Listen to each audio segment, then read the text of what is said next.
When I was 17 years old, I was broke and in rehab. By age 27, I became a cash millionaire. And today, I own a group of businesses that generate over $100 million a year. For the last 12 months, I've had a camera crew follow me around everywhere and document everything I know about how to get rich and build $1 million business. And today, I'm gonna share with you the 9 most important videos I've ever made. These hold all the principles you need to know to build a $100 million business. Number 1 is my video explaining the rules that made me so rich that I actually questioned the meaning of making money.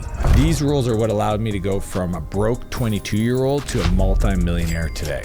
Some of these rules I picked up on my own during my 26-year career as an entrepreneur, and others I learned from some of the highest net worth individuals you probably know. So without any further explanation, these are the 14 rules of money.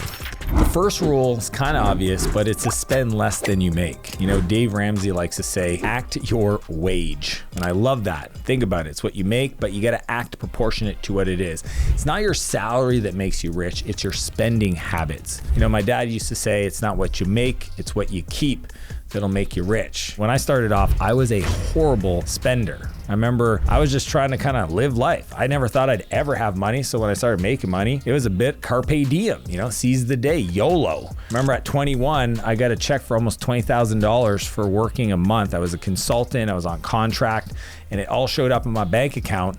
And my little brother Mo showed up and I said, hey man, let's go on a ski trip. It's right around Christmas time when we decided to splurge. Over a 10-day period that he was visiting, I spent $13,000 on snowboard gear and paying for drinks for friends and crazy hotel rooms and eating like a king. It was one of the most ridiculous weeks ever. There was like, everything was an option. We kept spending the money. And at the end of it, I talked to my dad. He said, Dan, did you put any money aside for taxes? And I said, nope. And that was the day that I got introduced to Norm. And Norm was my accountant. And what he said is, how about we put you on a salary, but what do you need to live? And I was like, well, my expenses are covered. Let's do $60,000 a year and everything else we'll put in the bank account. And that one decision allowed me to save the seed money I needed to eventually start the company that made me a multimillionaire. So at the start, the most important thing is to live off as little as possible and reinvest in yourself, reinvest in your business, reinvest in your future. So most people would say that you want to put 50% towards needs. You know, you got to live, you got to eat. You got 30% towards wants. Right? So that brings it 80% and then 20% towards savings. High level, think about it. So all consuming and living, you want to be at 80%, save the rest. Which brings us to the second rule, which is to pay yourself first. This one's tough. Some people feel like all their money's got to go out first. I got to help other people before I ever help myself. Here's what I know. You are actually the most important asset, not a house, a car, a watch, an investment. It is you. I remember back in 2009, I was talking to my business partner, Ethan, and we had a major issues we had to solve in the business. And I asked him to meet me at the office, and he said he couldn't. Now, we had just raised $1 million from some of the top investors in San Francisco, and we were building out the team, and we ran into an issue with our product. And I said, why can't you meet? He's like, hey man, I've got to get some laundry done. Okay, I know it's Sunday, dude, but you can do your laundry on any other day. And he said, yeah, but if I don't do it this, I got a plan and da da da da. And I'm like, man, on your way to work, there are literally 3 different laundromats that do wash and fold. Like they'll do it for like $35. It's like, yeah, man, I'm not really paying myself enough. I'm barely making rent. So here's a situation where we just raised $1 million to build the business and he can't come work on the business because he's too busy doing laundry. The issue, he wasn't paying himself enough to essentially invest in things that would buy back his time so him and I could actually go jam to solve the problem. See, most people stay broke because they're trading time for money. What I'm going to encourage you to consider is invest time for skills to get paid more, then buy more time to reinvest in learning new skills that make you more money. See, most people spend time to save money. I like to spend money to save time. Once I've got that time, then I invest it in acquiring new skills that allows me to become more valuable. Then I get to make more money to then buy time to invest in more skills. That is the equation. I remember one time I was talking to one of my coaching clients, Brad Redding. He had an incredible company and he was kind of burnt out and he wanted to sell it. I said, you could, and you know the price and people will buy it from you today. Or you take some of the profit you're making, instead of reinvesting in more software developers and marketing teams and all that stuff, just pay yourself more so you can enjoy life a little bit better. I said, just make a list of things that you would love to do. And he put on there, I'd like a gym in my house. I'd love to be able to hire somebody to take care of the kids. We can get date nights. So we were only talking a few $1,000s a month. And I said, if you could invest in you to give you more time to build the business bigger, that dollar amount today is going to turn into millions of dollars in a few years. And that's exactly what happened. So the way Brad bought back his time and his energy is that not only did he have time to work on key things, spend time with his wife, but he got the energy back by not having to worry about not spending enough time with his family, not going on date nights, taking care of his health. I mean, he's literally transformed his body from where he was to where he is today because he made an investment in himself. If you pay yourself first, you force yourself to find resources to cover other expenses. Which brings us to number 3, which is to assign your priorities. Oprah Winfrey once said, you can have it all, just not all at once. I mean, it's kind of like you can do anything, you just can't do everything. When people see me today, they go, wow, Dan, you do so many things. But if you actually look over the last 25 years of my career, I've only done one thing, and that's software. I started off as a programmer, then I went to consulting, then I built companies, and now I deploy capital, the 4 C's, coding, consulting, companies, and capital into technology, into software. Essentially, I started off and I wrote code and I learned how to build apps, and then I ended up starting a company and I sold people the applications that I was building, and then I did that 3 times in a row. And then I decided, well, now I'm going to start investing in other companies, and I did that, and now I buy companies, but they're all in the software space. So I want to teach you a big idea that a lot of people get wrong when they start to try to make their first $1 million, which is don't diversify except for globally or investments. Don't get distracted. Most people end up saying yes to things they should be saying no to, and no the things they should be saying yes to, because they don't know what is their primary aim and focus. And if you do this right, then you become the tip of the spear at what you do. Tip of the spear means best in class. I like to say world class. I think you should be top 5 in what you do, which sounds crazy. I know if you're an editor or a logo designer or even a singer, you're like, that's just not me. And I'm like, yeah, it is. It just takes a decision. And if you go all in, you say, I'm going to be one of the best programmers. I'm going to be one of the best designers. I'm going to be one of the best editors. What you do is you start getting better and better and better. And then you get this thing called the 4 levels of luck that one of my mentors, Naval Ravikant, talks about all the time. First level is just dumb luck. Just random moments and opportunities show up in your life, and those are just like dumb luck. The second level is grit luck. This is by doing the work, the luckier you get, right? People talk about this all the time. The third is skilled luck, meaning that you're getting so skilled at what you do, people know you for that, so they ask you for opportunities that otherwise it looks lucky to everybody else, but to you, you're like, no, it's just because I'm really skillful at this thing. And then you end up getting to others' luck, which is the tip of the spear, like the Warren Buffetts and the Oprahs and the Elon Musk, where they're brought opportunities that is other people's skilled luck, meaning that people get lucky in opportunities and they're like, I like Warren so much, I want to partner with him to do this deal. That's when things get really crazy. Those are the 4 levels of luck that most people never understand. The key for this step is you got to stick to what is your unfair advantage in the market. Invest in something don't get distracted. Some of you are really great at building houses and you're like, I want to go into software. I would argue go make a lot of money in houses first. Or some of you guys are into software and you're like, hey, I should get into real estate. How about you stick to software and get really good at it? And trust me, you will find real estate investors that will partner to build out a massive portfolio with you if you go get rich.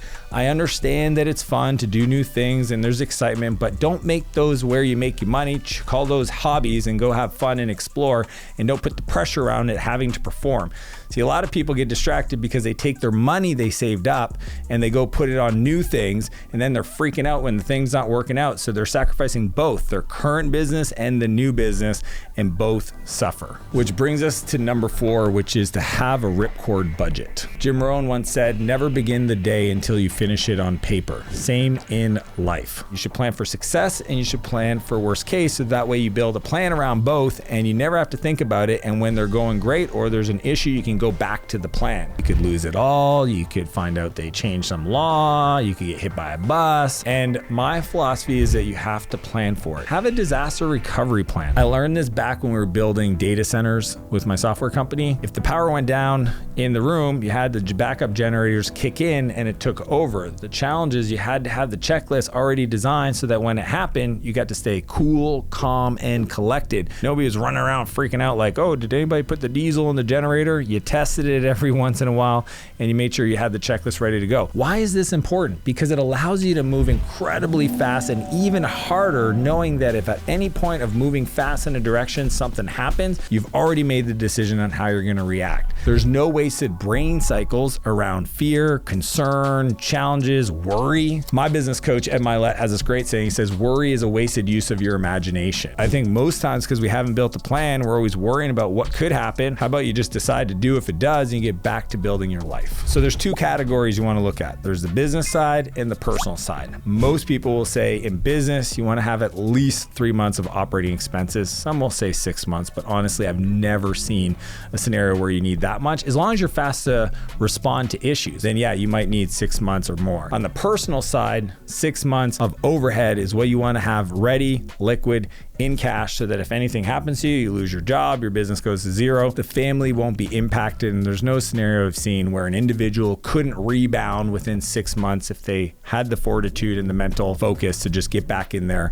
and find an opportunity. You need to save to weather the storm, because on every economic downside that's ever happened, there's this crazy upswing on the back end. It's like a slingshot. So you want to be ready to go through tough times because you built the plan so that you can come out like a rocket ship. Which brings us to number 5, which is give to get. Anne Frank once said, no one ever became poor by giving. I love this so much. Literally, it's like my ethos in life. I wake up every day asking myself, how can I create more value for other people than anybody else in their life? That is just a fun place to get to, where you wake up and you're just giving, giving, giving. So here's a funny story to give you a little bit more color. A couple years ago, I realized I had been hoarding credit card points. I don't know why, it just became this fun game that I play with myself. I put credit cards in all my companies for all the ads they run and all these other scenarios, and I was collecting millions of points per year, but I never used them. I've done this with, Starbucks points as well at the coffee shop. I don't know why I just got into this hoarding mentality. And I realized that this hoarding behavior was holding me back. So this year, I woke up, I remember telling my assistant, I said, we are going to spend all of it. I'm going to use all the coffee points. I'm going to use all the travel points. Any points that I've been hoarding is going to get spent. And here's why. I call this money velocity. See, the more you spend, the more opportunities you create. The more you spend, the more you learn. The more you spend, the more you can get in returns because you're making good investments. See, I use the word spend, but don't get it confused. It's about putting money in the market, being part of the economy. The more time and money exchanges hands, the more value is created in the world. See, money is energy, and if you hoard it, it will find its way away from you. If you spend it, it creates more energy, comes back to you, and allows you to do bigger things with it. Most people think I'm supposed to save, but they don't invest. I know I did that for a long time. I looked at my bank account and I just kept saving. It was in a savings account, but it wasn't doing anything. At one point I had millions of dollars. My banker was like, hey, do you want to do anything with this? And I'm like, leave me alone, don't touch it. And they're like, we could put it in a GIC. And I'm like, don't talk to me, I don't trust you. It's because I didn't know any better. Then I realized that if I take the money, I put it in the market, I put it into investments, I invest in myself, I invest in my team, I use it, I circulate it, it's a resource. And the more I use it, the more it's gonna come back, because I'm telling the world that I believe that it's a flow, it's an energy. It comes out, it comes back. It's just like the more you give, the more you get. That's how it works. If you hoard it, it will find its way away from you. If you hoard it, you're essentially telling the world it's a scarce resource. Don't give me more, because all I'm going to do is put it in a bucket. But if I say, hey, there's an unlimited amount of money out there and I'm going to put it out, it's going to come back, then I'm kind of learning, I'm earning, I'm creating opportunities and getting resources to do bigger things. Which brings us to number 6, which is to minimize borrowing. Robert Kiyosaki, author of Rich Dad, Poor Dad, once said, the only difference between a rich person and a poor person is how they use their time in debt. I would actually change the word debt to leverage. When I got my first apartment, I had to buy furniture for the place. So I went down to my local furniture shop. I sat down, I tested a bunch of different couches. I'm kind of a tall dude, so I need like a deep seat.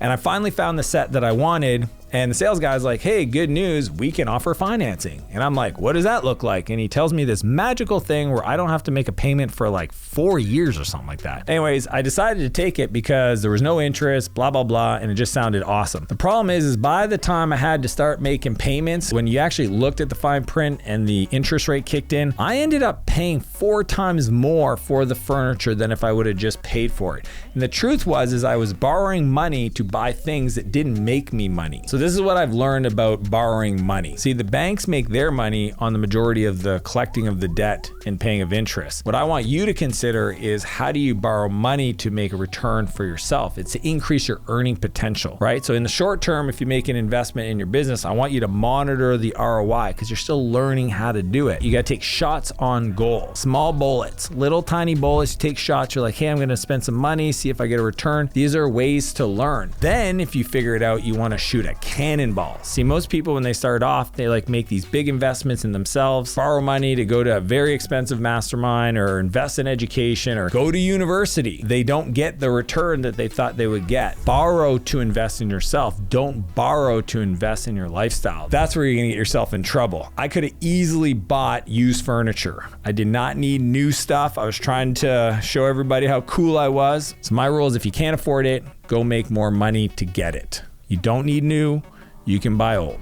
Which brings us to number 7, which is to analyze the risk return ratios. Warren Buffett said, risk comes from not knowing what you're doing. Let me tell you about this crazy story. There's this investor named Bill Ackman. Back in the day, he took $27 million and he invested in a CDS, credit default swap. And that investment in I think a 12-month period turned into $2.7 billion.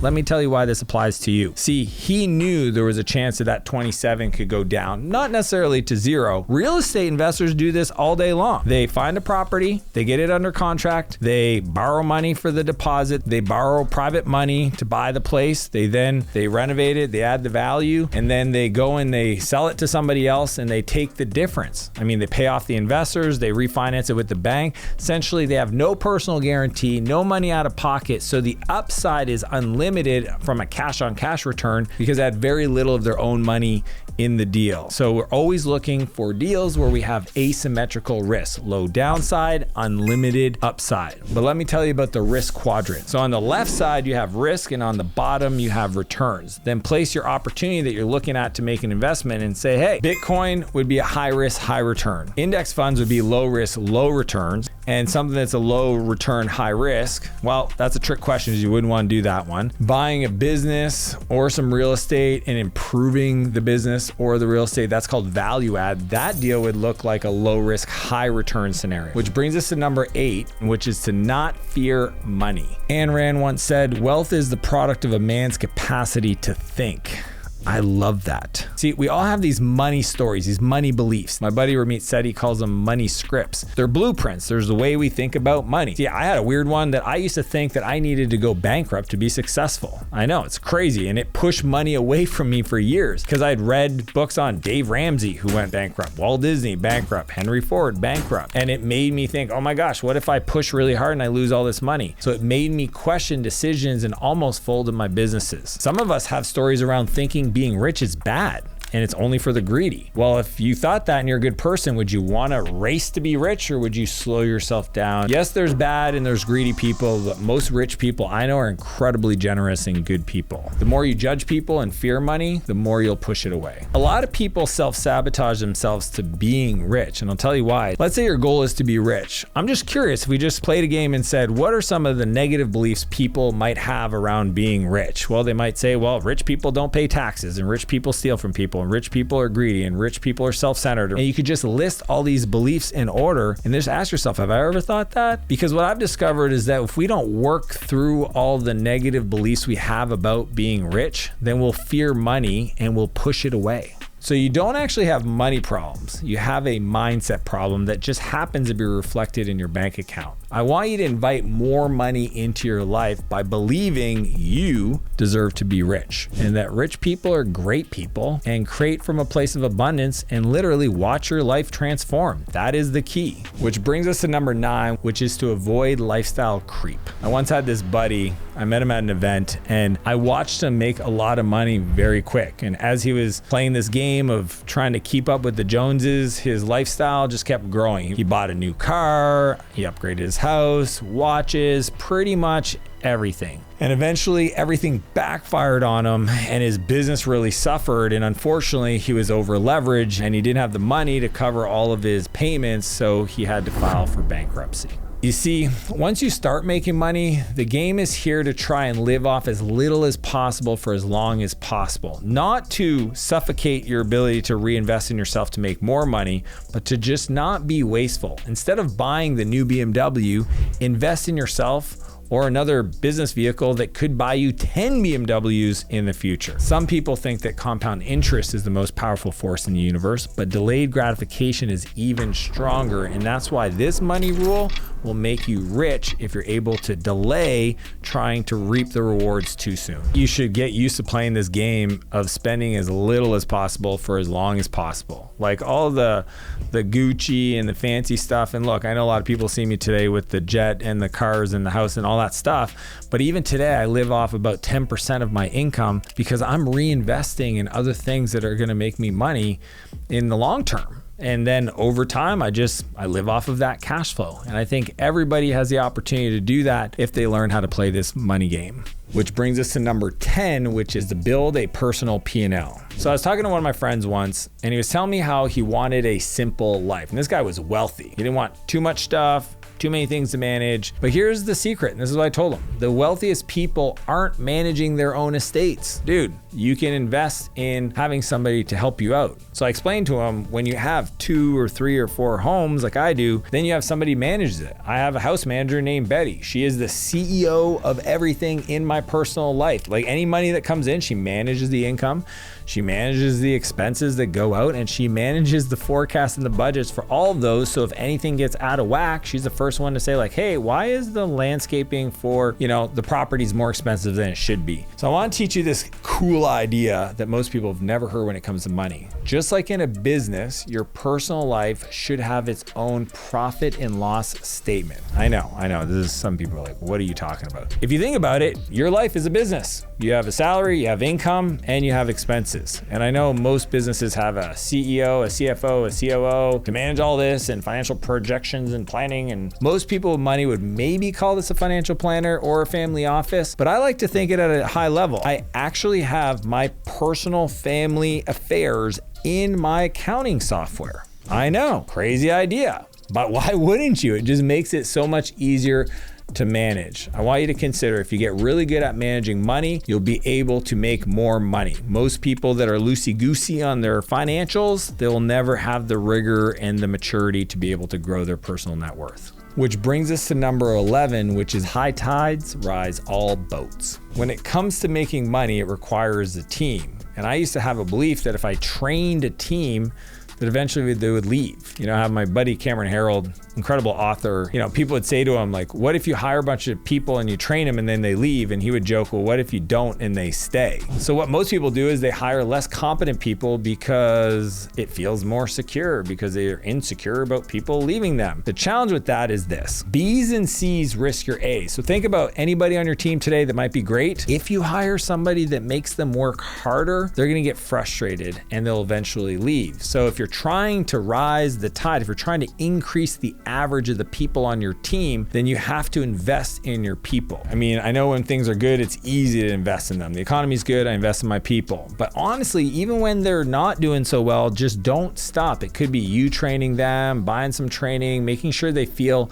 supported. So the best way to keep people is to understand what their dreams and goals are. And my rule is your dreams and goals for your life have to be big enough for everybody else's to fit inside of, so that you can raise the tide and it brings them with you and they'll want to stay with you. You got to fix that mindset and watch your life transform. Which brings us to number 12, which is money is a tool, not the goal. Henry Ford once said, money is like an arm or a leg. Use it or lose it. I once heard that money is a tool. It's like a fork. It can either be used to nourish you or it could be used to take somebody's life, but it is not the goal of life. See, I became a multi-millionaire at 28 and then drifted for almost 2 years. I thought I had made it. I sold my company, I kind of retired, and then I realized that financial freedom means nothing, because the point of life is not actually about making money, it's about having a richer life. Money is just a tool that can do that. It can also not do that if you stress yourself out. If money is a primary reason that you make any decision, then you'll always make money the master. But if money is just a consideration, then you'll feel free. At the end of the day, it doesn't matter if you have $1 million or $100 million. Money is a store of value and needs to be put to work. The work is to buy you time, so you have options about how you want to spend it to become more valuable, ideally, so you can reinvest it in making more money, to buy more time, to feel useful. At the end of the day, people talk about happiness. I'm not about being happy. I think that's a moment in time. What I want to feel at the end of the day is I want to feel useful. I want to feel like I created something. I want to feel fulfilled. And when I look back at the days where I felt that way, it's usually spent with people I really admire, creating something really cool that was kind of hard to do, things that were going to impact a lot of other people. Don't make money the primary goal, but a tool to get to your goals. Which brings us to 13, which is your network is your net worth. Oprah famously said, surround yourself with only people who are going to lift you higher. If you think about it, you got to look around your peer group and ask yourself, are these people that are going to lift me up to achieve higher levels? My friend jokingly asked me, because I was saying that, I'm trying to upgrade my network. And he said, how many of your friends have private jets or gate coats? And at the time I was like, none? He's like, look, it's not about the money, but that's usually a good filter, because people that are kind of vibing at that level typically have a lot of cool stuff going on in your life. And if you want to get in a room where you're going to feel like an imposter, which is the key, then you got to make sure that those people are doing really big things. Most people make the mistake. They say you become the average of the 5 people you spend time with. I would actually, you become the average of the 5 people that you let influence you. I upgrade my relationships all the time. I look at my goals, I look at where I spend my time, and I gotta ask myself if these people are gonna help me and support me with my goals. If I feel like they'll slow me down, or they'll always talk down on me, or they're just not wanting to create a life at that level, unfortunately, I have to do a friend inventory. I have to evaluate where I'm at and find some new people. I can love people. I just can figure out where I can spend time with other folks that might get me to where I'm going a lot faster. So if you're fast growing, you need to look at who you're spending time with and cut anchors holding you back. Which brings us to number 14, which is define your why. When I started out, I used a lot of dark energy to build my life. I had a lot of people I wanted to prove wrong, like my buddy Mike's mom, who said I couldn't play together, to,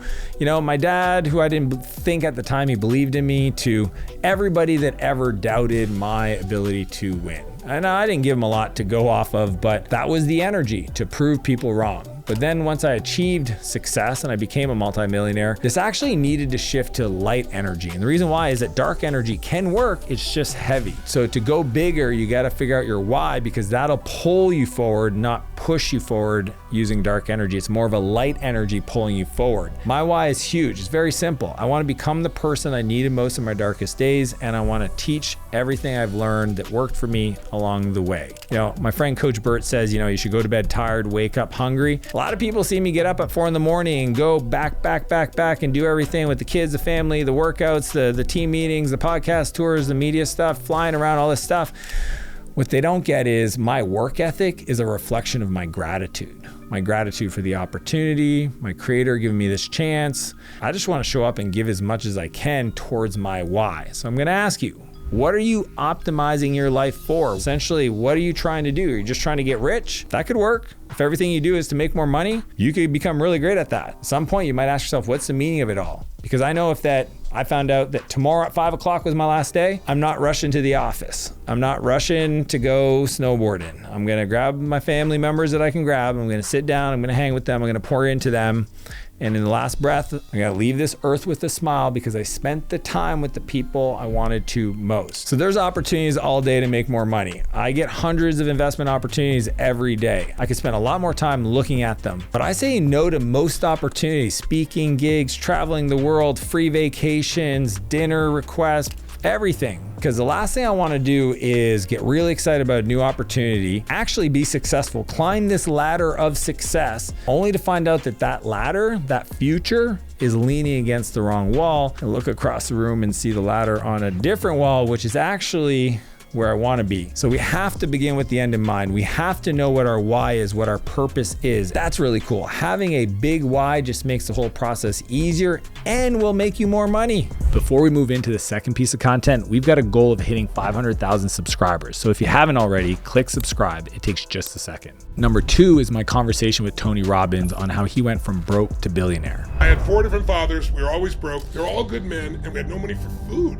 You could be a really good person and work really hard and have nothing.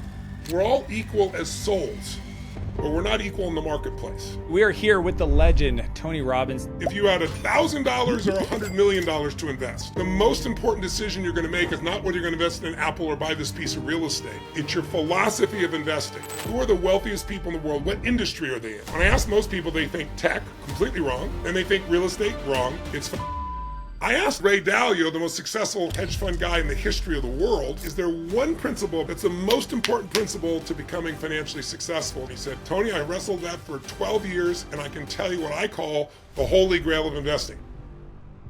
Welcome, everybody. We are here with the legend, Tony Robbins. Tony, thanks for taking some time today. Thanks for having me on. I'm really excited. We're going to dive into your book. You wrote the third book in the trilogy, The Holy Grail of Investing, and it is a banger. I spent the last, there you go. Copy. We're going to get you the regular one. The real thing. Before I get into it, I've got a question for you. Sure. I was at one of your events 6 years ago. I got introduced to your work, an incredible event, and you said something on stage that it just hit me. You were talking about your backstory and all the challenges, and you kind of just said, I built this MFer. Like, I built Tony.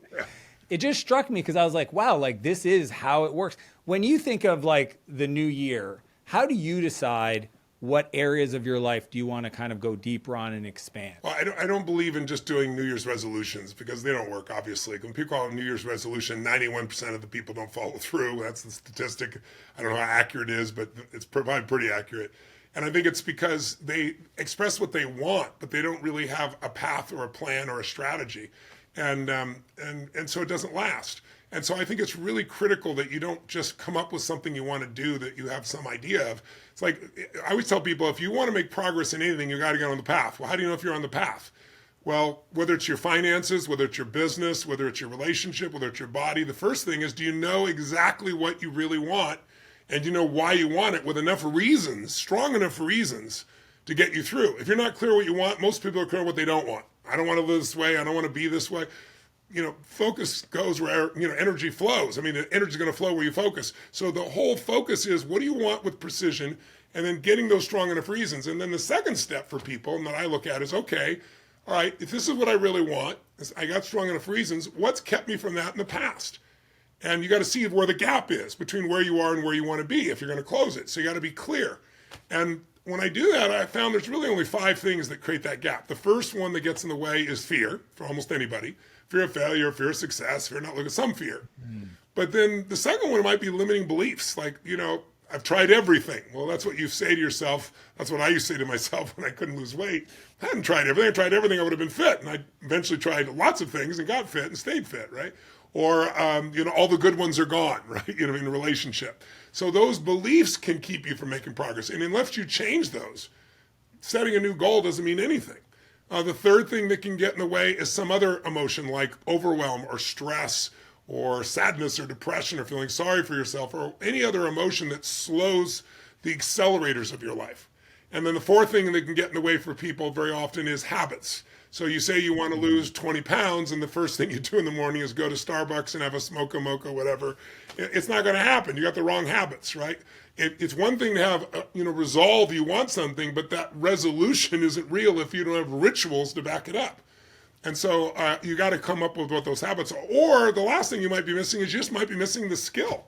Like, finance, most people don't know how to get asymmetrical risk reward. They don't even know what it is. But every billionaire knows, right?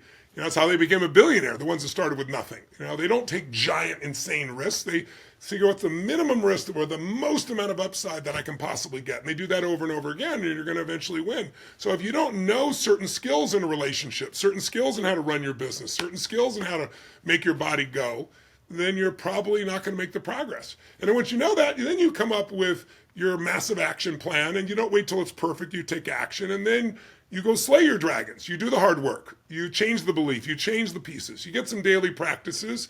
You keep measuring and improving, and you'll get to where you really want to go, and then you'll come up with the next journey. It's like life is a journey. It's like the hero's journey. So I look at it that way. I look at it as saying, I got to get clear what I want now at this level, and what the increases are, and then what's gotten in the way, and then what am I going to do? Let me go get what's in the way out of the way, and then let me create some daily practices that virtually guarantee it. It's kind of awesome to watch, because even 6 years ago, I've seen your approach to your interventions kind of evolve, right? They're a little different, they're softer, and we've got so much to dig into. I'm just curious, why this book? Like, why choose to? I was telling you earlier that it's like there's a difference between retail investing and professional investing. You went into the world where all the rich people, the people say this, the rich get richer. You went to where the people that know how to make money, they shared their strategies. Why this book? Why now? Well, it's a trilogy, and I didn't expect to write 3 books.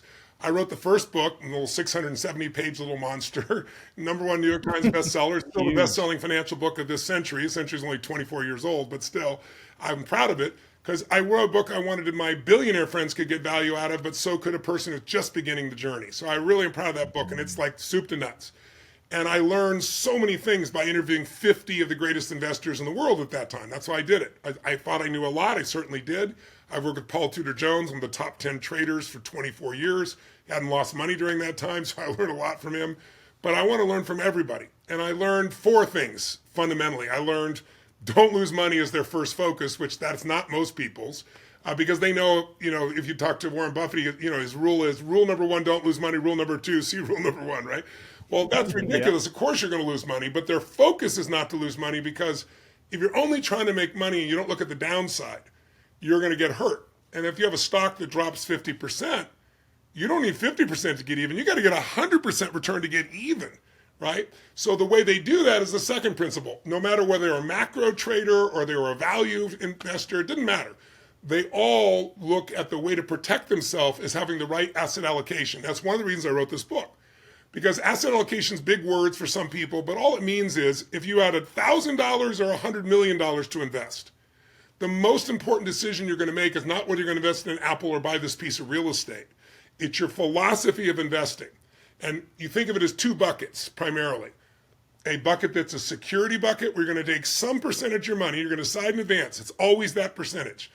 20%, 30, 40, 50, 70, whatever it is going to go in a place where it's low risk and less return, so it's going to take longer to get there.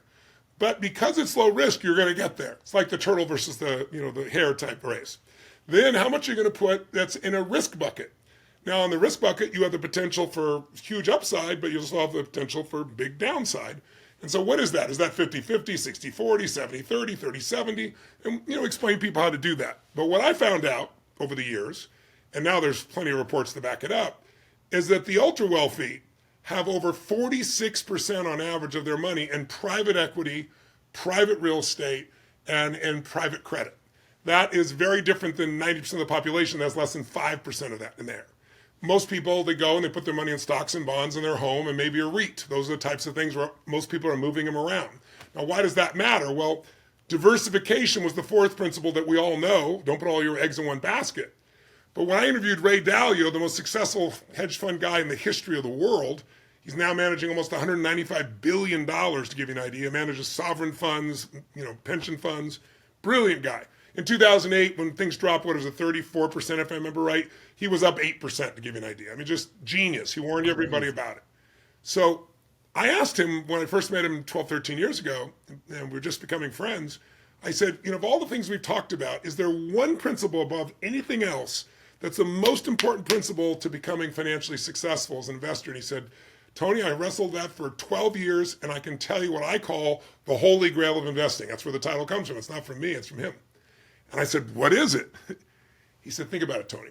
Once you know the fundamentals that you know, and asymmetrical risk reward was one of those as well, right? So once you know those principles, you got a great opportunity. But people want to get to their goals, and they want to get there faster, and most people are behind. So the only way to get there faster is get higher returns or put more money in, which a lot of people don't have. Or you take higher returns, you just got to take bigger risks. And then you can lose everything, and now it defeats itself, plus all the stress involved. He said, so I figured out a mathematical principle. If this is his principle, Holy Grail. If you can find 8 to 12 uncorrelated investments. Now, correlated, so your audience knows, or uncorrelated, a simple example, stocks and bonds. When the economy's going great, most people put their money in stocks because companies are growing, you get a bigger return. When things are in trouble, they're counting on their bonds to balance them out because they're supposedly non-correlated. Except when we have these big crashes, they all drop, and your broker goes, I don't know, it's not supposed to do that, right? And what I learned from Ray is that happens all the time. And he explained why, which we won't take the time to do right now. But here's what he said. If you can find 8 to 12 uncorrelated investments, you reduce your risk 80%, Tony, and increase your upside. I'm like, are you serious? And he showed me how it works in the math. It's all detailed. So then I went to go to work. How do I find 8 to 12 things that aren't tied together in some way? And the world is tied together so much in the public markets. And so then I started looking at private assets, and it's like, wait a second. Here's a nice statistic for your audience. In the last 35 years, every year, public stock markets have produced a lower return than average, not the best. I interviewed 13 of the very best, the biggest in the world in private equity and private credit. But the average has outstripped every stock market in the world in terms of profit. So I'll give you an example. Most people are familiar with the S&P 500 index, top 500 companies. Well, if you go through the S&P index and you say, how's it done over the last 35 years? It's produced an average return compounded at 9.2%. So that's pretty nice. If you're getting 5%, it takes you 14 years to double your money. 9%, you're doing it in 8 years. But average, not great, average private equity did 14.2% at the same time. So you were getting 50% greater returns every year, compounded year after year. So you know what that means. If you put $1 million away 35 years ago and put it in the S&P 500 and forgot about it without doing anything, it's worth $26 million today. But if you took the same $1 million and put it in private equity, average private equity, it's worth $139 million today, 500% more. So it became a no-brainer to say you can't put everything in private equity. You still need public markets. But maybe we should model the asset allocation of the smartest people on earth. So then I went to go work on that. And Dan, you know, because you've done well in your life, there's only a few players that are the best in the world. And access. It's not available to everybody. The access. How do I get access? And then there's a second problem, which is, okay, if I'm going to, for me, first it was just access. Like, I know a lot of people. I've got a good brand. I've helped a lot of people. So I got access to some. But it's kind of like trying to get access to the new SP3, 3 Ferrari that's $4 million. Even if you have the money, you can't get it because it's only sold to the guys that already bought before. And that's what happens here. All the pension funds, all the sovereign funds, all the wealthiest people get those spaces. So I would get little slivers. And one day I was talking to a good friend of mine who was one of Paul Tudor Jones's partners who started his own firm, really successful guy. I was talking about my frustration that I've gotten a few of these, but, too small to have a real impact. And he said, Tony, he goes, you've been a good friend to me. You've helped me in so many ways. I'm going to help you. I'm going to tell you where I put most of my money. I said, most of your money? He said, yeah. He goes, there's this place in Houston. I said, Houston? I thought he was going to say Singapore, London, New York, Connecticut. He goes, this group, they're one of the best in the world, and they've found a way where you don't have to get in the fund. See, when you invest in a fund, you're called a limited partner.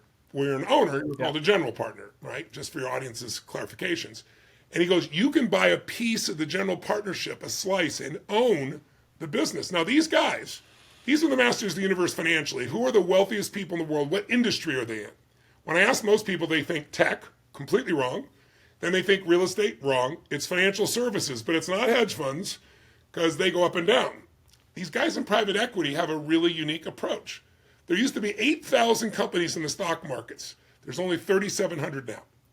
And in the S&P 500, 5 of the companies produce 25% of all 500. It's so concentrated. But most companies, most companies in the world are privately held. And these private equity firms come in and they don't just try to buy at the right time. They buy a company or a piece of it, but then they add value. They change the marketing. They bring in new tech. They bring in a new CEO and they grow the company and then they sell it for a multiple to a bigger company or they take it public. They tie up your money for 5 years. Why would people do that? Well, because the kinds of returns they get are so much better. People say, I'm happy to have some of my money be tied up for that kind of return. For them, that means they don't have to worry about the markets going up and down. So when it goes down, they can buy. When it goes up, they can sell. That's why they get such unbelievable returns, and they're adding value. They're not just trying to find the right thing at the right price. So I was blown away seeing those results, and I was like, okay, how do I do this? And what I found out is, they get their 2 and 20. For those unfamiliar, when you give them your money, they get 2% per year. That's what they charge on your money, whether they make money or not. Fees, yeah. And they get 20% of the upside. Well, people are willing to do it because it's not uncommon for a firm to go from $1 billion to $2 billion in 5 years. They make $100 million in fees over those 5 years. They make $200 million, the 20% of the next billion. They make $300 million on $1 billion investment. That's why they're there. And most of them, the ones I interviewed, are 35, 50, $100 billion firms. So you get the idea of how they are. And they've all done 20% or more compounded for decades. One guy in the group has done 36% compounded for 26 years. I mean, it's crazy. So then I thought, okay, well, I can help my friends, wealthy friends. But then the reason I wrote the book, the final answer to your question, is because I had all these principles of the distinction. I own 65 of the biggest companies in the world. I'm getting the 2 and 20 right beside the owners, and I got their business when there's no inflation, their business with inflation, their future. I got private credit firms. So I was like, I'm out of my mind. And then I saw that Congress finally did something. It always bugged me. I always complained that, look, the richest people in the world get access to the best investments. People who need to grow it don't get access because the law says you have to be an accredited investor or even higher in some of these firms. And that means you have to have $1 million net worth already, not counting your house, or $200,000 in annual income, right? So Congress saw what I believe was true. I didn't have nothing to do with it, but they just passed across the Congress, and now the Senate's taken it up. It should get passed hopefully in the next 2 or 3 months because it's bipartisan, and the first one already passed. And they said, look, you shouldn't have to have a certain amount of money to do this. You should just know what you're doing. Some people build a business or they inherit money and they get to do it. They're not sophisticated. You take a test, you study and take the test, and then you can have access to these same components. So now the world can have access to this. So that's why I decided to bring this out at this time. But if you can imagine being able to have all that income, like you would get from, let's say, bonds at the same time, like the income's between 8 and 10% on most of these firms each year, just on the fees, that's guaranteed. So when I invest in the firm, 80% of my investment is already guaranteed just by the income coming back from the guaranteed fees, and then I get the upside of the 20%. And we had one firm that was doing, I think we started them when they were doing 3.8 billion or something like that, and now they're at 22. It doesn't take a lot more employees to do that, by the way. The profitability of that firm is through the roof. And by the way, if that firm gets sold to a bigger firm, I'll get the multiple on that business when it gets sold. So it's pretty amazing. And so I walk people through all these different avenues so you can do something that's not correlated, so you can have 80% less risk and have more upside. It's interesting because like going through the book as a business nerd, I'm loving each chapter is exposing me to these new investment strategies. My 3 favorite for people listening is the GP stakes you touched upon, the private credit, which was obvious in hindsight once you started unpacking that, and then sports team ownership, which I know you've got a stake in the Sacramento Kings, Team Liquid on the esports side. What investment kind of category did you get most excited about talking to all these incredible investors that you decided to kind of pursue, or which one do you think was most fascinating for you? Those 3 are probably my favorite, although I've got a huge amount of money invested in the energy sector as well. You had 2 chapters dedicated to energy. Yeah, because I got a project in hydrogen that's unbelievable right now. So I'm so excited about that and has unbelievable returns. But I would say owning these companies where you get to be a partner with the smartest people in the world, that's pretty hard to beat. But let's take private credit, for example. In 2021, just a couple of years ago, you could make no money on bonds before they raised interest rates, right? So what bonds went crazy were junk bonds. They call them high income bonds, right? But they're just junk. They're terrible. And if you remember in 2021, you can get 1 or 2% somewhere else, but you get 3.9% on junk bonds, taking huge risks. And of course, that industry imploded, right? The market dropped through the floor. When everyone else is taking these giant risks at 3.9%, I was getting 9% on private credit. Private credit is just, since 2008, the banks have tightened up. Most people know about what happened recently, for example, Silicon Valley and so forth, banks. So what happens is most banks are not loaning to the majority of companies that need it.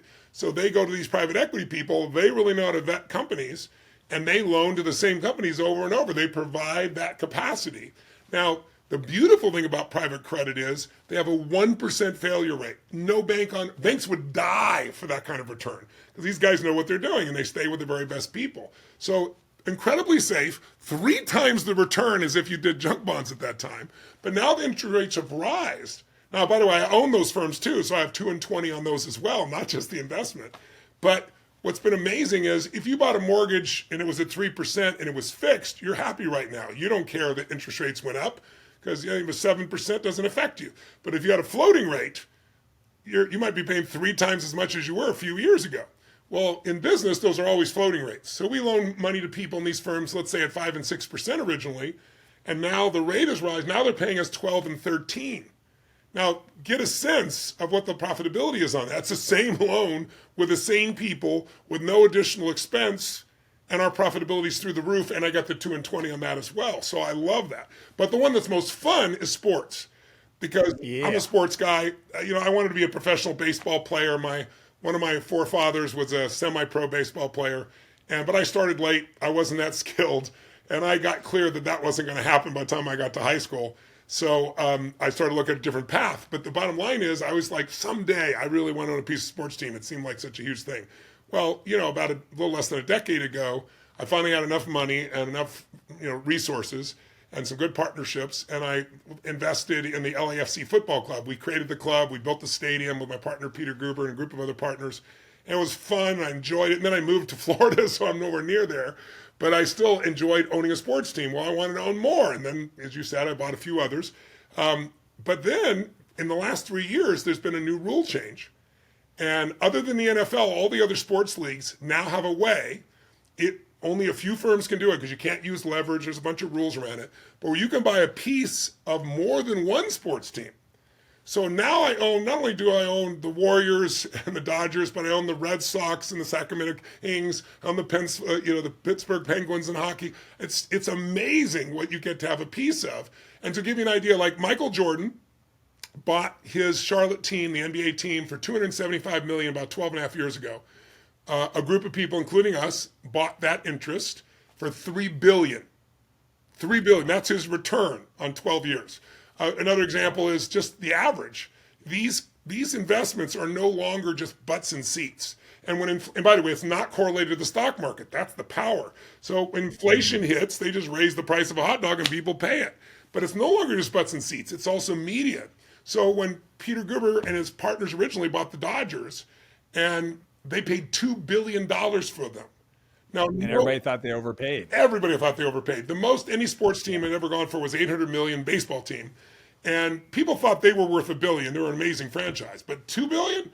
So I went to Peter because I'm going to be part of this. I'm like, Peter, I know you're no idiot. You're one of the smartest people alive. How are you doing this? How are you going to pay $2 billion? And he said, Tony, you know me. I'm a movie producer. He said, you got to have a cliffhanger. He said, I'm going to announce it on Tuesday. Once you hear it, come to the house. We'll have a little party together and we'll laugh. They announced it on Tuesday. He sold the local TV rights for $7 billion and made $5 billion net immediately.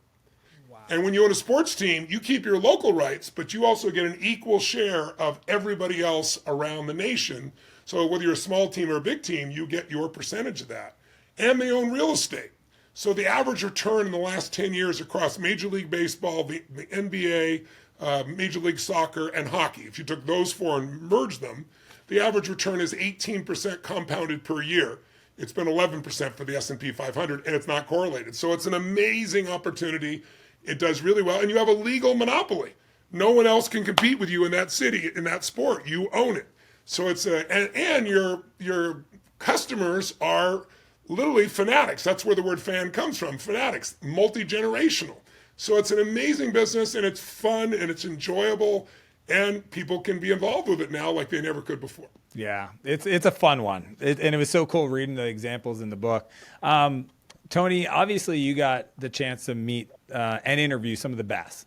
Some of them are my heroes. Robert F. Smith from Vista as a software guy. He's the GOAT, right? Yes. Vinod Khosla, Yes. David Sachs. Like I met David Sachs 13 years ago, and he's just become literally the category king in SaaS. Out of all those people, like, does anybody stand out, or do you feel like they all have their genius? Like, what did you learn talking to these wizards of the financial world? I learned so many things, and they're in the book, but I looked also for common patterns, because then you see universal principles that work. And by the way, Sachs's genius, original PayPal mafia, he's an unbelievable guy, and I love him personally. But I think Robert Smith would take offense to he's the owner of SaaS, because Robert is the owner of SaaS. Robert's got $100 billion firm, and I can't say what his returns are because you got to get the prospectus to do it legally, but just he's the highest return of anybody that I interviewed for the longest period of time. It's mind-boggling what he has done, and he started with absolutely nothing. What I found really most interesting was the way they think about business and entrepreneurship. When I interviewed the 50 smartest investors in the world, traditional investors, Ray Dalio, Carl Icahn, Warren Buffett, Paul Tudor Jones, they all have different ways of doing things, but they're trying to buy something at the right price, right, and the right time. What's so cool about private equity is the best people, they're not buying just trying to get, they like to get a great price, but their entire focus is adding value. And what I mean by that is when I first met Jim Rohn, my original teacher, he answered one of the most important questions I had burning in my life, and it changed my life. I had 4 different fathers. We were always broke. The reason I provide 100 million meals a year, I've done 1 billion meals in the last 8 years, is because someone provided food for my family when we had nothing when I was 11. I never forgot it. Started with 2 families, 4, and built up. Well, if you look at somebody like what Robert's done, Robert's been in a position where he started with literally nothing and he built up, but he did it based on the principle that I learned from my teacher, Jim Rohn. Jim Rohn, I asked him, I said, how come my fathers, they're all good men and we're always broke? We had no money for food. And he said, Tony, we're all equal as souls, but we're not equal in the marketplace. I said, what do you mean?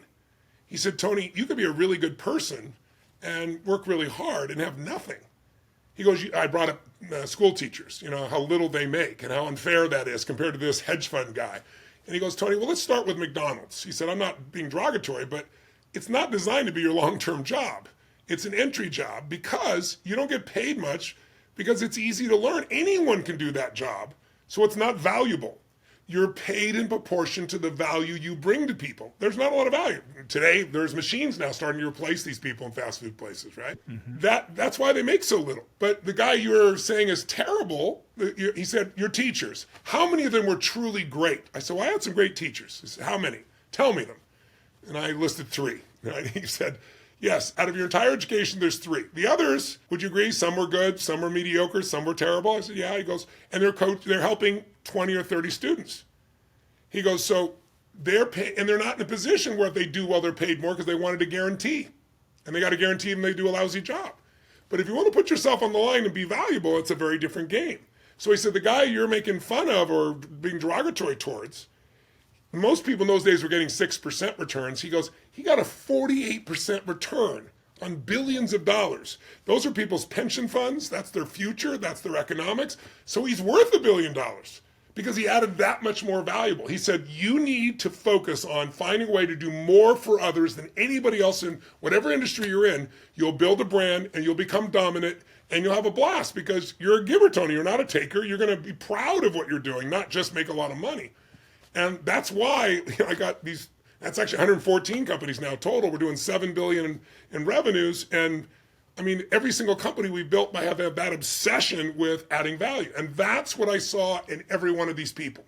They didn't just buy the asset or buy it right and then flip it over or cut it up in pieces like private equity used to do 20 years ago. It's much more competitive now. Now it's like, okay, you go to Robert Smith and you got a SaaS organization. He has built a system where you can take any SaaS company and grow it. He knows how to bring the right CEO in the place, what the marketing piece, who are the right people, how can you advance the technology, how can you cut the costs? So he makes it so valuable and then he sells it to a bigger company or takes it public. So every single one of them was obsessed with adding value. And that is really, really unique, but they do it in different ways. So that's what Robert Smith does. If you go to Veritas Capital, Ramsey. he was partners with a guy 12 years ago, and the guy committed suicide, and they had a $2 billion fund. And the fund was, it had a clause in your agreement as the limited partner that if anything happened to the original founder investor, you could take your money back. There were no time limits on anymore. So he literally met with around the world, every investor, flew and met with them one-on-one and said, I want you to stay with us, and here's what I'm going to do. He built that fund from $2 billion to $42 billion in 11 years. His expertise was, he said, I'm going to go do business with the government. The government buys more technology than anyone on earth, and no one else has mastered it. They all avoid it. I'm going to go master it and own them. And again, I can't tell you his returns, but I'll just tell you they're gigantic returns compounded over a decade continuously because he's figured out how to add value in the government system. You know what I mean? If you look at somebody like Khosla, that you know, of course, I mean, he took one of his best investments, he took $3 million and turned it into $7 billion, right? And how did he do it? He looks around and says, okay, what's a technology that could change the world that will be a necessity? And he saw Juniper Networks. He said, I think that's where the web's going to have to go. He made these bets. And literally $7 billion is not like a gross number. That's the net return to investors off that investment. So each one of them has vision. Each one of them is massively committed to added value. Each one of them has a system that they built. They don't do it ad hoc to take any company in the categories they focus on and grow it. Another reason I love doing this is I have these guys and they're all in different industries. They're all, some of them in different countries.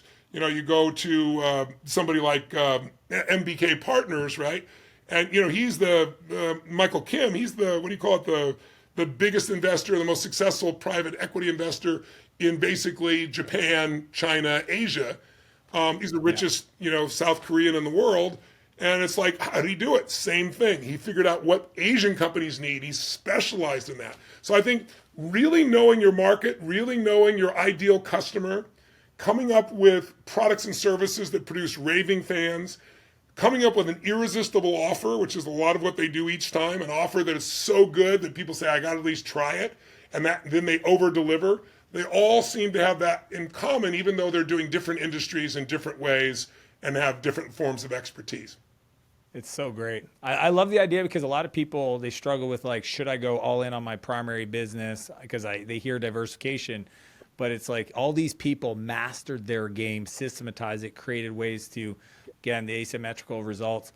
I think that's awesome. The question I want to kind of get closer as we wrap up is, how has having a child as a 61-year-old person changed your perspective on life, Tony? I mean, when you guys shared that, Sage and yourself, it was inspiring for me. I'm like, wow, this is really fascinating. Like, How has that changed your perspective on life and how you show up and how you think about your time, right? Because I wrote a book called Buy Back Your Time. How has that impacted where you allocate your time? Well, it's interesting, before, I have 5 kids and 5 grandkids. And my oldest daughter is 48, going to be 49 in about a month.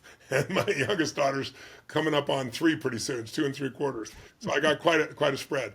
But the answer to your question is, I didn't want to have, both my wife and I, she couldn't carry because of a problem with her body. So we went through IVF and went through all these processes for years. And then our life was on the road. She's with me all the time and we don't want to be apart. And I was on the road 250 days a year. So I didn't want to bring a kid into that experience. It's just too hard, especially at this stage of life. So when COVID happened and I found a way I could talk, like I'm doing a seminar, by the way, I should mention for your audience, I do a free seminar every year. I started with COVID. Because, people are trapped in their homes. I was doing stadiums and suddenly stadiums said I could put 100 people in a stadium instead of 15,000. I was like, so I built these studios and I started doing these events. And I said, I want no one to stop my money if they're stuck at home. I want to be able to show them how to change their life from their home. And I want to have to travel, obviously. And so we put these events on for 3 days.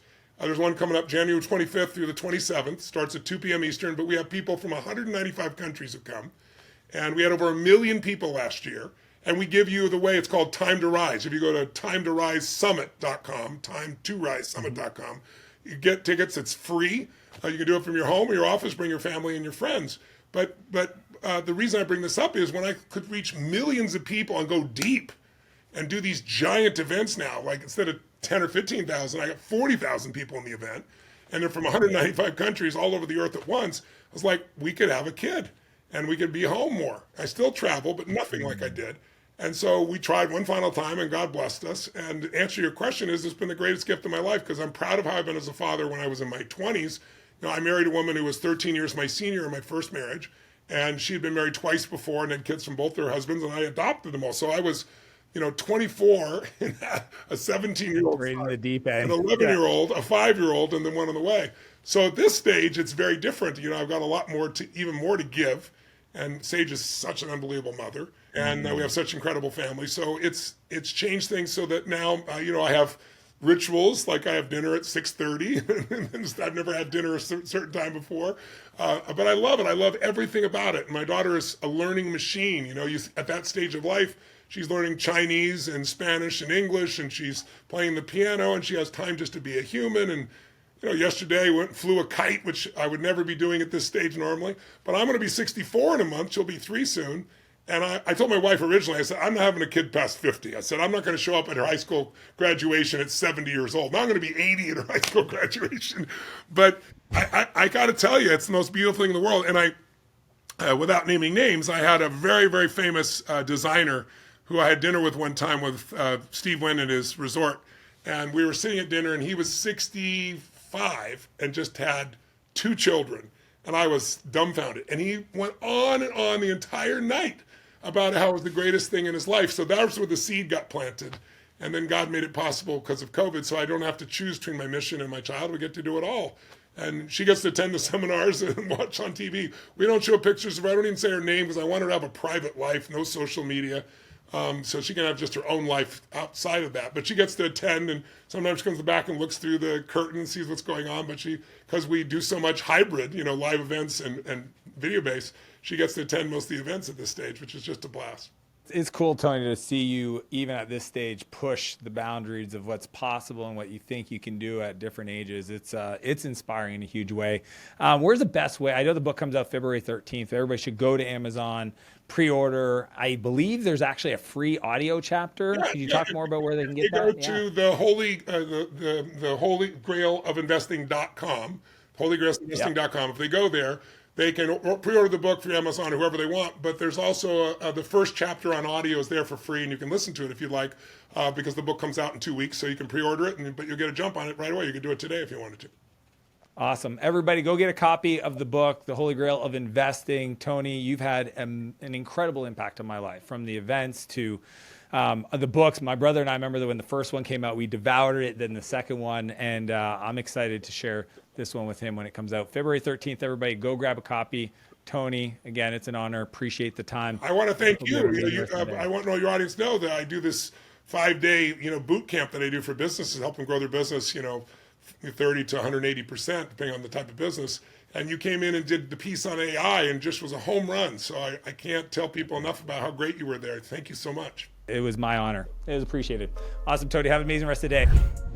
Number 3 is my keynote on the only 4 skills you need to build a $1 billion company. I moved to San Francisco because I wanted to understand how these 20-year-olds build $1 billion companies. And I meet a guy named Naval Ravikant. So I remember I was talking to him once about leverage. The best entrepreneurs have the biggest output for unit of time. Time multiplied by leverage equals output. And this is what I learned. Naval taught me this. There's only 4 master skills to creating leverage. Once I understood this, I understood I only had 4 things to go become world-class at, and I could have anything I want in my life.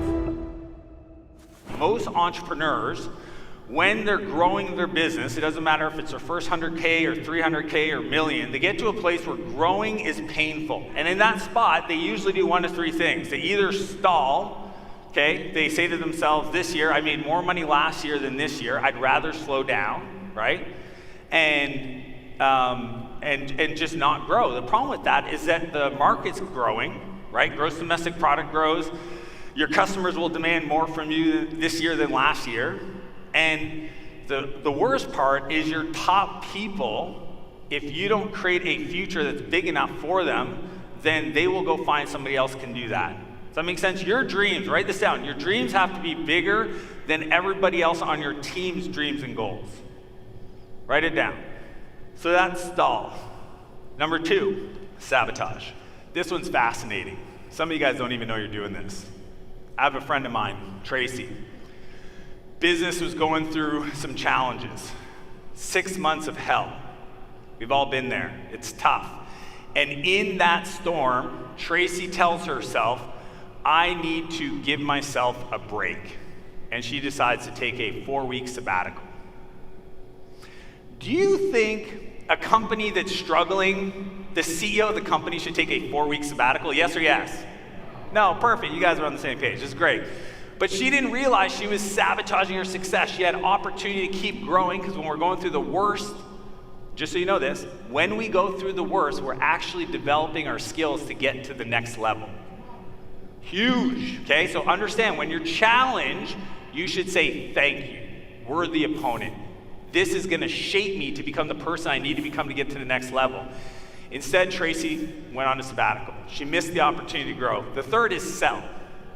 My buddy Jason calls me one day and he's like, hey man, I think I'm gonna sell my company. He has an agency, $2 million in revenue, been doing it for about 7 or 8 years, and it just became really tough. And I said, Jason, write down all the stuff that you don't like about your business today. And he made me a list. And I said, if those things weren't true, would you sell the business? He's like, no. And I said, well, let me invite you to consider a different perspective. I know you want to go do something else. You think the grass is greener. Here's what I know. You've just hit your new complexity ceiling. We all have them. Write down complexity ceiling. Complexity ceiling. Anytime it gets hard, I want you to look at that term. I said, it doesn't matter if you solve it now or you leave and start something else, you will hit this same level of complexity where you decide, I don't want to grow anymore. It's your pain line. So what I want to share with you today are 3 strategies to overcome that pain line. The first principle that I want to share with you, and it's a universal principle, it's the buyback principle. We don't hire people to grow our business, we hire people to buy back our time. It's a calendar over a capacity strategy. See, most entrepreneurs, when they're growing, they go, well, now I need to hire another logo designer. I need to hire another real estate agent. I need to hire another, electrician. And I would say, no, you start with your calendar first, because here's the deal. If you do the second, you get the first. But if you do the first, you definitely don't get the second. Most entrepreneurs get to about 1.2 million, about 12 employees, where their life starts to get really painful. That pain line is screaming at them every day because they violated this rule. This is the framework. Draw this loop, okay? It's a loop. You need to go through these 3 steps to move forward.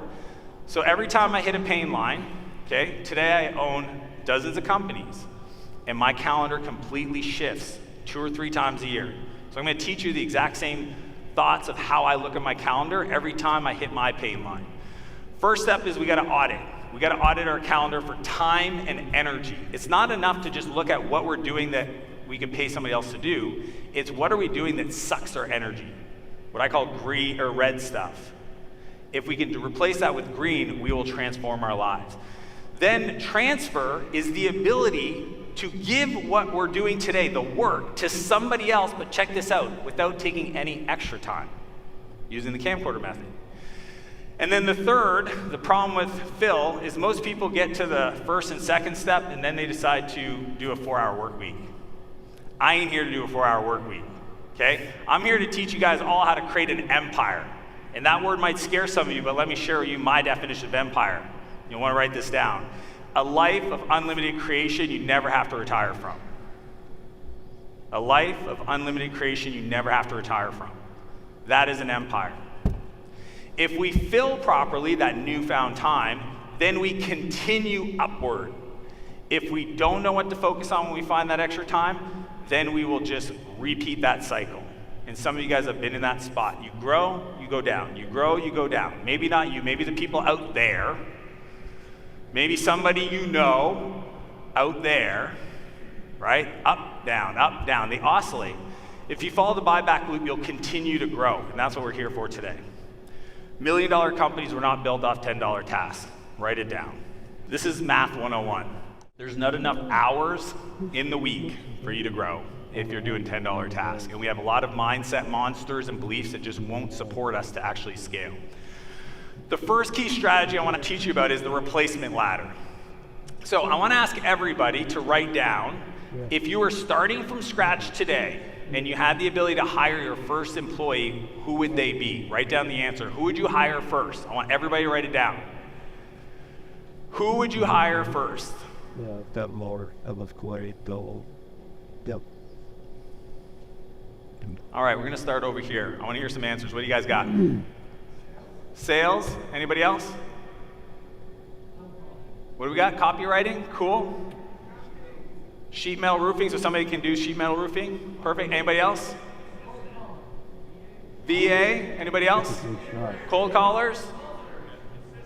Assistant, anybody? Secretary? Recruiter, I love those.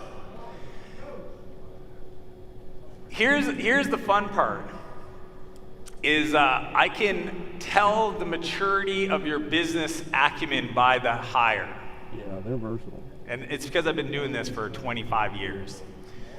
There is a strategy that I learned from this guy, Richard Branson, okay? Now here's the cool thing about Richard. Richard's the billionaire every billionaire wants to be like. And it's just true.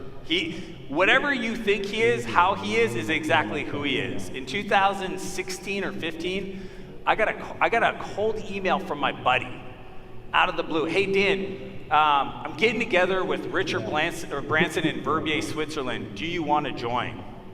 Let me look at my schedule. Yeah, clear. Yeah, of course I want to join. Like, I grew up reading his books.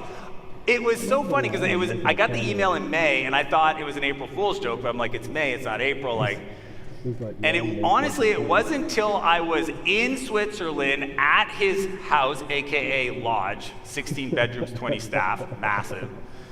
In that living room, sitting in that couch, and Richard comes out from the back and actually comes in and says hi to everybody, blah, blah, blah, that I actually believed he was showing up. Like, you guys gotta understand, you wanna talk about imposter syndrome? Ooh, it was so strong. In that group of people was Tim Ferriss, the founder of Square. You guys know Brian Johnson, the blueprint guy right now? He's doing all those like weird life hacking stuff. He was there, he just sold Braintree for $600 million. And there's this Canadian kid that I got invited because some guy that I invited to a dinner liked what I was building at the time and said, do you want to join? And I was just like, Dan, just don't say anything stupid. You can only go downhill from here. You made it in the house, don't get kicked out. So I just shut up and paid attention. And I'll be honest with you, all I was looking for, I wanted to understand how does a guy, some of you may not realize this, Richard Branson has 400 companies in the Virgin Group of Businesses. That Virgin Group of Businesses, that holdco, has 2 CEOs. I wanted to understand how he thought about scale and leverage. And I just watched. I watched how he interacted with his staff. I watched how he managed his time. And this is what I saw that I didn't expect. At the time, I had a virtual assistant. I had assistants over the years, right? We've all had them. What was different was watching Richard. Essentially, anything that came into his life went through his assistant, Helen. And every morning for breakfast, they would sit there for 60 to 90 minutes, depending on what was on Helen's list. She would review only the things that she didn't know how to deal with. She didn't know how to route. She thought Richard would want to know about. And they just had breakfast, they talked, and then the rest of the day he came skiing with us. That's how he ran 400 companies. Do you guys want to learn the other stuff that I learned from Richard? Yes or yes? Yeah. Perfect. This is the replacement ladder. We start at the bottom, we work our way up. Why? Let me tell you 2 different things. One, it's the lowest cost to pay somebody to do the work for the biggest time purchase back in your life, if you do it right. So that's why there's the outcomes. So level 1, you might be feeling stuck in your business, is because you don't have somebody to support you on your account and your admin work. But the key is to do like Richard did and give your inbox and calendar to your assistant. Some of you guys are getting a little, does that make you nervous a little bit? Anybody? No, you guys are all good just giving up your inbox and your calendar to somebody else and letting them figure it out, and hopefully you show up at the right meeting at the right time. Does that make you nervous? Anybody? Trust me, my assistant laughs all the time. She's like, Dan, I could tell you to show up at the edge of a cliff and write in the description, jump, and you would do it. I go, well, don't do that, but I mean, I trust you. And it's because I realize that if I can give up the inbound. Your inbox is nothing more than a public to-do list of other people's goals on your time. Write that down. Your inbox, your email, is nothing more than a public to-do list of other people, strangers' requests on your time. And you allow yourself to be addicted to that. So step one is admin. Number two is your customer success, your fulfillment. This is where you have somebody that helps you, but the key is you gotta give away your support and onboarding. So when I enroll somebody in any of my companies, okay, now I have CEOs that run them, but when I was doing it, the first hire after admin would be somebody to help me take the deal that I just closed and move it forward. In real estate, it's a transaction coordinator, right? Like, you need somebody that'll work with the customer and do all the stuff. You can still be the specialist, but give that to somebody else. Level 3 is marketing, right? Now you want to start building and designing a playbook to generate leads, okay? Because if you don't do this, I'll tell you what happens. Sales is 4 because you as a CEO will always be able to sell better than anybody else you hire, and you know it.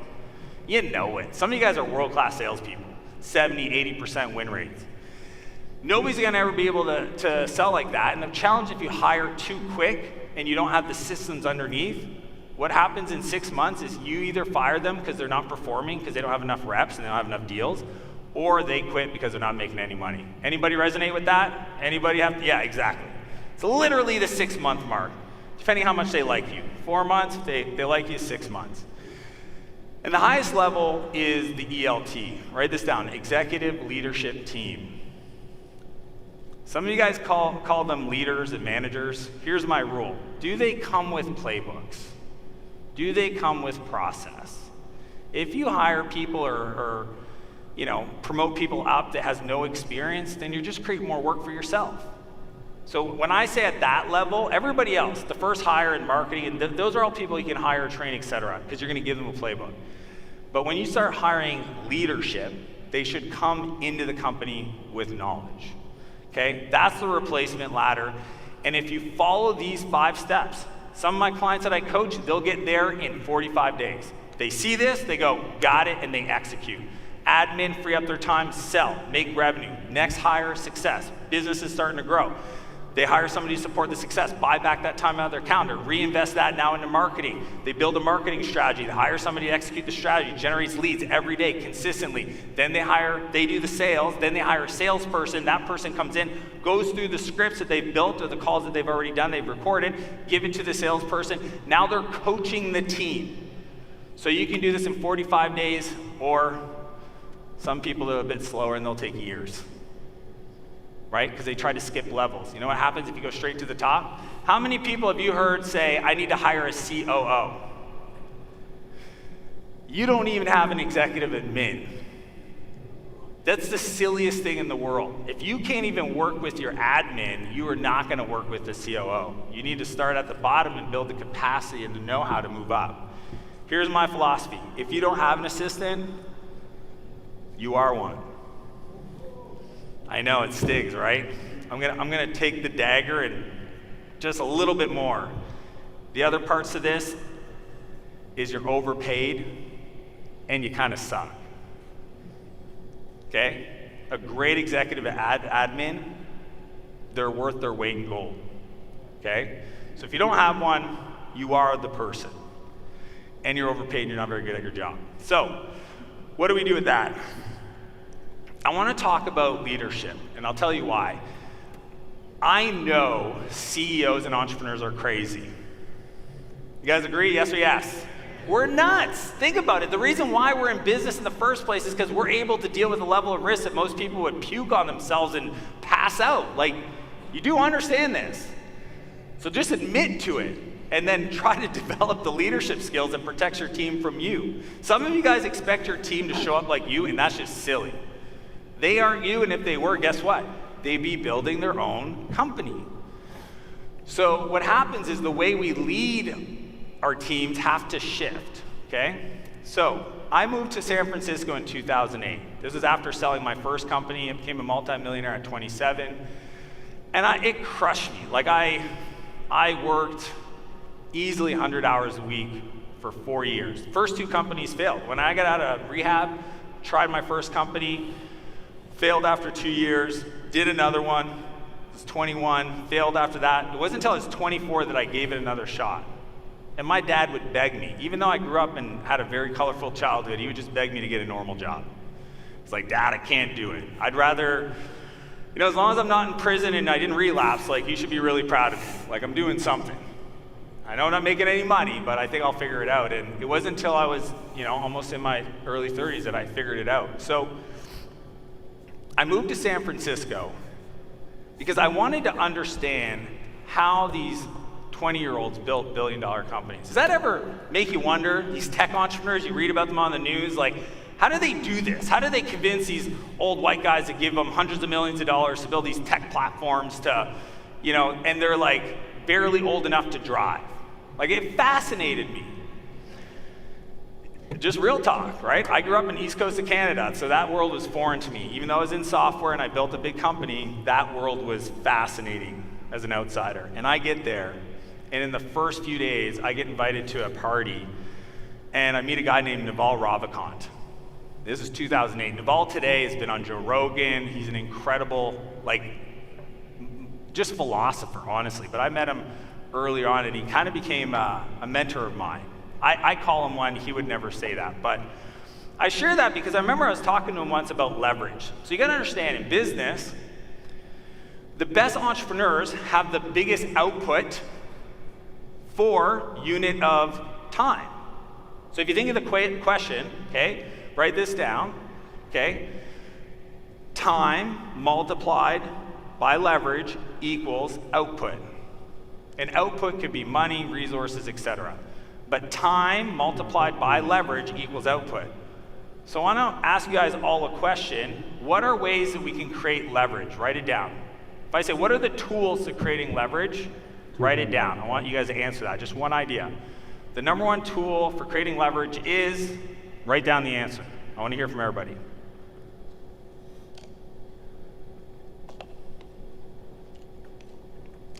All right, let's hear from over here. What do you guys got? Raising money?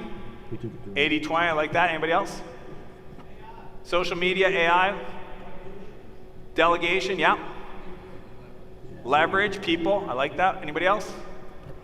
Automation, what else? What? I can't hear you. Systems, ooh. I love systems. Do you know what systems stands for? Save yourself time, energy, and money. Write that down. Systems equals save yourself time, energy, and money.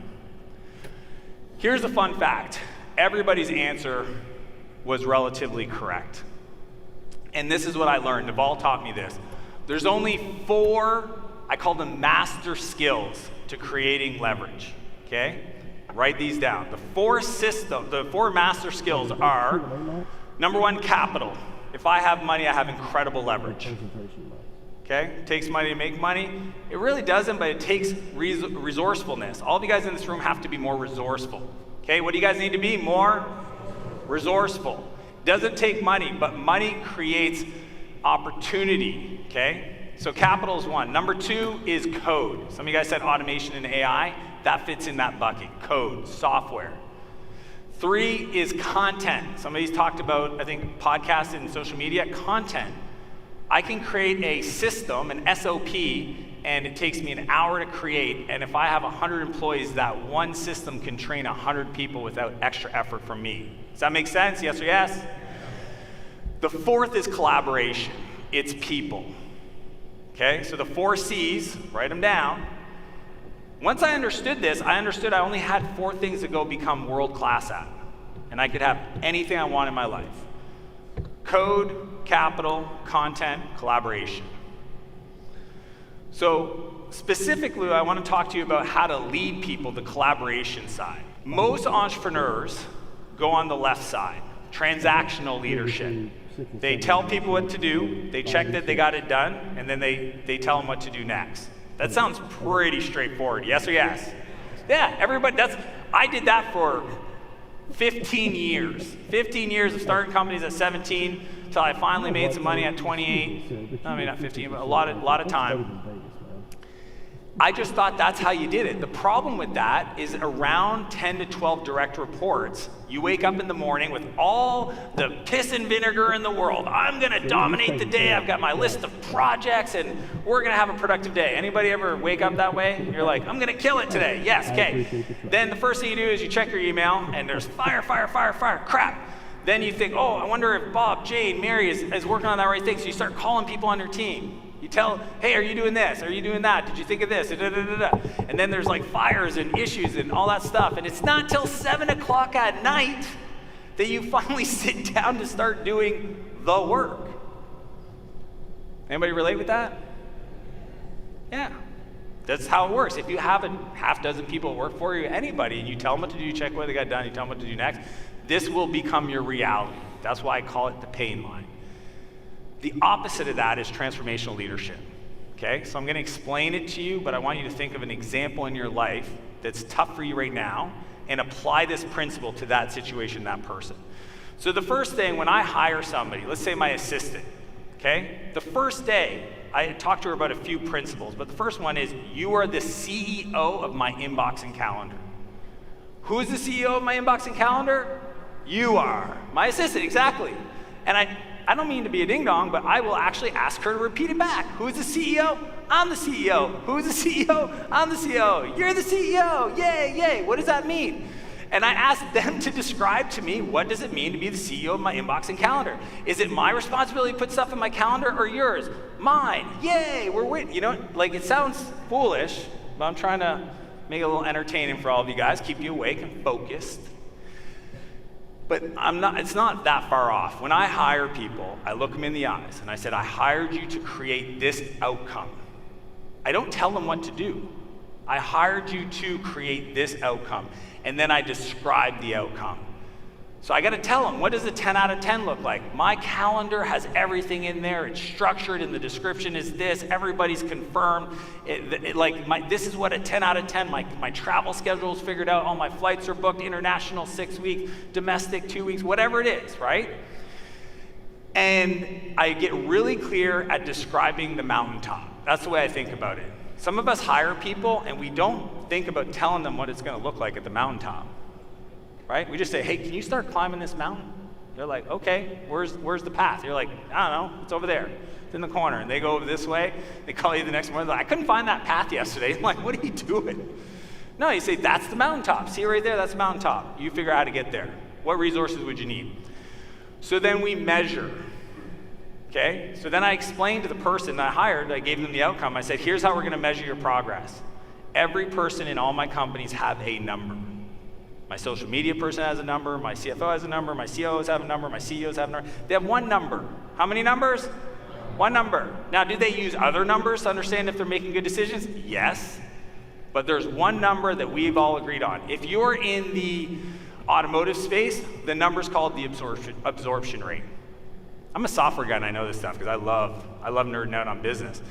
Absorption rate, it's the number that tells you the ratio of the service department and parts covering the overhead of the car dealership.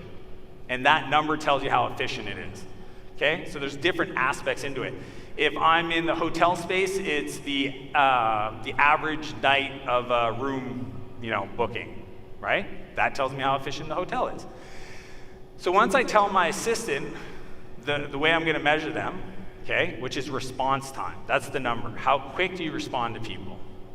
Okay, and it's a simple tool, you put in your email and they respond. Then when I have issues, somebody asked me this today, what do you do when you have issues with people on your team? Anybody else run into that, issues with people on your team? They're humans, they're supposed to have issues. Some of you guys expect people to be robots. Some entrepreneurs, their expectations for their people are up here. Can we just pull it down a little bit? Can we all realize that they have lives that don't revolve around us? And that's okay and awesome. Can we show up with a little bit more empathy? 100%. So what happens is anytime I see something that isn't great, I write it down, okay? On my phone, all my direct reports, I have a Google Doc, okay? And it says at agenda, it's got all their names, and I just write down a bullet. Once a week for most of my direct reports, every 2 weeks at minimum, I sit down with them. Guess what's the first agenda item in that meeting? Guess. Review my list. Literally, the other person's meeting or one-on-ones is review Dan's list. So I pull up my phone because I forget what I wrote in there, and I pull it out. Literally, every meeting, I have a daily meeting with my assistant, Ann. Guess what? She's like, hey, Dan, what's on your list? And I open it up because I forget. I like to just write stuff down. Let me pull it up here. Discuss podcasts when traveling to optimize flights. Example, Charleston podcast. That's the first item on the thing. I just wrote it down. Now, here's the kicker, though. Coach. The way you coach somebody isn't to tell them what they did wrong and tell them how to do it right, which is what most of us do. The way I coach is, number one, I ask myself, what is the principle that was violated? What expectation do I have, and what is that principle?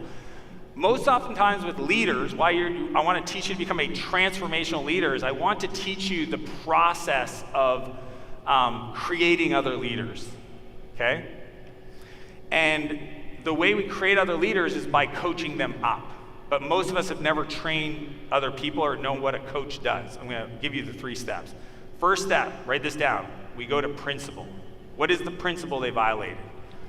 Okay, so in that situation for Ann, there's 5 core my SOPs are these things called North Stars.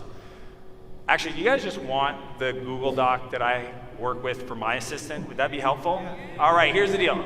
Just because you guys are friends of Carlos, follow me on Instagram, Dan Martel, 2 L's of Martel, write it down, at Dan Martel, or you can pull out your phone, do it now. And then message me, Freedom EA, and that'll tell me to give you that document, okay? Because I'm not giving it to anybody else. And if you're watching the recording, it's not for you, just for you guys in this room. Cool, yes or yes? Awesome. In there, you'll see I have North Star principles. Dan Martel is my name, in case you guys are. The North Star principle, one of them is that the calendar is a work of art and complete and always optimizing for revenue. That's my calendar, okay? And that is one of the things that was kind of violated. She may not have known, I got to coach her up. So the first thing I said, the thing I want to talk about is the fact that my calendar wasn't at 100%. The second part to that is a story. That's why I always write down examples, okay? Give them a story of when you learned that principle. Okay, so if let's take something simple. People have to show up on time. Does that bug anybody else when people show up late for meetings? Perfect. Okay, principle. If you're on time, you're late. Does that make sense? That's my principle. You may not even know you have these unexpressed expectations, so we got to document them, we got to codify them. If you're on time, you're late. So if you're late, you're super late. That's the principle. I learned this the hard way. I had a client, I was supposed to meet them, I didn't show up on time, and as soon as I showed up, they said, you missed the deal, I'm going with your vendor, nobody's late for meetings ever again. And I embarrassed myself. You tell your personal story. Okay, you can do a 2-minute story, you can do a 10-minute story. So depending on the executive, I might tell a 10-minute story to really make it land. And at the end, this is the third part. So first part is principle, second part is story, third part is takeaway. I'll ask them, what did you take away from that story? What did you learn? And they'll say to me in that example, if I'm not 3 minutes early, I'm late. That's awesome. Then commitment. Will you make a commitment that in the future you'll always be on time? Yes. If I did that with somebody, what's the probability that you think they're going to be late in the future? Low. Because they understand that it comes from my heart and that I learned this the hard way and I don't want to have you learn this. Right now it's low stakes. We just started working together. I need you to know. Most people don't follow this process for coaching, okay? So this is the transformational leadership. We start with the outcome. Where are we going? Then we go to measure. What is the one number? And then we coach them whenever we see them violate anything. And we teach them our thoughts and our stories, our experience. Anybody that's had a great leader in their life, a great boss? Anybody have a great boss? I had this guy, Darcy, who was just awesome. Exactly. They probably did this to you and you didn't even realize they were doing this. That's what made them great. Here's my big belief. Delegate the outcome, not the task. Write it down. Delegate the outcome, not the task. Stop telling people what to do. Start telling people where we're going and let them figure out how to get there and coach them along the process. And that's how we build people. That's how we coach up. The third and final hot principle is the 1-3-1 rule. This will absolutely transform your life. Anybody that has a team of people and you're frustrated that your phone is always blowing up and they're always calling you and they're always emailing you and they don't seem to know how to figure anything out, I'm gonna solve this for the rest of your life. Do you wanna learn how to do that, yes or yes? Awesome, here's how it works. You know why they call it a bottleneck? Because it's at the top. So you think the problem's your person on your team. I'm telling you it's the person you're looking at when you look in the mirror. So you've taught people this, and I'm gonna teach you how to unteach them this. Okay, so a few years ago, the 1-3-1 rule, and I'll tell you how it works, is culture in all my companies. Like, you won't meet anybody at any area of the business that doesn't understand what it is, because we use it as language. And I remember I had this director of HR, this recruiter on the team, and he messaged me, he's like, hey, we got a problem. I was like, what's going on, dude? He goes, we need to hire 12 people in the next 30 days. I go, yeah? He goes, well, I don't know how to do that. Wow. Well, what do you think I should do? Oh, I don't know. Well, I've never done it. I said, Adam, I mean, I hired you, the director of HR. I hired you to do that job. I don't know how to do that job. Out of both of us, who do you think should learn how to do that job? And he's like, well, I mean, do you have any ideas? And I said, what's your 1-3-1? And he goes, oh man, I don't know, like, I don't have time for this. And I said, I don't know how to help you. Okay, write this down. If you want to be rich, be lazy. If you want to be wealthy, be incompetent. Okay? If you want to be rich, be lazy. If you want to be wealthy, be incompetent. I said, Adam, I didn't hire you to tell you how to do your job. I hired you to tell me what to do. Does that make sense? Steve Jobs said this. He said, it's easy to hire other people, tell them what to do. It's hard to hire people and have them tell you what to do. So I said, what's your 1-3-1? He said, I don't know. I said, how long will it take to figure out? He goes, give me a day. I said, how about the same time tomorrow we meet up and we review? He goes, that sounds great. It was like 4 o'clock that day. Next morning, 10 a.m., he texts me, I'm good. Duh. Like, and I'll share with you why. Here's how the framework works. One specific challenge. When somebody comes to you with problems, okay, and I love you women, but you're the worst. You guys, I love you. Most of my team are executive are women, but you guys come to me with a hurricane of stuff. It's like a tornado. I love it. It's creative, but I'm like, what are we talking about? And they're like, this is wrong and this is wrong. I'm like, one thing at a time. So one specific problem. What are your 3 viable options that you've considered? I want to hear them. Tell me how you researched them. And then give me your one specific recommendation. If you teach everybody in your team the 1-3-1 rules, I'll tell you what will happen. One, you'll start having your frontline people solve problems that never make it up to your attention. Okay? You will teach people, this is another big idea, that we teach people how to treat us. Okay, we teach people how to treat us. So if we teach people every time they have a problem, they come to us, guess what they're gonna do when they have a problem? Come to us. So that's why it's a bottleneck, because it's at the top, because you taught them how to do this, and this is how we fix it. So 98% of the time, somebody comes to me with a 1-3-1, their recommendation is what we should do. And over time, they build their confidence. And I push down all the big decision making to the front line, okay? And I've got time, I'm gonna give you guys wanna know the ultimate hack? This is like I don't share this often. Frontline workers, I give them a $50 budget to fix any problem they see, and all they have to do is tell me about it after. It's called 50 to fix it. So anybody in my company at the front line, they can solve any problem they see if it's less than $50 without getting anybody's permission. The only rule is they have to tell their leader within the next 7 days. Okay, so they can spend their credit card, expense it, it's always approved. They got to tell their leader next 7 days so they can coach against it. Leaders, managers, it's $500. Directors, it's $5,000. And for my executive leadership team, my CEOs, my CRO, my COs, it's $50,000. What did I just do? I just created a framework to push decisions and issue problem solving down to the front line so we can move faster. I'm all about leverage, all about speed, all about growth. Most of you guys are walking over dollars to save pennies. It's hilarious. Let your people solve the problem and then coach them up. That's how we unlock the 1-3-1 rule in a more tactical level. So here's my philosophy. This is how we scale companies. Doesn't matter if you're a company of 1 or 2. We build the people build the business. We build the person builds the business. We build the team builds the business. When you shift your lens on your role in the company as a people builder, it will unlock massive growth. Okay, this is how I do it. So with that, this is my book, Buy Back Your Time. Best-selling book, continues to sell more copies every week. Here's the movement I'm trying to create. I want to rid the world of companies failing because the CEO builds a business they grow to hate. Does that make sense? I think most businesses get built to a place where the entrepreneur grows to hate it and then they want to do something else. I want to get rid of that as being the reason the companies fail.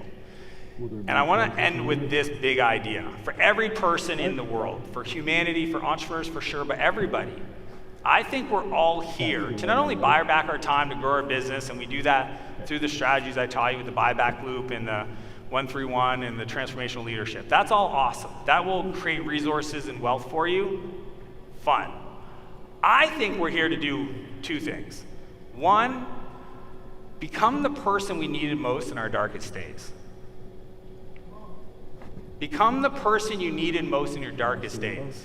Every day. You wake up and try to create that person that would have had the opportunity to speak to that kid. For me to have the character and the resourcefulness to talk to the 15-year-old version of Dan. And then while you're doing that every day, this is the second part, is share that person with the world. Give that person to the world. And your world may be your kids, your world may be your community, your church, your CrossFit gym. I don't care. It may be social media. And I think that would be the best place. Because I think that if you wake up every day to become that person and share that person, that you will create a life of fulfillment that you can't even imagine to feel. So with that, everybody, thanks for having me. You guys are awesome. Thank you.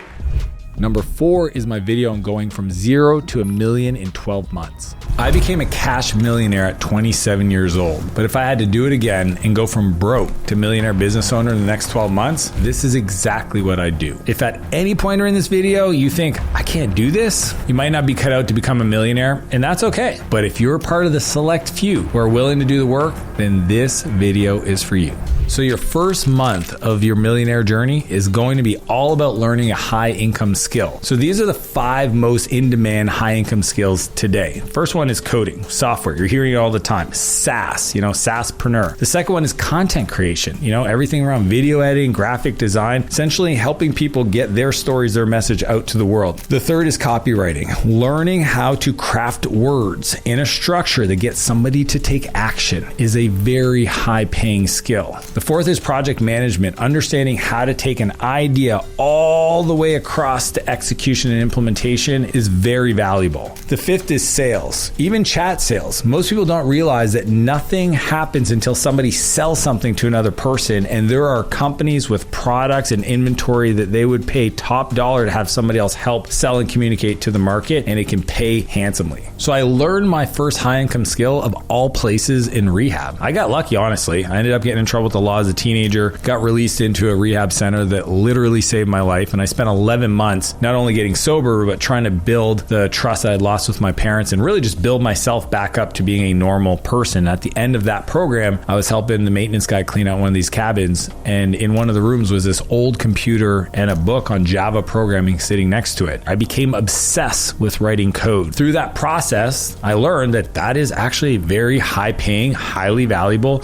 skill, and it was the first of several that allowed me to build the career and the entrepreneurial journey that I've been on. When you start, you have to spend all your time learning the new skill, the high income skill. Even if you have a job, you might be working 9 to 5, start learning between 5 to 9. The whole point is to increase the value you bring to the marketplace. It doesn't matter how much you think people should pay you, it's the kind of value that you bring. So if you're doing something that is low paying, like restocking shelves, don't be upset if you're not making the big bucks. The whole point is to figure out how can you increase the value you provide to the market. If you figure out what the market wants, what it finds valuable, and you learn that skill, you will be rewarded accordingly. Which brings us to month 2, which is learn, don't earn. I believe that you have to be obsessed with your high income skill. For me, it was writing code. I would do everything from build apps for my friends to share photos online, to build an application for people to download and create burnt CDs of all their top MP3s.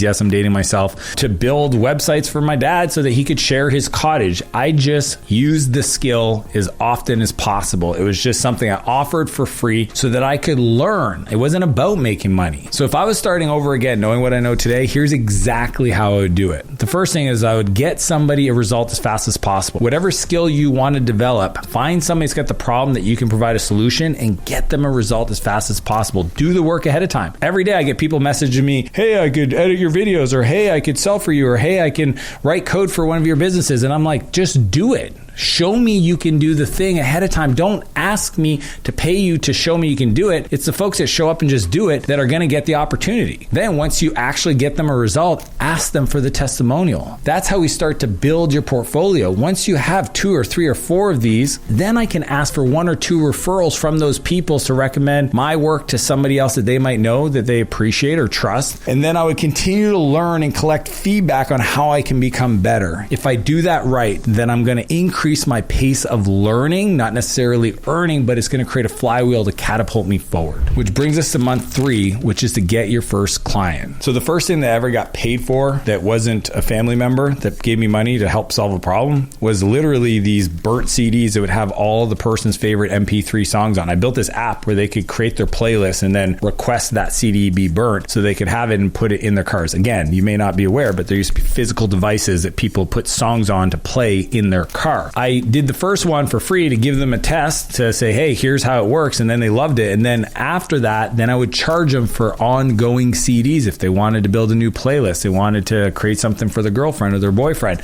And that to me is one of the best ways to get your first client is demonstrate the value ahead of time. And then once they're in, then ask them to pay you for follow-on work. Ask them to pay you to do more. When you charge for your work, the whole relationship changes. I mean, their expectations are higher, which isn't a bad thing. You actually get paid so you can invest in yourself and buy tools to make yourself even better. The other thing you'll learn real quick is that if people don't pay, they don't pay attention. Meaning that if what you do as a service requires them to give you feedback, if they're not paying, don't be upset if their emails don't get responded very quickly. The more they pay, the more they pay attention.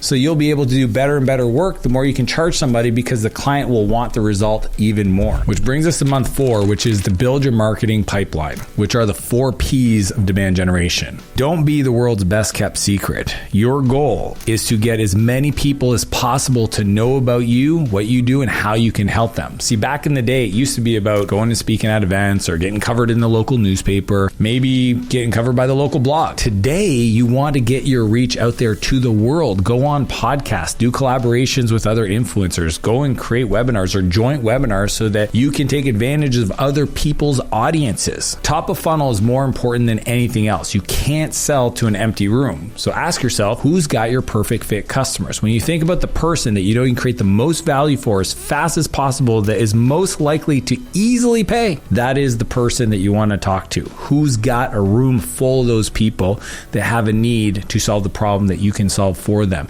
Reach out to them, go on their podcast, ask to contribute a blog post article, do a joint webinar. If you do those things, you will build the top of funnel. So there's only 4 P's to create demand in the market. The first P is publishing. Think social media, content. We want to use education-based marketing to inform our customers how they can solve the problems themselves. But if we do a good job showing them how to do that, they're going to go, well, this person's clearly an expert.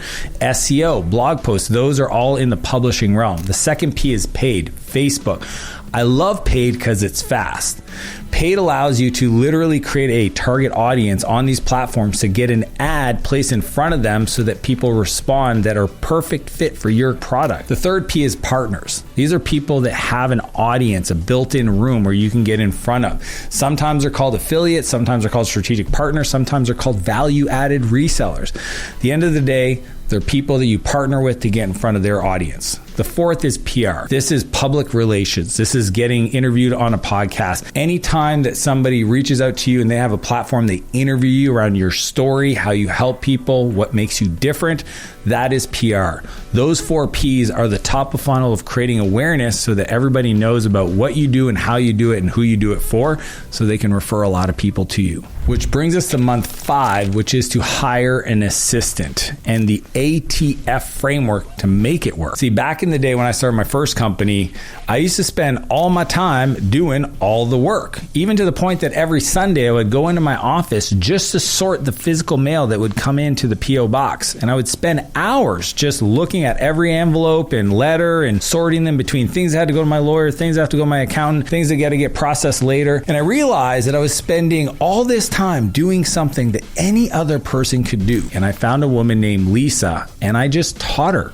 in person how to process my mail. And all of a sudden I had hours back on a Sunday. So instead of processing mail, I was doing lead generation. I was doing follow up on my sales funnel. I was preparing for the week. I was reviewing applications and references and job postings. Like, I was doing things that were actually growing my business. So if you spend all of your time doing things that somebody else could do instead of working on the thing that makes you the most money, you're essentially working against yourself. This is the first hire in what I call the replacement ladder. See, most entrepreneurs end up building a business they grow to hate. So we use the ATF framework, which stands for audit, transfer, and fill, to make sure that we look at our calendar for where we're spending our time, take the things that cost very little that we hate doing, for me, anything financial or not very fun, process oriented, and then T is transferring that to somebody else that literally plays at the thing you work at that you could pay little money. And then you take that newfound time and you fill, that's the F, learning new skills, character traits, belief systems, or just doing more of the work that you're getting paid to do. If you can follow the ATF framework and get your assistant to take over most of the stuff in your calendar that isn't working with clients directly, you will end up making more money as fast as possible. If you want my internal playbook for how I work with my assistant and see the 47 pages of my SOP, standard operating procedure, just find me on Instagram at Dan Martell, 2 L's Martell, and message me YouTube EA for executive assistant, and I will send you my direct link to my Google Doc, no gated. You don't have to give me your email or your cell phone number, and it walks you through exactly how I work with my executive assistants to buy back literally 40 plus hours a week. Which brings us to month 6, and we're halfway there, which is to master sales. See, in the early days of building my first company that finally made money, called Spheric Technologies, I realized that I wasn't very good at selling. World class at writing code, really good at hiring other engineers. But when it came to talking to normal people and trying to get them to buy from me, I used to get nervous. I didn't know what to say. They would ask for things. I would just say yes. And I would get dragged along on this long sales process of people that were never intending to buy in the first place. But learning the mastery of sales became my new passion. So learning how to code was my first high income skill, but then realizing that if I really wanted to grow, I had to get really good at communicating in sales. That's when I started investing in learning that new skill set. I learned a long time ago that a business is started, it's birthed only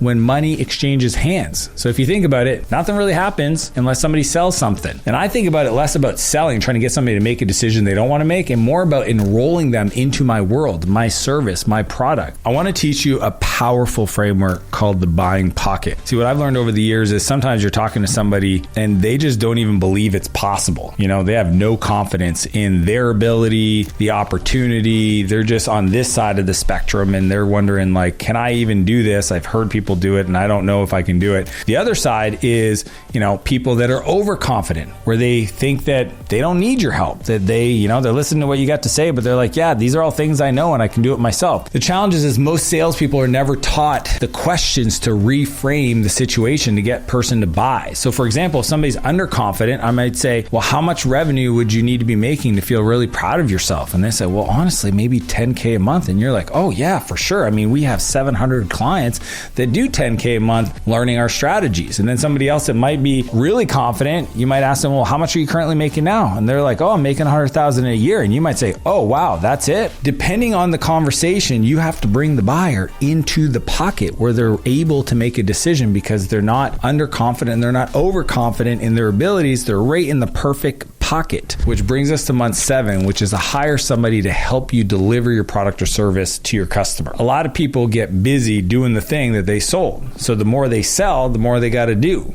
And if they have the opportunity to double, maybe triple the business over the next few months, it means their calendar is going to get double or triple more. And then when they have these opportunities, instead of pushing on the gas, they push on the brakes because they don't want to end up creating all this emotional shrapnel around them from their team, their family, or their friends that never see them anymore. So I want to teach you how to hire somebody to offload that work and support you in delivering for the customer. So this is the second hire in my framework, the replacement ladder. Essentially, everything from customer support to customer success to support tickets to product support, setting up a customer intake. After the sales conversation happens and you get a credit card, the person shows up and you have them deal with every aspect of the customer experience. You might still be involved in doing the work, but you have this person help you in delivering that value. So you're not the one trying to coordinate in your calendar. They are. They're the ones pulling the reports together so that when you have your weekly meeting with your customers, you can show them how you're doing. Having somebody else that's responsible for everything that's involved in delivering your product or service so that you can buy back that time is huge leverage that you can then reinvest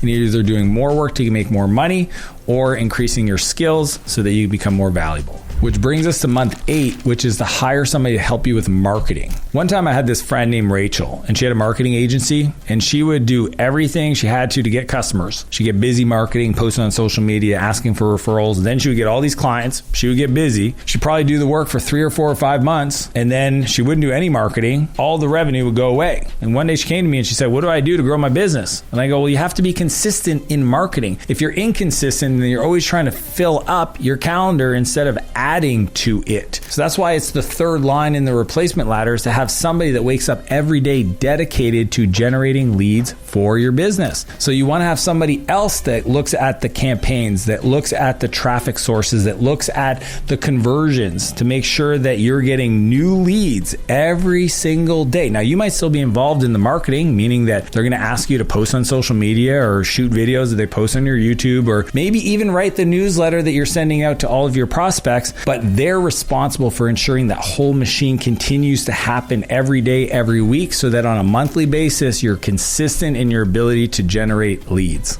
Which brings us to month 9, which is to join a coaching program. Now, I know for a lot of people, they're like, "Oh, another coach. I can't believe you're talking about this." Here's the deal. The fastest way for you to get to a destination is to ask somebody that's been there before. And I put this off for years. I remember I was 23 years old. 2 failed companies, until finally, out of desperation, I read a book and realize I need to hire a coach that teaches me the frameworks that I just read in this book. So I hired my first coach named Bob, and he was not cheap. $1,500 a month for 2 phone calls. American dollars. I'm Canadian. That's like real money. But in the next year, I went from barely making payroll, not knowing what I was doing, to making almost $1 million in my first year as an entrepreneur. So my whole philosophy is, if you want to learn the fastest and grow the fastest, then get into a coaching program with somebody for your specific high income skill that's going to allow you to grow as fast as possible. There are people out there that are already making $1 million a month in the thing you're doing.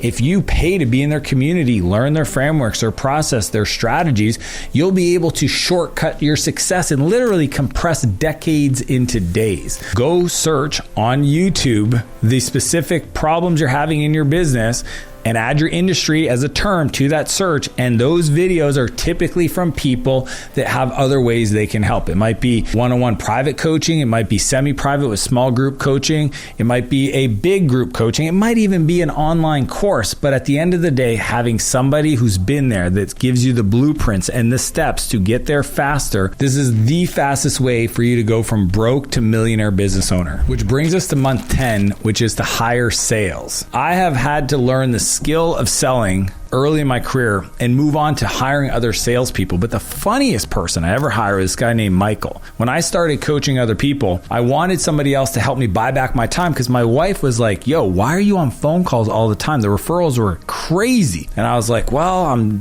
try to talk to the people. They want to work with me. So I figure it's a good opportunity for me to see if there's a fit." But she's like, "Shouldn't you take your own advice?" And I'm like, okay. So I went and I hired a guy. His name was Michael, and he came in, and I didn't know how to sell coaching. I just said, hey man, you should talk to these people. I've got a calendar full of people that want to work with me. Just listen to my previous calls and sell. But the truth is I didn't have high hopes. I mean, this person was selling swords on the internet. He had never sold coaching before. And all he did was listen to my calls. And within the first day, he had somebody pull out this credit card and buy on the call within 30 minutes. And I freaked out. I was like, dude, what did you say? Is this person expecting to come to my house for dinner tonight, or that I've got to, spend the next 6 weeks with them? How did you get the person to purchase in 30 minutes? He said, I just followed your process. And I was like, what process? He's like, I listened to your calls. I mapped out exactly kind of what I was seeing you doing, and I just walked them through it. And here's the crazy part. Most people don't understand this as entrepreneurs, is that when you actually have somebody else selling for you, it makes you look better as the owner, because the person buying goes, oh, well, if they have a system for this, they probably have a system for delivering the thing I need, which means I have a higher likely of a guaranteed outcome than if I'm talking to the CEO of the business that's also going to be doing the work. Like, when do they have time to actually take care of the projects that they're going to be doing for me? This is the fourth hire in the replacement ladder, is sales. And I want you to train this person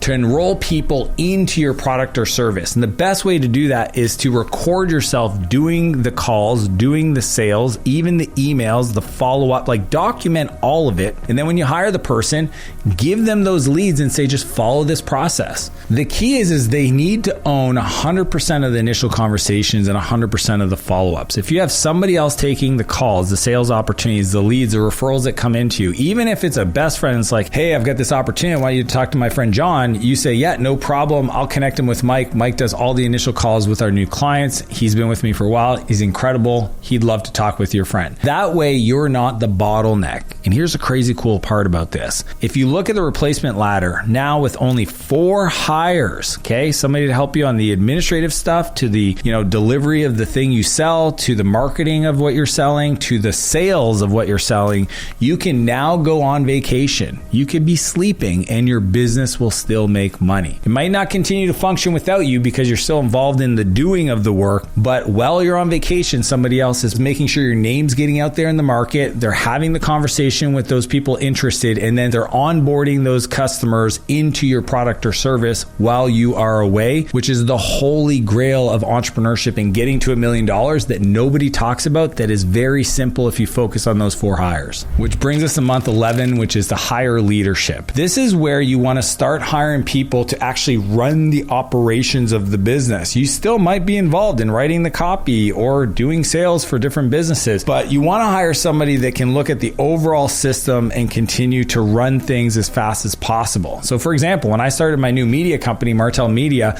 one of the first hires I made was a guy named Todd. And Todd came in as my general manager. And as we started to put the pieces in place and things had to get done, it got routed to Todd. Now, Todd is somebody who's done this for decades and he knows how the playbooks work. So it was really easy for me to just give it to them. And a lot of you have some of those people in your life, but you're scared to let go. The reality is, if you don't learn to let go, then you'll always be a prisoner to your business. And if you want to get to $1 million as fast as possible, you need to learn how to work through people to get projects completed where you're not involved. They focus on hiring and training and retaining your top talent so that you get to focus on what's next. You get to focus on your creative juices and trying to figure out, how do I get in front of more people? How do we scale our sales process? How do we make sure that the delivery of what we do is so world class that every one of our customers is referring other people to our business? That is how you build the replacement ladder so that you can get to $1 million in the first year. Which brings us to month 12, which is to build your personal brand. Every one of your dreams, your goals, your vision for your life gets easier, will come to life on the back end of people knowing who you are and how you can help them. I've been online creating content for 15 years. I have millions of followers across different platforms, but I started with 0. And it doesn't matter where you're at today, you're going to have to start at the exact same place I did. What benefit you have is you have folks like me and many others literally unpacking the blueprint for you to follow video to build your audience as fast as humanly possible.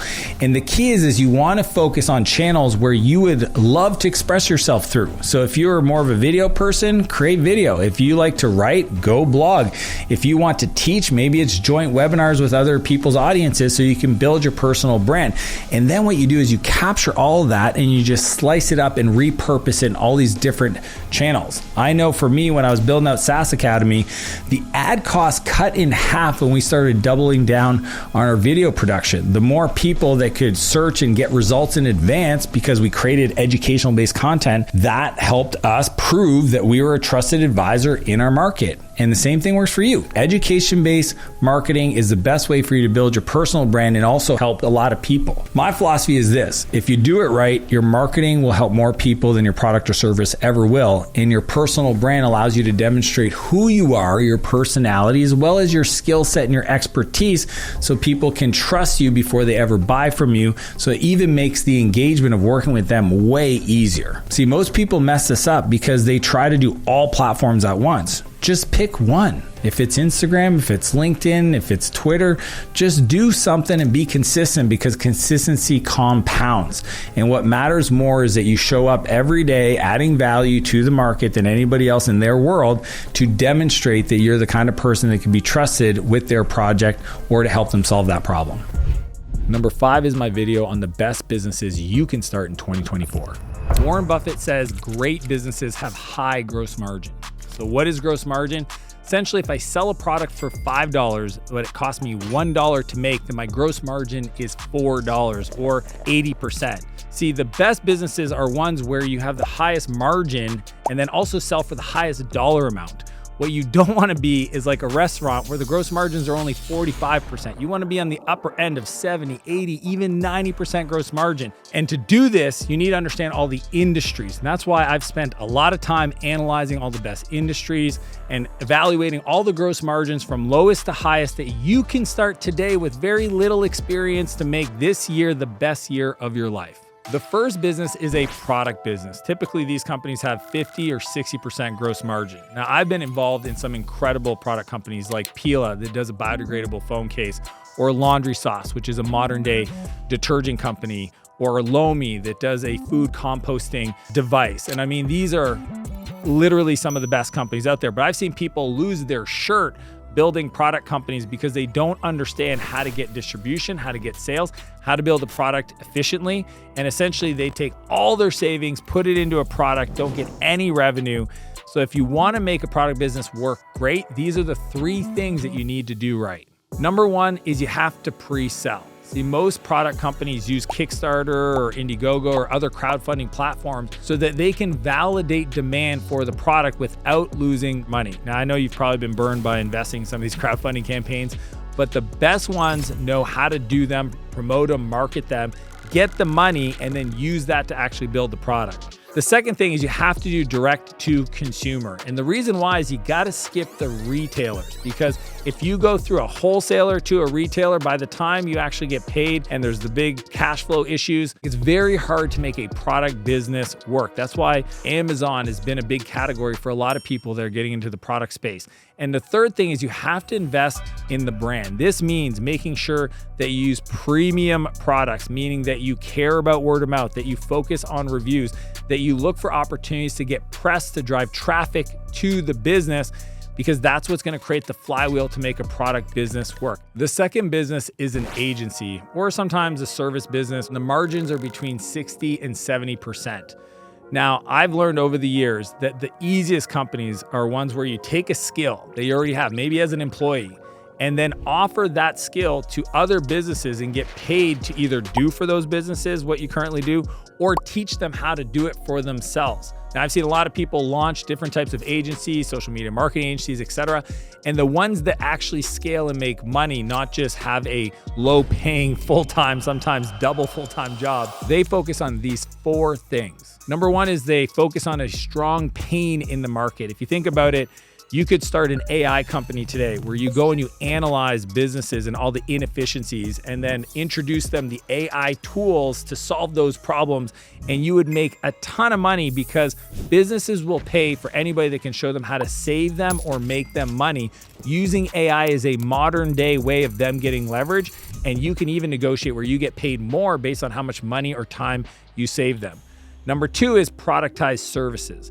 See, if you sell just work for time, then you're always going to get paid for your hour. What you want to do is get paid for an outcome. And to do that, you got to focus on one thing. If you're a designer, focus on logo designs. If you're a programmer, focus on the onboarding experience. If you're a salesperson, focus on the discovery call. Teach people how to do one specific thing so that you can productize it. And as you grow, you can buy back your time by having somebody else support different aspects of that productized service. Number 3 is focus on reoccurring revenue. See, too often when we start, we just want to get paid to do the thing. Problem is that every month you got to get paid to do the thing over and over and over again. So you start at 0 at the beginning of every month. What you want to do is sell a service, an ongoing reoccurring revenue service for whatever that work is, so that you come in, you evaluate it, you support them, you keep doing more work.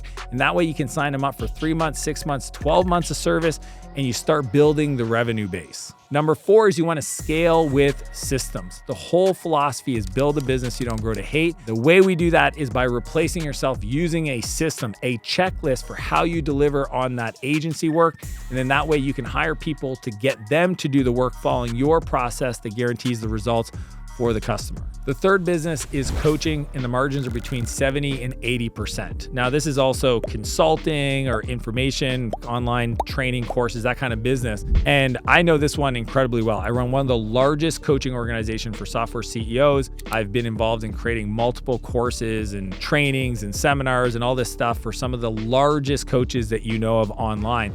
And even for me, I hesitated launching this. I mean, I even built a whole technology company called Clarity.fm because I was too scared to call myself a coach, and I put it off. I mean, this platform we built, I did over 1,300 Clarity calls over a 2-year period and never gave myself permission to call myself a coach.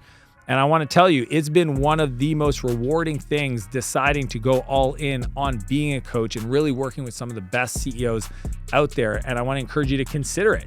But if you're going to do it, these are the 3 things that you have to do right, or you're going to eventually end up hating being a coach. Number 1 is to learn to sell your expertise. I mean, this one is a fascinating one because I know people that are world-class in what they do. They're literally the fittest person I know, or they're incredible networkers, or they're so talented in their art, but they would never feel comfortable getting paid to teach somebody else to do the thing they've done, which is crazy. I mean, at the end of the day, you've become great at the thing you're doing and people have noticed.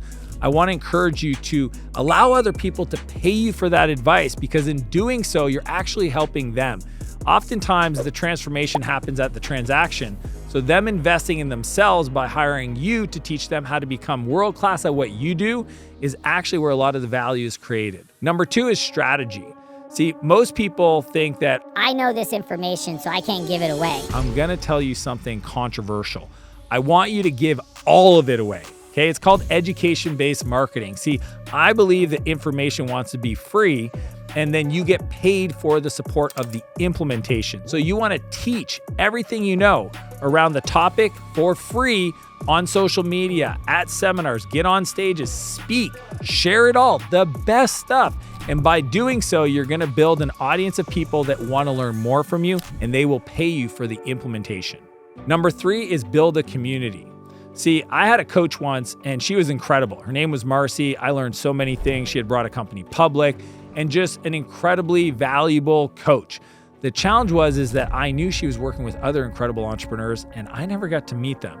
Never once did she organize a dinner or a meetup or anything so that I could also get value from meeting the clients she worked with. I'm telling you, if you are a coach, having a community where other people from that same coach can connect and meet each other, that's where a lot of value as a coach will come from to help you with keeping people in your world and also allowing you to send their support as you grow the business. The fourth business is software, and the gross margins are between 80 and 90%. If you think about it, having a new customer use your software costs nothing. Literally, it's like server data storage on some computer. Now, I learned this personally back in the 2000s when I started writing code and building software.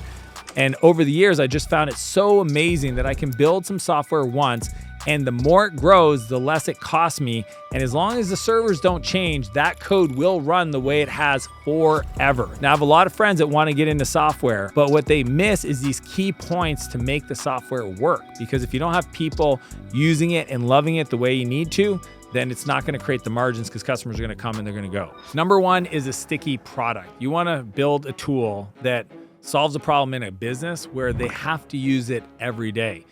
Think about things that are painkillers, not vitamins. You want to create something that's a must-have problem solve, not a nice-to-have like a vitamin. Think, dating sites where it's just like a one and done, or taxes where they do it once a year. Those are not tools that are going to have daily usage like a Dropbox or a Slack. So you want to look for problems that are sticky in regards to the product, solving those problems and keeping them around. Number two is boring industry. See, most people build software for marketing or sales because it's what they know. But the problem is the customers are going to be swapping off of your product to your competitors every 3 to 6 months. You want to be in boring industries like local services, lawn care, body shop software. Government is definitely a fit. You want to find customers that aren't always looking for the latest whiz bang, but you can solve a core problem in their business using software. Number three is first-time user experience, also pronounced FTUI. The key is you want to look at your software as like the level one of a video game. When you start playing a video game, they don't just like drop you in and say, start fighting or start racing. Like they walk you through the process and they actually teach you. You're not playing the game, but you're kind of playing the game. That is the same concept you want to do with your software so you don't overwhelm people and get them to what's called activation or receiving core value. Most people try to add too much to the product, especially when people just sign up, and it confuses the customer. So you want to focus on that first-time user experience to make sure they activate and receive the value promised on your homepage. Number four is focus on retention. See, too often people want to focus on the chocolate, which is marketing and sales and getting more customers and leads and just trying to get as many people into the thing. But the real broccoli of software is retention and keeping people from churning out, figuring out of the people that leave, why did they leave? Try to keep them back, because the more you can keep the customers that you've got, the higher the lifetime value will be of your customers over time, which will massively increase your gross margin and what makes software so powerful. Those are the best businesses you can start in 2024. Number six is my conversation with millionaire investor Cody Sanchez on how to make $1 million if you're broke. You're starting from scratch at zero. How do you make your first million? If I was today going to make my first $1 million, a lot of people would say I'd go build my own social media. I wouldn't do that from scratch. If you guys saw the ad revenue on YouTube, you'd be like, no, you wouldn't. Yes, I could go start from zero, get my first couple $1,000s and work my way up, or I could leverage. So the best thing that you can do is get in proximity to. Most people have read like Tim Ferriss's 4-Hour Workweek, and I feel like this is that book now on steroids. When you went and wrote this, what was the one piece of this book that you thought, why doesn't anybody do it this way? It's not what everybody would want to learn. It's kind of the chocolate broccoli. Like people, I wrote that book that way because I knew it would get people to start the book, but the broccoli is actually like towards the back part of it, and it's transformational leadership. So like most people that run companies don't realize that they are actually a little insane. Right, Cody? No, not at all. Not over here. We are nutty. And I mean, we have to be because we're deciding to do stuff that very few people do, right? Which is start companies, buy companies, which is if everybody did it, it wouldn't be abnormal or extra. So transformational leadership is a simple concept that when you have people that report to you, okay, there's two ways to do it. You can do transactional leadership or transformational. Most people, if you've never been taught any different, it sounds super logical that you do transactional leadership, which is you hire somebody, you tell them what to do, you check that they got done, and you tell them what to do next. Most of us have experienced this in our work capacity. This is how we've always done it, and it sounds super normal. The problem with that is that as you hire more people, and it usually happens around a dozen folks on your team, direct reports, where you'll wake up in the morning with all the motivation to get a bunch of stuff done, and then you like check your inbox, and then you realize this person's working on the wrong thing, and then, oh, what about this new person we just hired? Are they being trained? And you literally spend the whole day doing a tell, check, next loop, to only find out that after you had dinner and you put the kids to bed, that none of the projects you touched ever got done. So then you work from 7 o'clock till 11 o'clock at night trying to actually get your own work done. And that's where you hit essentially what I call the pain line, where anything more that you want to do in your life becomes really painful. So you might be sitting with an opportunity, sitting there like, I could go do this, but I can't do anything more because I'm stuck in this transactional leadership style, versus transformational, which is, number one, it's outcome focused. So I don't tell anybody on my team what to do. I tell them what it looks like when it is done at the highest level.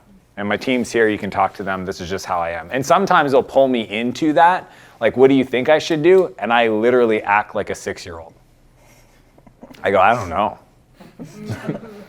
Anne's laughing because I do it a lot. But literally it's like, I was like, what do you want to do? And they're like, but I'm asking you. I know, but I don't know. Of course you know.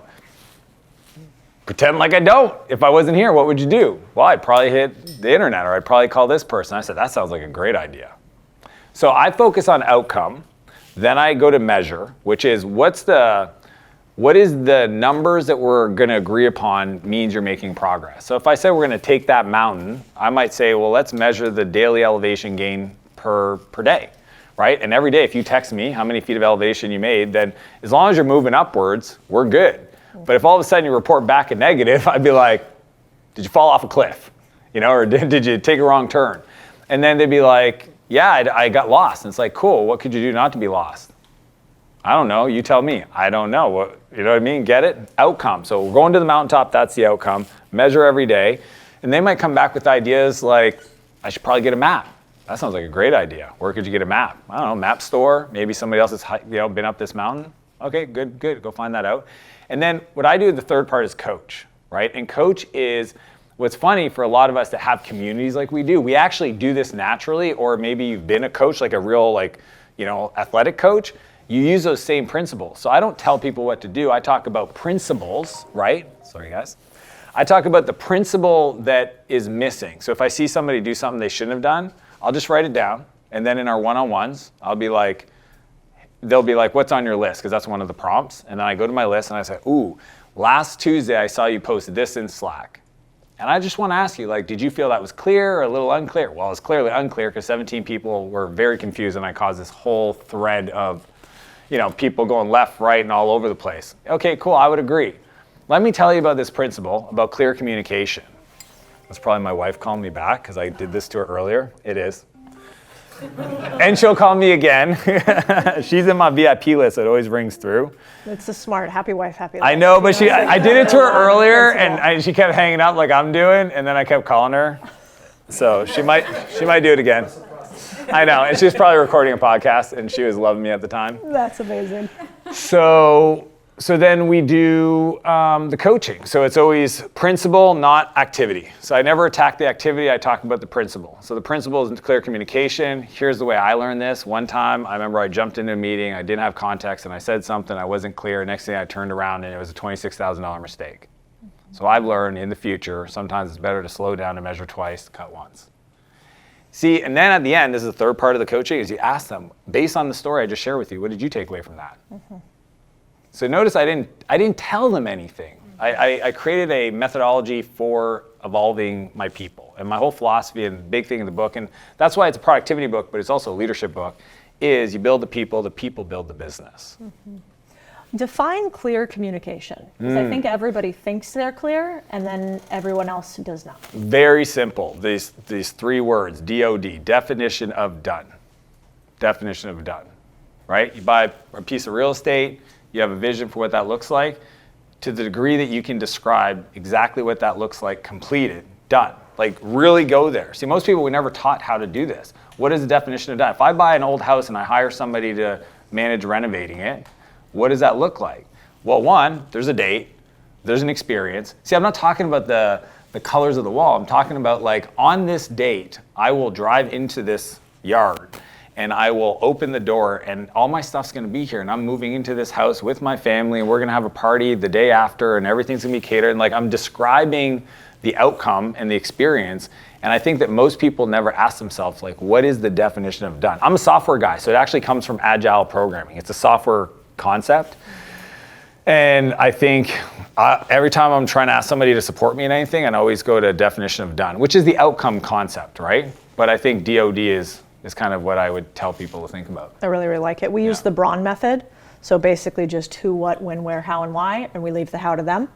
And I think a lot of the reason that helps is, the other day we were talking about it and we're like, well, if you don't know who this is for, then a financial projection sheet that is for you or I, who run a bunch of holding companies, is going to look a lot different than financial projection that my admin needs to see a budget for an event. Those are two very different things.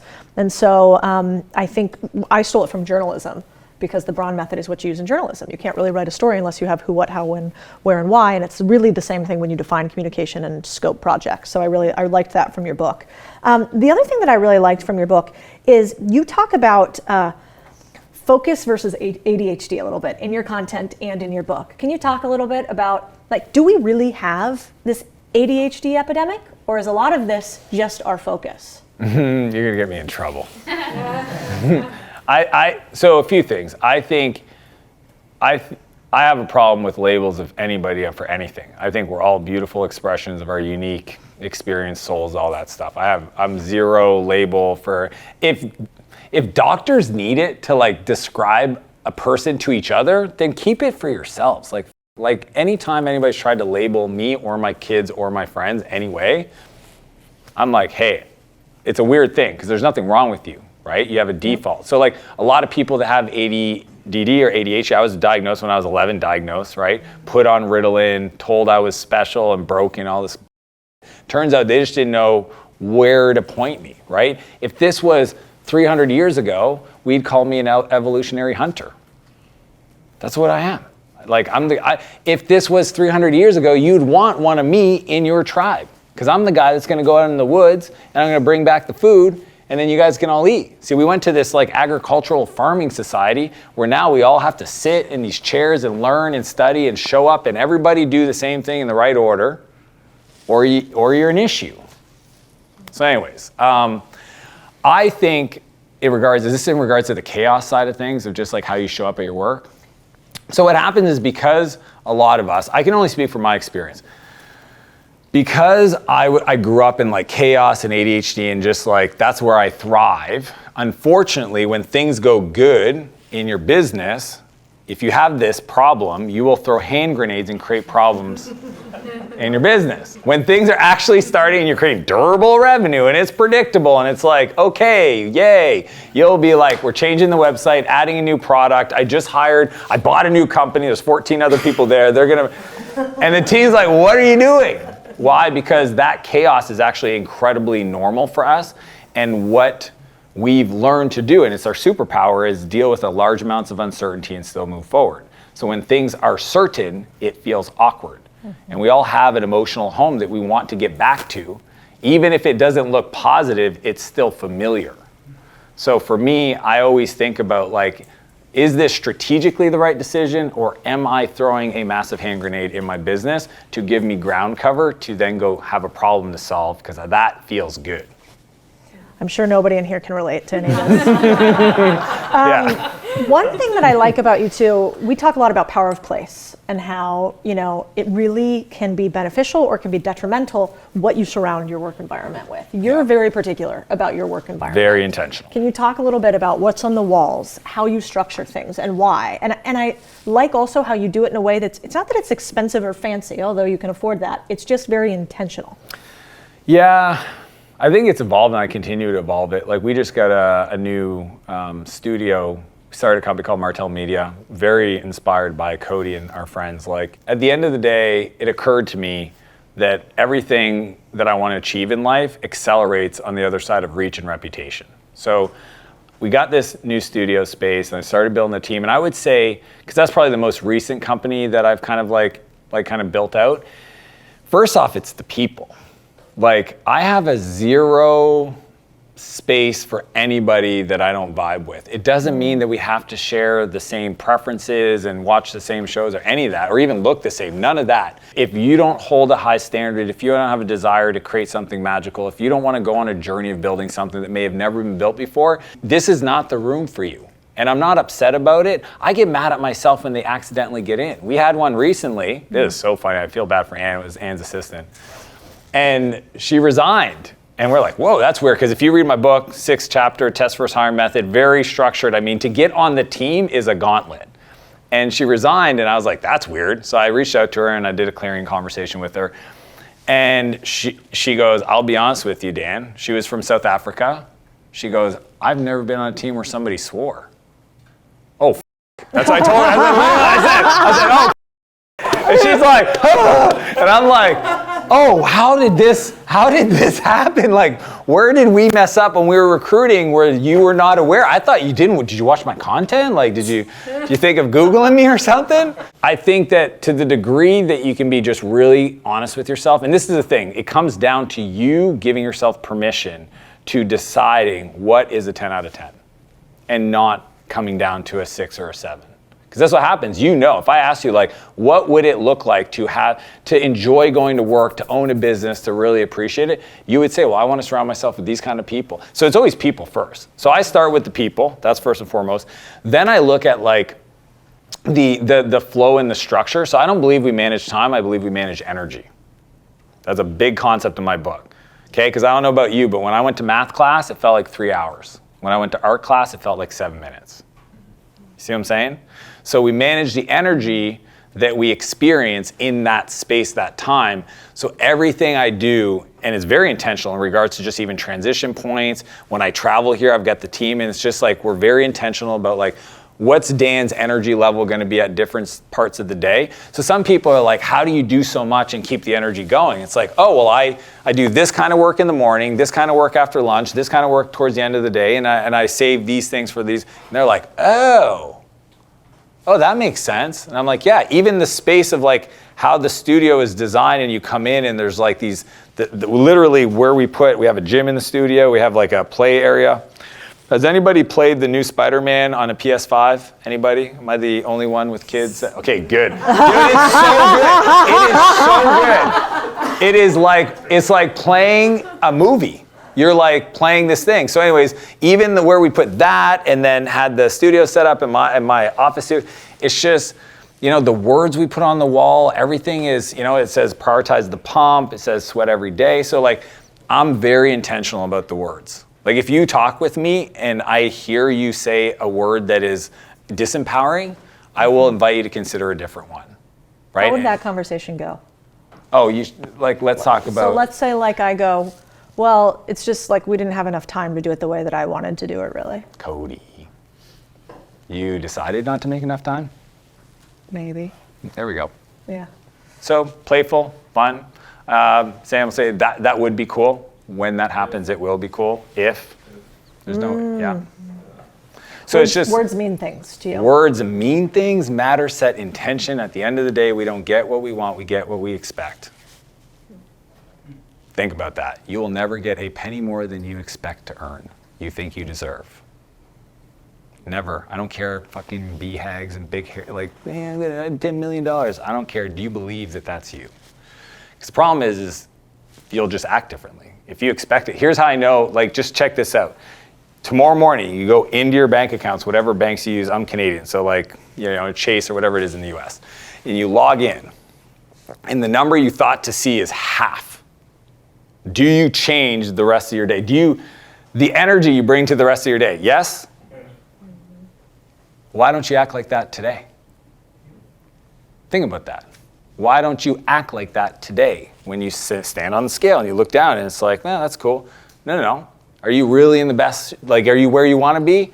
What would that number should be? Act as if you put on 20 pounds. Act as if the bank account dropped 50%. Because, like, I think that expectation is actually what drives the right behavior, because too often that identity of what we think we're worth is actually the issue. It's really good. So you run Ironmans and marathons, and Ultras. I think you were skiing this weekend with a bunch of people. Yeah, hella skiing. Entrepreneurs. Yeah, exactly. So obviously you're playing a lot while you're working too. Yeah. Talk about how you started to prioritize correctly, because for a lot of people who are new at this, what I hear most often is, I don't have time for X. I feel overwhelmed by why. Yeah. I never hear those words from you. Why and how do you prioritize properly? Yeah, I mean, it's easy to look at my life and look at Cody and I and go, yeah, but you guys are rich. Like, I'm not an idiot. I was at one point in a room just like this, listening to two rich people on stage talk about their fucking life. You're like, shut up. like I'm very self-aware. But I think that, there's two parts to your question. The one is, when I do this, I feel overwhelmed. I totally agree, and it's your experience. The cool part is you decide. So guess what? You can be overwhelmed, and you may be overwhelmed. And I don't discredit, and I'm not going to take away that that's exactly how you feel. But if you actually stayed in that feeling and you were willing to explore it a little bit, you could, if you were open to it, get to a place where in that same activity, you're no longer overwhelmed. Overwhelmed is it's a funny thing because it's all about the meaning that we associate to the activity. Mm-hmm. So here's a cool idea. I'm going to really, you guys are like, who is this guy? You don't control your first thought. You don't control it. It's given to you from wherever. Call it the universal mind, God, consciousness. It's just there. But you do control your second thought. Mm-hmm. And the second thought, in that space between the first one that is a gift and the second one, how you respond, that's the feeling. So if you're overwhelmed, yes, you are. Do you have to be? No, you don't. And if you just even think of the frame, Alex Hermosi taught me this like 1,000 expert frame. So like whatever's overwhelming you, imagine you did this thing 1,000 times. Honestly, by the 100th time, 500th time, the 1,000th time, it's just, you just do it, you don't even think about it. So when people see my life today and they go, how do you do all that? I go, oh, but this is capacity expanded at the extremities. And the first time I might have felt overwhelmed, but then I got easier and easier and easier, and now it's just, I don't even think about it. So that's on the feeling side. In regards to the time side, what I do, and I teach in the book, Preloaded Year, The Perfect Week, these two frameworks, is I'm very intentional about reflecting. So every quarter and then every year, I look back at what I did because everything's in my calendar, right? And it's kind of color coded, but not really. But we can just evaluate it, and I just ask myself simple questions like, was that the right use of my quarter, right use of my year? When I look at the stuff I said yes to, was that like Charleston? For me, that was hell yeah, that was a great time. So yes, maybe I do that again. Or the ski trip. Do I want to do that again? And then when I look at it, and I look at it over a year, I have this one-page template because, and my wife and I do this, we each individually look at what work-wise and then our family, and we just go was that too much or too little? Okay, I'll give you a simple example. I used to go on vacation before my events. Now, as I say this out loud, all of you probably go, that's dumb. Why would you go on vacation the week before you have a major event? I don't know if you guys have ever run an event. The 7 days prior, there's zero on your brain other than did this So I would go on vacation with the family and they'd be talking to me and it's like, I'm not there. And I'm like checking my phone. Did you guys remember to get the badges, change the color? You know what I mean? So now all we did when we looked at the year, I said, oh, okay, instead of doing the vacation here, right after. Oh, wow, what a change. All of a sudden now, I deliver for my clients, and then I go on vacation, everybody's cup's full, and I can disconnect without guilt, etc. So it's just, I'm really good at that retro and being intentional about my time. And then also just evaluating the different aspects of my life that I feel I need to feel fulfilled. I don't even believe in the word happiness per se. I think it's a moment and it fleets, but fulfilled. Have I designed my life in a way where I have all aspects of my relationship and my friendships and the ski trip you mentioned? I've been doing that for 10 years. Mm-hmm. And it is 3 days. It's a magical 3 days, 48 of some of my favorite entrepreneurial friends in the backcountry, going down steep and deep powder. We'll probably do it until we don't, it's just the best thing. So again, every year we're very intentional. So the way I think about it is anytime I have a conversation with somebody, I'm trying to do two things. One, I'm genuinely curious about their situation. See, some people that are nervous about talking to other people, the problem is they think they got to talk. Shut the don't say anything. It's so funny. They're so nervous, so they say nothing. When I'm you don't have to talk. You just have to ask a question. And they're this guy came to my house one day and he was nervous. And I was like, dude, I can feel your, he's like, well, I've been following you for 5 years and I don't know what to say. I go, you don't have to say anything. Just ask me a question. He's like, what? Anything. So here's the deal. When you meet somebody new, and you can just write them down, have some canned questions. Like, I'm just curious, how did you get into that business? How long have you been doing it? What do you like best? Cody, what do you like best about running this incredible empire building? And let them talk. And then so what happens is, I look for two things. I look for one, something that they're doing that could be helpful to me. And two, something that they're gonna do or struggling with that is actually my genius. Mm-hmm. So, and I didn't even know I was doing this until somebody asked me about 3 weeks ago this exact same question. And I was like, oh, actually I'd probably do this. So here's what I do. I ask the questions, but I'm generally curious. Like I do love people. So I'm like, how do you do this? Well, how did you solve that problem? Oh, we're doing this. Like the media stuff, the YouTube, like, do you guys monetize that? Oh, geez, we don't do that. Hey, okay, so there's my thing. How do you guys monetize? I need to know that. Oh, we got to turn that thing on. I don't know how to do that. Okay, so I got the thing I need. Then I try to figure out, okay, what are they building into the future? See, most people discount their value. Yep. They literally go, why would this person want to talk to me? I have nothing to add to their life. Mm-hmm. That is the silliest thing ever. Every person has something. It could, and guess what? Your thing could be that you listen with a kind heart. And that is awesome, because I will tell you, as Cody knows, in this world of business, sometimes that person ain't a kind person. So if all you do is listen with kind heart, that is actually valuable, and you can offer that. So then, but let's say it's a real thing, like, you're good at marketing or whatever, and you're like, oh, how are you guys marketing your business? And they're like, well, we're thinking of starting Facebook ads, and you're like, oh, I'm a Facebook ad expert. Then I go to the next part, which is I offer to be helpful. And I might say something like, well, that's cool. The thing you're doing with your sales motion there, we've been thinking of doing, we haven't done it. And like the Facebook ads or the SaaS stuff, I think I'd probably do it. I was like, anytime you need me, love to do that. But if you want, let's schedule a 30-minute call. And on that call, we can do the first 15 minutes where I help you and I'll show you. And this is the kicker. Again, I don't remember I do this, but this is how it's a 10 out of 10. Show them everything. Show them, literally show them. Here's our P&L, here's our dashboard, here's my ad sets, here's my thing. Whatever you can help them, show them. Here's why.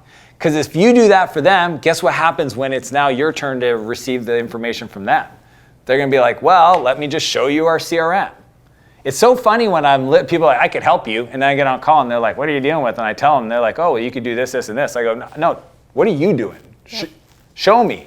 Or they ask for advice from a mentor, and then they get on a call with the mentor, and they don't even tell them what their business is doing, how much profit they have, their team size. I literally tell friends of mine that want a mentor, when they get on that call, you have to disclose everything, because in that moment, you separated yourself from everybody else, because you're honest and truthful, and they can feel that I'm just here to try to win, and it doesn't matter. I'm not ashamed of where I'm at. I'm starting here, but I have an aspiration to go more. And those 30-minute phone calls, Ann knows, we probably do 2 or 3 a week. And that's just my way, as I meet people that I want to be helpful to and learn from, that it's really cool. They're short meetings, super valuable, and then we can figure out what's next. It's huge. The other thing that I've found too on the same vein is I really think that there's some sort of magical action you can take when you meet somebody who you might have a slight different power differential with. So let's say, for instance, I met one of the presidential candidates,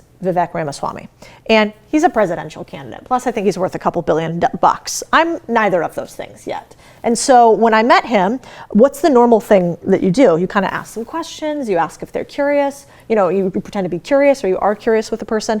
And then, you maybe say, well, if I can ever help you, I'd love to. That's actually really annoying to somebody who's really successful, because I don't know, it's not my homework to help you help me in some way. Annoying. What's not annoying is you doing a little bit of research, which we did in the moment. We didn't even know the guy was going to be there, and realized, oh, this guy's social media is really terrible. And because his social media is really terrible, I bet in 30 seconds we could tell him a few things to change. In fact, we'll tell his number 2, because he doesn't even have time to listen to that. And because we told his number 2 that, we said, just give me your email or your assistant's email, so you play it down, right? Because they might not want to give me their contact information. Give me your assistant's email. I'm going to send you a social media breakdown of what we would do for yours. And oh, by the way, I don't even sell this. This isn't what I do for a living. I just think you're amazing. I want to see you be successful. This is some small way I could potentially help. And if it's not, just throw it in the trash. And of course, we sent that out. We did this breakdown, sent it to them, and then, we became consultants on their social media strategy. Again, not paid, but now if I want to call Vivek, I can. If I want to make a phone call, I can. And so I think anytime there might be some sort of power differential between you and somebody else that you want something from in the future, the best way to fill that gap is meet an unexpected need with your zone of genius. And you have it in some way, shape, or form, but so few people will actually deliver you something that you would find valuable. And that is not that hard to do. In fact, you could probably pay somebody on Upwork to do a social media strategy for somebody that you met that's better than what they're doing. And so it always surprises me, if you want to buy back your time, the best way to buy back your time sometimes is to give your time up front to the right people doing the right things. And so I really like how you do that. Okay, I want to open it up, but before that, is there anything else you want to end with? I want to ask you a question. Uh-oh. So Cody, here's my question. You're starting from scratch at zero. Yeah. How do you make your first million? Here's the problem. You have a recency bias and a confirmation bias, right? So what I did in the past, would I do it again? If I was today going to make my first $1 million, and let's remove the relationships and the social and all the distribution. Yeah, I would go and become really valuable to the most valuable person I could find. I wouldn't, a lot of people would say I'd go build my own social media. I wouldn't do that from scratch, actually. I would go and immediately probably try to glom on to somebody I could find in any sort of industry, and I would deliver that thing I just told you. I'd deliver the most valuable thing that because I have inherent knowledge, know, and I'd deliver that to probably 10 people, because 9 of them are going to say no, and 1 of them is going to think that that's really useful. And I'm probably not going to ask for much money, so I'm probably going to bartend, do something on the side and say pay me whatever you think this is worth, or let me take a cut of whatever you think this is worth. And then I would go and work for somebody else who already has X. Because there's a weird thing about money, which is when somebody has money already and you can accelerate their money, you can make money faster. If I had to go start from $0 again, yes, I could go start from zero, get my first couple $1,000s and work my way up, or I could leverage Dan's money much more intelligently. And as long as I took $0 from him and said, I only want upside. Only pay me if this wins and succeeds, and it's just net, to you, and then some net to me on top.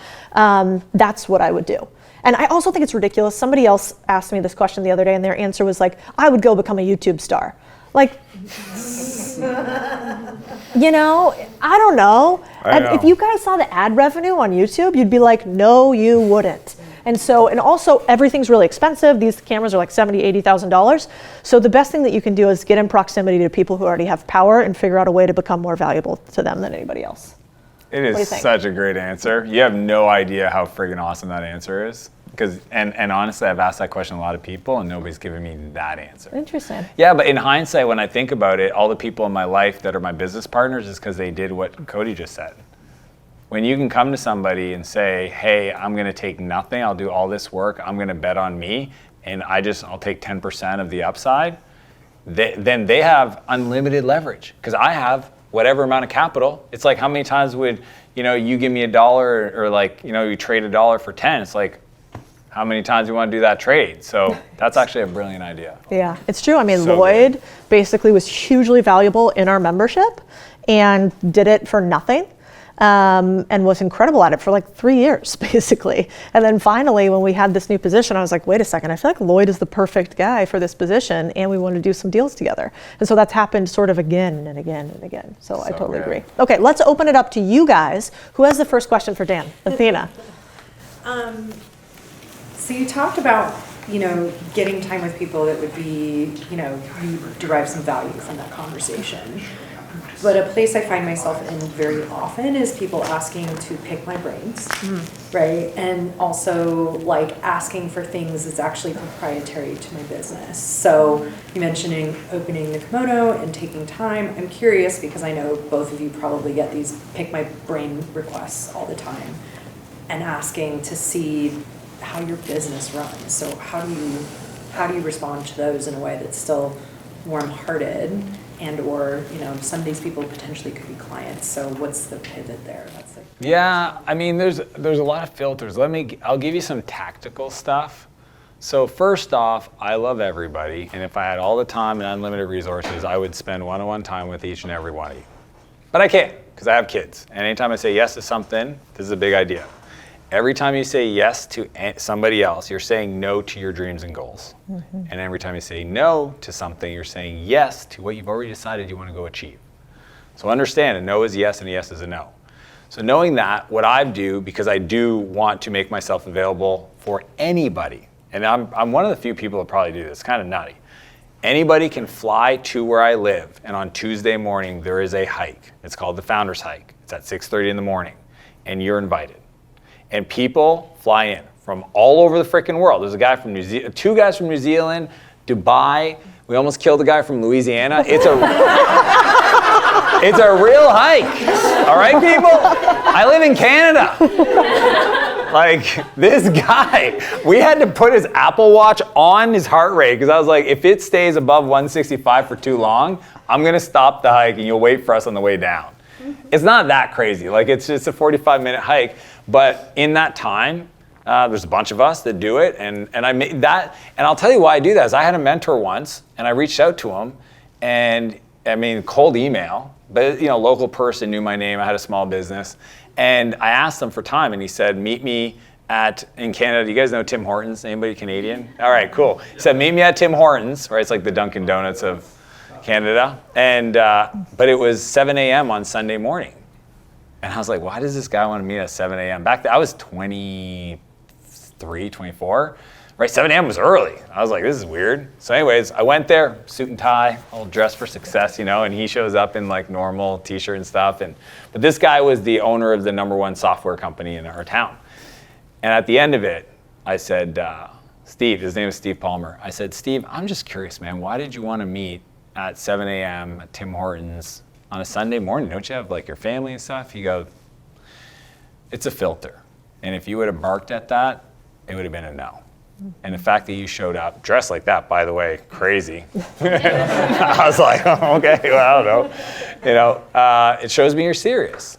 So that's how I do it. So for 99% of the people that I do not know that cold email, that want to pick my brain, buy me coffee, buy me a meal, I don't need coffee or meals, you can come to the Founders Hike. And then literally, Ann has an auto reply. For everybody else, the way I decide is, here's where I want to go. Because again, every yes to somebody else is no to my kids. If you guys put that into context to your family members or your health, then you would be a lot more discriminate with your time. See, I just think a lot of people, step one of buying back your time is value your time. Mm-hmm. Some of you do not value your time. And it's probably because of a self-worth thing. So I definitely, I will do 15-minute meetings if it's one-on-one. I like doing dinners. So we did a dinner with 8 people. And the cool part about that is oftentimes, I can help them, but really maybe they need to meet somebody else. There's 8 people there. I can deepen relationship with other folks. So it's a really high leverage activity. So I do those all the time. I've got one tonight. I've done one almost every night I've been here. And then I'm just really good at saying no. I'm okay with saying no. And sometimes you'll have, a false positive or whatever is called false negative, where you said no to somebody you shouldn't have, and that's a feedback loop, and that's okay, and I live in abundance, and if that hurts their feelings, that's on them, it's not on me. It's really good. Yeah, the only thing I'd add to, what do you do when somebody's trying to steal your time and, the numerous pick your brain requests, I use a filter for even responding to emails. Because it's just the amount of stuff that comes at you. And I always ask them to do, they're asking me for work, I ask them for work first. That's so good. So immediate response would be something like, hey, you know what I think is helpful to most everybody, because all the questions are the same thing. How do you buy a business? How do you run a business like you do? How do you become successful? Whatever the case may be. And I always give them a book. So I just say anything, hey, this is a link to a book that I think is really useful to you. Go ahead and read this. And if you have any questions afterwards, let me know. Do you know how many people follow up with me on that? -12. And so I think if people want you to do the work for them, kind of immediate red flag, and this is like normalized, but you could say, it'd be a perfect example. You'd go, hey, you want to learn about how to buy businesses? Go read go read like these 5 articles on Contrarian Thinking's free business buying newsletter. Come back to me with your specific questions. Then they're a player. They're willing to do some of the work first. And if you feel weird deferring them to something like that, I always go, oh man, I hate giving any version of a shortened non-contextualized response. There's nothing worse than offhand advice that somebody gives you without really understanding your situation. Yeah. So before I give you any advice, I want you to go do this thing over here, because then we at least have context. We have set definitional understanding. And so that's one thing that's been helpful to me. And then I set a lot of rules around how people can get to me. And so You used something before that was like what I would term like strategically incompetent. Oh yeah, strategically. You know, like that's good. You know, like strategically I don't know. incompetent. That's how a would good I way. do that? I don't know. How would you do that? Which is, I need to do that more. You're really good at that. Yeah, really good at playing stupid. I should. I got a savior complex like you wouldn't believe. Yeah. But the second thing that I've found is just being strategically. What do we say? We say we're easy to find, hard to reach. I'm easy to find. I'm all over the internet. Anybody can find me. I'm impossible to reach. I never respond to text messages. I barely do emails. I have rules around voice notes. I don't fucking do them. No, it drives a lot of our friends. I do not want to have you whisper in my ear. Yes. Like it's so creepy. A stranger. Right. Hey, I'm just I saw your video.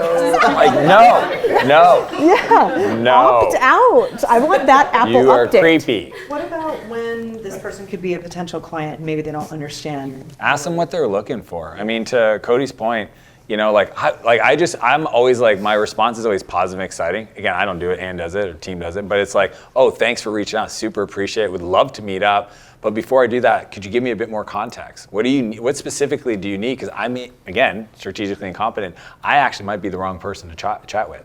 And then you put homework on them. Again, half of those people will never reply. Yeah. So that just told you they probably sent that email to 14 people, right? Yeah. And they were just looking for anybody to go like, yeah, let's meet coffee because they want to sell you insurance. But you know what you actually have there? You don't have an outreach issue in this case if they're going to be a client. You have a business model issue.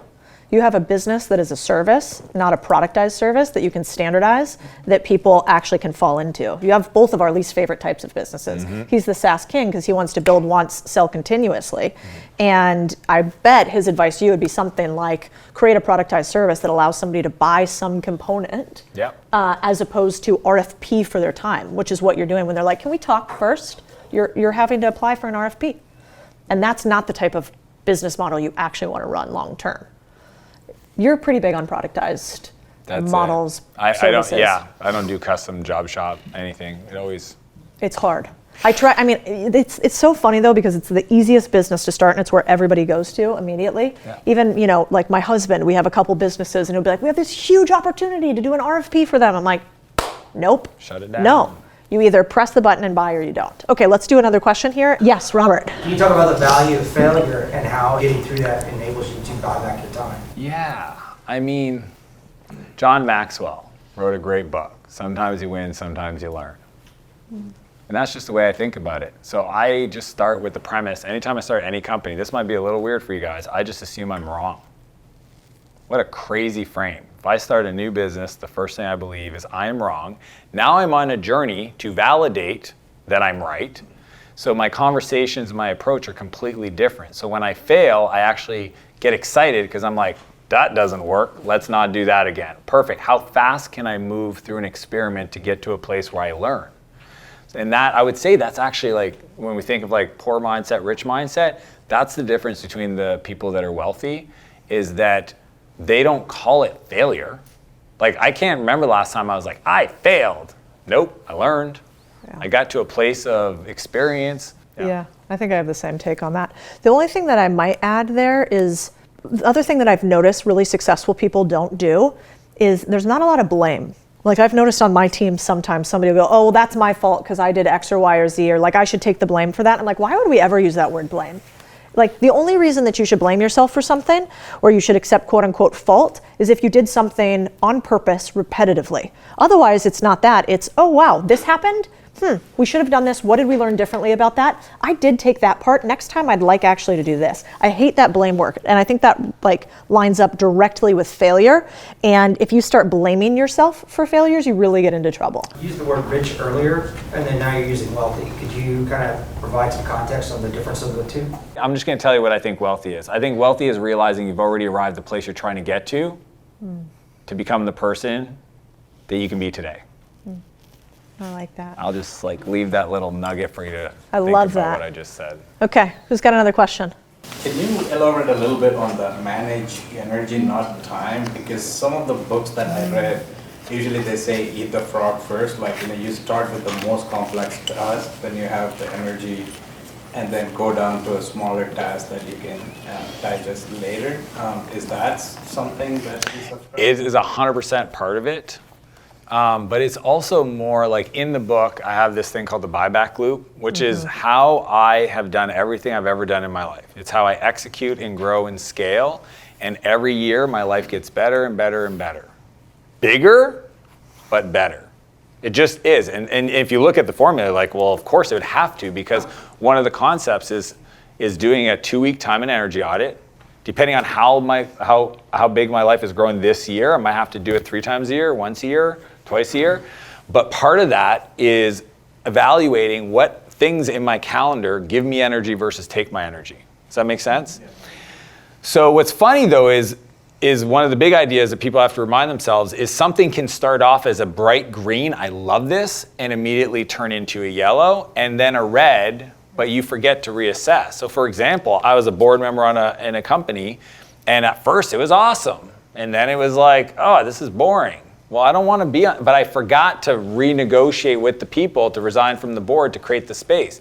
And it sounds so subtle because it's like, it's only a 90-minute call maybe once every 6 weeks.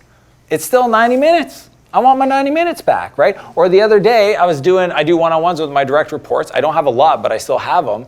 And I noticed they were 60 minutes in the calendar because they've always been 60 minutes. And we're always finishing early. So guess what I did? Shrink them down, 45. So now all my one-on-ones are 45 times 5. I get back a couple. So like my whole thing is, yes, start the morning. So if you follow, I have a whole video on my morning routine. First thing I do in the morning is work on the thing that needs to get done, the frog, for sure, because that's where your mind's the freshest, you're connected, it's awesome. But I also look at the work I do, and that's why I buy back your time, is really about buying back the time from not doing the stuff that take your energy, that costs very little to have somebody else support you on. And that's the thing. And there's a whole chapter called the Time Assassins because it costs $0 to buy back your time. You just got to stop doing the 5 time assassins. So people think, I don't have the money, I've got a job, I can't buy my time back. No, you can by not doing the 5 time assassins. What are the 5 time assassins? That's always good. When you writing your book, right? Little tip, memorize the things you know people are going to ask you. I knew as soon as I said that, someone's going to ask me, but it's the saver. I know. Okay, please. If you're ready. If you don't mind reading my book. Okay, yeah. That part always stresses me out too. There's 5 S's. The staller. Yes. Okay. Yes. Do you want to talk about each one? I will. I'll do it real quick. The staller is the person that takes more time to make a decision, and the potential downside, which is probably not going to be there, and they just delay it. Just make a decision. That is what Cody does beautifully. I do. The top people, what information do I need? They know I'm going to make I have imperfect data to make a decision. It's not about making the right decision, it's about making a decision and making it right. So don't be a staller. Love it. The speed demon. Speed demon's the opposite. It's a person that's moving fast and like, I gotta go and da-da-da, I watch this movie and da-da-la-la-la, and then all of a sudden they're cleaning up because of the freaking wake of stupid, hiring their cousins because they had a pulse, like just dumb, moving too fast. Done it, literally. Yeah, we all have. Sorry. The other part that I thought was really good about the speed demon that you talk about is how to offset your speed demon nature by, I forget what you used in the book, but basically what I took away from it is if I know I'm a speed demon, which I am, that means that I need callers. I basically need a caller around me. So if I know I want to hire fast, that means I need a great recruiter because I'm going to move and they have the experience to move it fast. Process, yeah. Yeah. Okay, the supervisor. Yeah, you over manage people. You're a micromanager. This is funny. You hire people and then tell them what to do. Yep. Anybody done that? Hire people and have them tell you what to do. Really, actually hard to do. Super hard. Really hard to do. The saver. Yeah, you literally walk over dollars to save pennies. It's hilarious. Like I had a buddy I talked about in the book. He had, I think it was like a $3 million a year mastermind, and he was hating it. He was going to shut it down, but he saw what I was doing, and he's like, "How did you create all the systems? I feel like there's a framework." I said, "Oh, it's my buddy Simon. He's like, this is his genius." He's like, "Oh, how much is he?" And I'm like, "I don't know. Like, I honestly, I maybe got a bro deal. I don't know what it is. Maybe $5,000, maybe 10. But you're about to shut down a $3 million mastermind. What are we talking?" He goes, "Does he have a book?" Dude, I don't know if he has a book. I'm going to introduce you to the guy that's going to solve the problem so you don't shut down your business that's making you, $600,000-$700,000 a year. He's that guy. Oh, painful. And the self-medicator.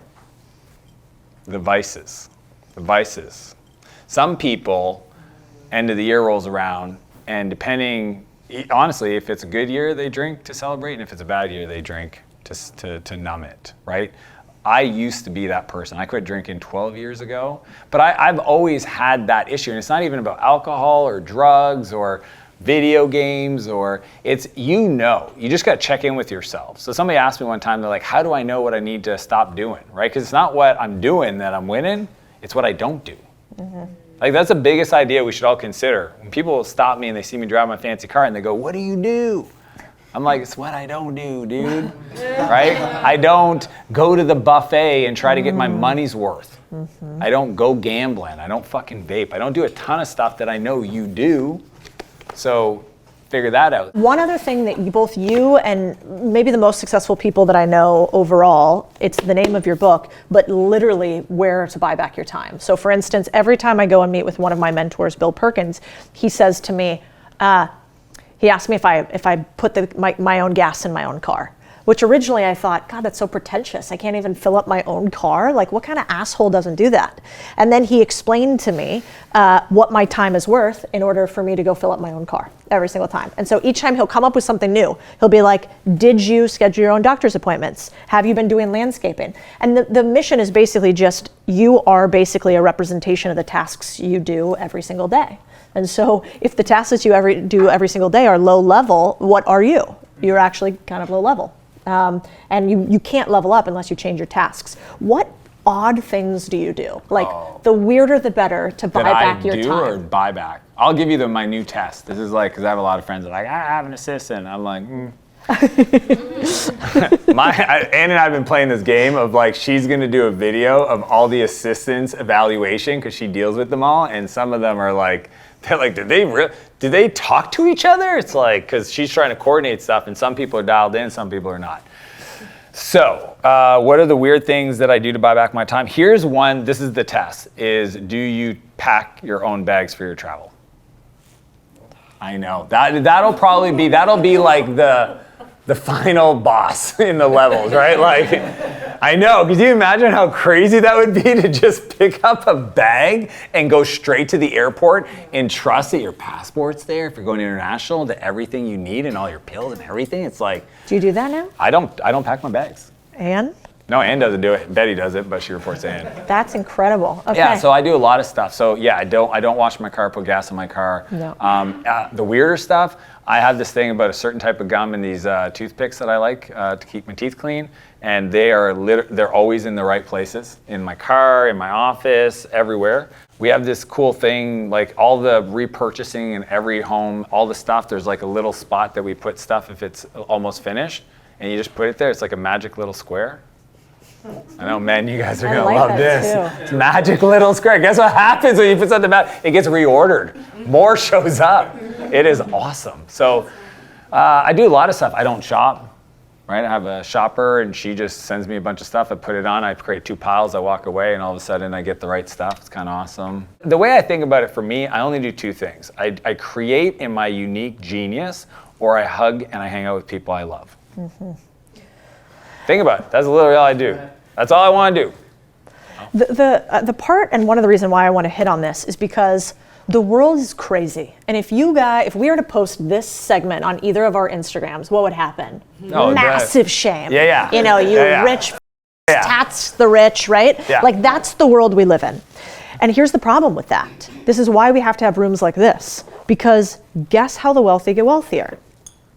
It's the small things, the things that they never share out loud because they would get lambasted for it. And so because of that, more people stay poor, and we don't actually give the hand up to the next generation. How did we all? I started as an assistant back in high school. I had a rich family that I worked for. I drove their cars. Sometimes I ran into things. I didn't always tell them about it. And I did a bunch of awful work when I was young. And I'm sure somebody could say that woman couldn't have washed her car. Well, those first $20 let me make my very first investments. And so shame on every single one of us if we think that it's pretentious to allow somebody else to do a lower level task for ourselves. That is how we stay poor.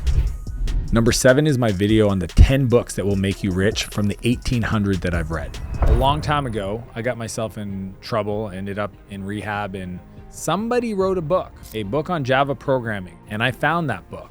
Learning how to code became my new addiction. It filled a hole inside of me. And from that one book, I went on a journey to acquire knowledge. My dad did something really cool. He said, as long as you finish the book, you have an unlimited budget to buy the next book. And I've applied that to my life. I have an unlimited budget to invest in my knowledge. Today, I read every day. I think of it as my way of programming my mind. 10 pages is usually the minimum. And what I'm doing every time, I'm not just reading, I'm studying books, because I believe the words we read and the words we tell ourselves, the beliefs we have, creates our future. So I've read over 1,800 books, and I've had to distill it into these 10 books that will make you rich. The first book is Secrets of a Millionaire Mind. So fun fact, this book back in the day, it came with a ticket to go to the event. And the reason why this book was so important to me, it was actually the first seminar where my brother and I invested in a coach, in a trainer, in actual education in ourselves. Now, what makes this book unique is that it really attacks the mindset that keeps us poor. And it's not financially poor more than a lack of abundance, a lack of joy, a lack of growth, of understanding that if we want to have more, we have to become more. What I learned specifically from this book is, one, is your financial blueprint shapes your financial destiny. And everybody's got them. They probably don't even realize it. And what is the new blueprint you have to acquire? You got to think rich to become rich. The mindset matters a lot. The other one is that we invest in personal development and financial education so that we know how to receive the money. See, most of us, if we actually got $1 million and we weren't millionaires, we would quickly lose it. And we have to learn how to act despite of fear. Take bold financial action. See, wealthy people constantly learn and grow. And this book set the foundation for me to learn the rest of them. So without this one, the other books wouldn't really make sense for me. Number 2 is one of the most popular books in personal development. It's Think and Grow Rich. Now, again, I don't read books, I study books. I've probably read this book about 7 times. So why is this book so powerful? Here are a few things that I learned. Number 1 is that desire is the starting point of all achievement. Most of us don't want to give ourselves permission to actually want more because we think for some reason that makes us not appreciate what we have. But desire is required to move forward. The other one is faith in your abilities is crucial to success. If you don't have belief in your ability to succeed, you'll never get a penny more than you think you deserve. The concept of auto-suggestions, speaking out loud what you want to achieve, helped me in a big way to internalize my financial goals. The other thing is specialized knowledge is more valuable than general knowledge. A lot of people major in minor things. They know a lot about stuff that doesn't really move the needle. And what I decided after reading this book is becoming world-class at a topic. For me, it was software, it was startups, it's technology. And finally, persistence in efforts lead to success. You have to be consistent in your effort to be successful, and that's how you will think and grow rich. Number 3 is 7 Habits of Highly Effective People. I just absolutely loved it. The things that I learned from this book, just to name a few, is number 1, be proactive in your life and choices. See, most people are reactive to the world. You want to be proactive. You want to play to win, not play not to lose.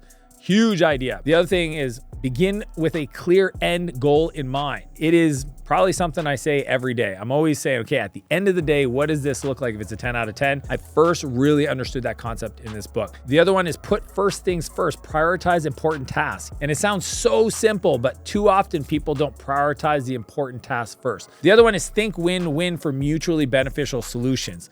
Learning to collaborate with other people, customers, partners. If you can figure out how to collaborate in a way where everybody wins, you will make your life a lot easier. Seek first to understand, then to be understood.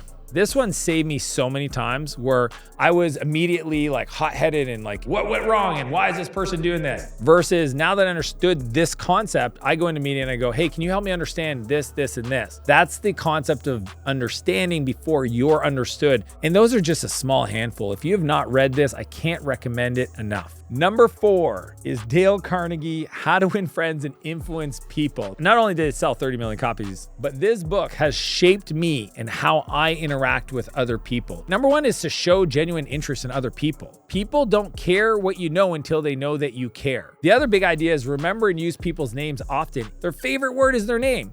just say their name. It actually helps you remember it. It helps them feel seen and appreciated. It's just a simple strategy. The other one is encourage others to talk about themselves. If you want to get a partner, you want to get an investor, you want to get a new customer, ask them questions about how they started, what was challenging, how they overcame it.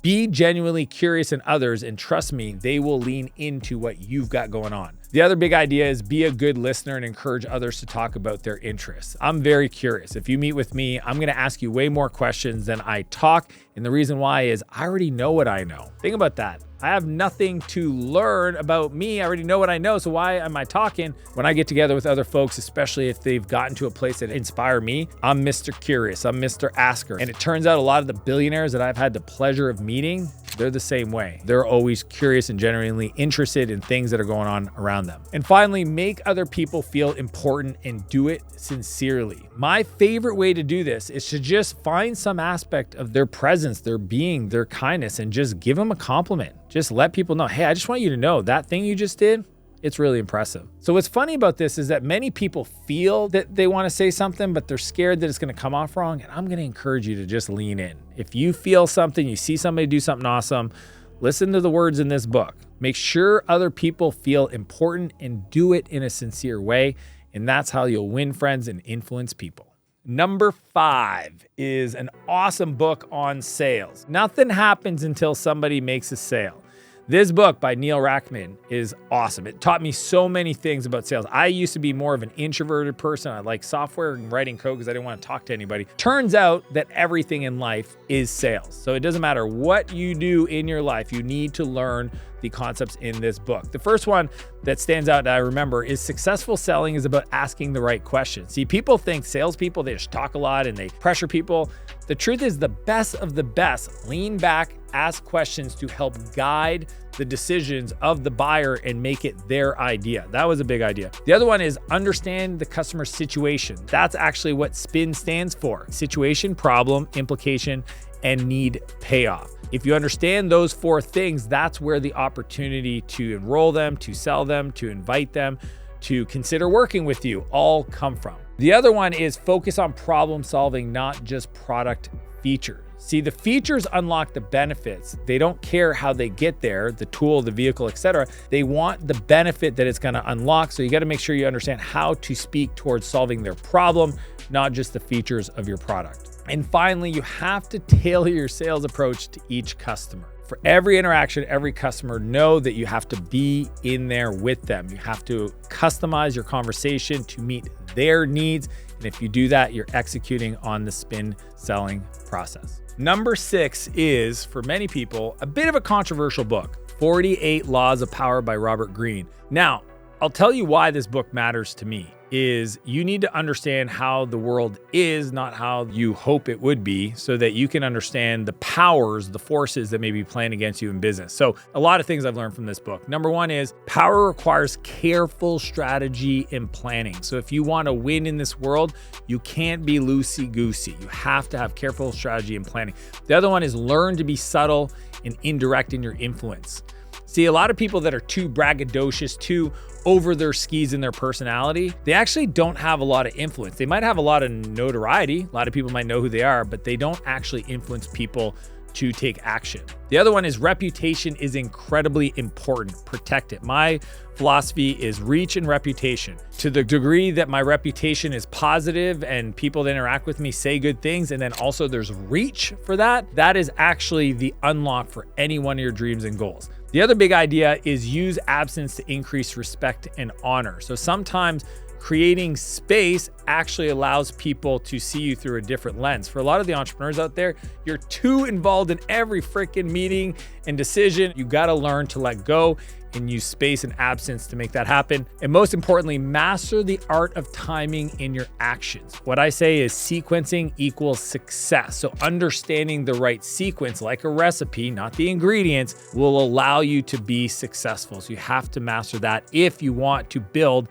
and develop the 48 Laws of Power. Number 7, Awaken the Giant Within. It is one of the most influential books as it pertains to personal development. I mean, Tony Robbins is the GOAT, undeniable. He's been doing this for 40 years. And I read this book in my mid-20s and it shaped my mind. So many things. Taking control of your mental and emotional state, understanding what that means, not having a victim mentality. Number 2 is decisions shape destiny, not your conditions. If you can just find somebody else that's come from worse or the same that has achieved anything, that is just proof that your decisions will shape your future. The other one is set clear, powerful, and compelling goals. Most people are walking generalities. They don't set clear, powerful, and compelling goals, and because of that, they'll never hit anything. The other one is develop and maintain a high level of energy. Your physical energy, your state, is a decision that you get to make. You want to master that. And finally, master personal and professional relationships. If you want to take your life to the next level and really unlock your giant within, you're going to want to read this book.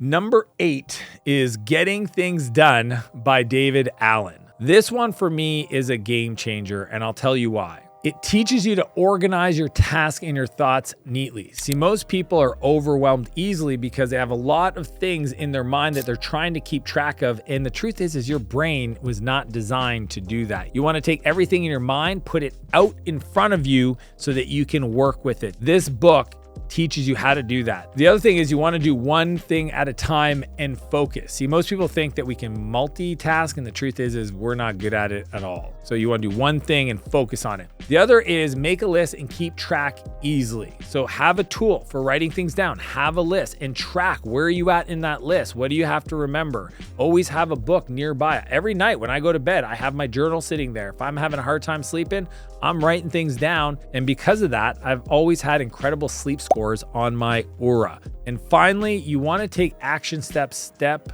by step calmly. If you do that, you will learn how to get things done and move your dreams forward. Number 9 is The Lean Startup by my friend Eric Ries. Now, fun fact, I actually met Eric in San Francisco before he ever published this book, when he was just going around speaking at different conferences about the concept of the Lean Startup, and then he eventually signed a deal to write it. Let me tell you this book changed the game for all startups in Silicon Valley and all businesses in the world because it showed entrepreneurs a completely different way to build companies. The big ideas in this book, I mean, there's so many, but the first one is startups must adapt and adjust quickly to succeed. It's all about pivots. We need to be able to make decisions and pivot quickly. The other area is validate business ideas through customer feedback. No business plan survives first contact with the customer, so you need to talk to your customers. The whole structure of the book is built around the build, measure, learn loop, and it's crucial for building your business. We always want to build something, measure it with the customers, look at the analytics, and then learn, and then feed that back into the next iteration. The other key area is focus on minimum viable product for early testing. You don't want to overbuild. Too often people overbuild their business. They build so many features into their software just to launch, and that is a recipe for waste. And the other final idea that I think is so important that I've read in so many other books, but it really is crystallized in this one, is continuous innovation is the key to long-term success. So if you want to learn how to build a business and take shots on goals and learn and move quickly, then get The Lean Startup. Number 10 is such an important book for me, and it's called The Innovator's Dilemma. As a software entrepreneur, as somebody that innovates, it creates technology, this really became the blueprint for building businesses. There was so many incredible lessons, and Clayton Christensen is not only a great author and mind, but he was also just an incredible person. I mean, his other books are also really great reads, and just the way he lived his life in general, he left a meaningful impact just outside of creating innovation or teaching people how to think about innovation. But the big ideas that are going to help you is, one, that companies can fail despite good management if they ignore disruptive technologies. I mean, think of Blockbuster, BlackBerry, Kodak. All these companies essentially had market position, number one, and got disrupted because of technology. And disruptive technology often initially underperformed, but eventually improves rapidly, meaning that it looks like a toy. Most people dismiss it. They think it's a fringe idea, or it's too big, or nobody would ever do that. When you think of ghetto blasters, and then the Walkman, and then the iPod, right? Like, all these areas of innovation took something that most people would be like, nobody's gonna wanna walk around with a bunch of music, And then as the form factor got better, the innovation showed up, it disrupted whole industries. The other concept is that companies should invest in emerging technologies, even if they don't meet current customer needs. And the reason why is you just want to be close to it. So for me, AI, crypto, whatever it is, Web3, you want to be close to the innovation and the technology so that you can figure out where that might show up in your product roadmap, in your innovation, so you don't get disrupted yourself. And finally, one of the biggest ideas is that organizational structures and their values can impede recognizing and responding to disruptive change. Some big companies just rest on their laurels. They just keep cashing the checks, they don't innovate. And then the newcomer, they come in with this new innovation. Just think about ChatGPT and Google. It came out of nowhere, and all of a sudden, Google's trying to respond to massive innovation in a space that they probably got flat-footed on. You don't want that to be the case. This book will give you the framework to make sure that you're always innovating. Number 8 is a video on what I'd do if I started investing this year. Ray Dalio, the famous investor, once said, the person who lives by the crystal ball will eat shattered glass. It means that the people who lose their money are the ones that are looking inside the crystal ball, always trying to predict the future, making investments on trend speculations or emotions. That's why I want to share with you the best investments you can make today to actually get ROI so you don't eat shattered glass. The first vehicle is index funds. At 26 years old, one of my mentors told me to take half of what I'd made at the time and I've earned and put it into a stability bucket, essentially an investment where I wouldn't lose my money. So what I did is I dollar cost averaged myself into the index funds. Why? Because it didn't take any thinking. You know, a long time ago, I was reading books on investing and I came across like John Bogle's book on index funds and many others. And the whole idea is that if you can get a low cost fee structure, then you dollar cost average yourself into it. It doesn't sound very sexy or a lot of fun. I'll get to those in a second, but it's definitely the way for you not to lose your money by being emotional all the time, right? I see a lot of people invest in stuff where it's too liquid. It's too easy to come in and out of. But if you're trying to play for the long game and say, this is the money I never want to lose, I'm building my wealth fund, it's going to compound, then I can't think of a better investment than index funds. Even Warren Buffett said it. He said, you know, if I pass away today and my family had to take over the money, let's get out of active management. Let's just take all that money, put it into an index fund, and then my family can live off of the dividends every year. This investment is for people that are unwilling to learn, where they don't want to think, they've got their main business, they got their main job, and they just want to invest in things. They don't want to be emotional about it. There's nothing better than low-cost fee index funds. You don't want to do mutual funds. I mean, if you look at the long game over a 25-year period, you might lose 40 to 50% of the value of your investment as a bucket just because you're paying other people's fees, and that compounds over time. Index funds have some of the lowest fees because you're not paying for active management. Whereas in a mutual fund, you're paying somebody to manage it and they got all these little hidden fees that they say, oh no, we're low fees. No, you're not. If you look at the actually fine print, they can raise their fees, lower, like over the time that you deploy money into their fund. And if you move it around, it's not the right way to do it. You know, I like Vanguard index funds. You can choose whichever ones, but you want to find stuff, have a decent portfolio, and just set it and forget it. The second vehicle is real estate. I bought my first deal when I was 21. It was a duplex. I think I paid something like $121,000 for it. I had my 5% down and I got into real estate game. Since then, I've done a ton of deals. And the reason I like it is because it allows you to build wealth in a bunch of different ways. You know, recently I had one of my top sales guys, this kid named Wendell, come in and he wanted to invest in real estate. So I gave him some advice and he turned all of his extra cash into investments in multi-units with his partner and ended up building a really sizable portfolio. My brother did the same thing. Him and I started Martell Homes to help him get into real estate, to move away from being a mechanic, and he ended up building one of the largest home building companies in Eastern Canada. My buddy Matt, who I was hiking with this morning, you know, we've been looking at deals with him, and he's built 6,000 doors in the city that I live in, because real estate's one of those investments that has some very unique properties to it, pun intended. Real estate is an investment where you can drive around and touch it. It's not a fun, and you own real estate that has purpose, not your primary home. That is not an investment in real estate. See, real estate has this thing that a lot of people do called the BRRRR method, right? Which is is buy, rehab, rent, refinance, and repeat method. It has tax advantages for a lot of places. It's an asset that produces cash flow, so it pays off the investment. It hedges against inflation, and it appreciates as it pays itself down. How cool is that? Those alone, the inflation part right now, where we have some of the highest inflations we've ever experienced, is a beautiful reason to consider real estate as an investment vehicle. The third vehicle is collectibles. This is probably one of my favorite ones because if you do it right, the things that you enjoy to purchase can become the vehicle for investment. For example, my buddy Mike Brown, he teaches this framework at his Unbreakable Wealth seminars, where you can look at cars and watches and art and wine and all these different collectibles, you know, whatever your thing is. You can be into comic books, and you could either put your money into index funds or RSPs or whatever, or you could actually put them into the collectible that you are passionate about, that you love, that you know, think about this. What if you could invest in the thing that you spend hours on YouTube studying? So like, I love cars, okay? I think supercars are beautiful, beautiful works of art, and I'm putting together a collection. I mean, I'm inspired by a guy like Steve Hamilton, who has a Hamilton car collection, or, you know, Manny Koshpin, or even one of my mentors, Andy Frisella. I mean, here's these people that have these multi-deca-million-dollar car collections, but if you look under the hood, they're actually investments.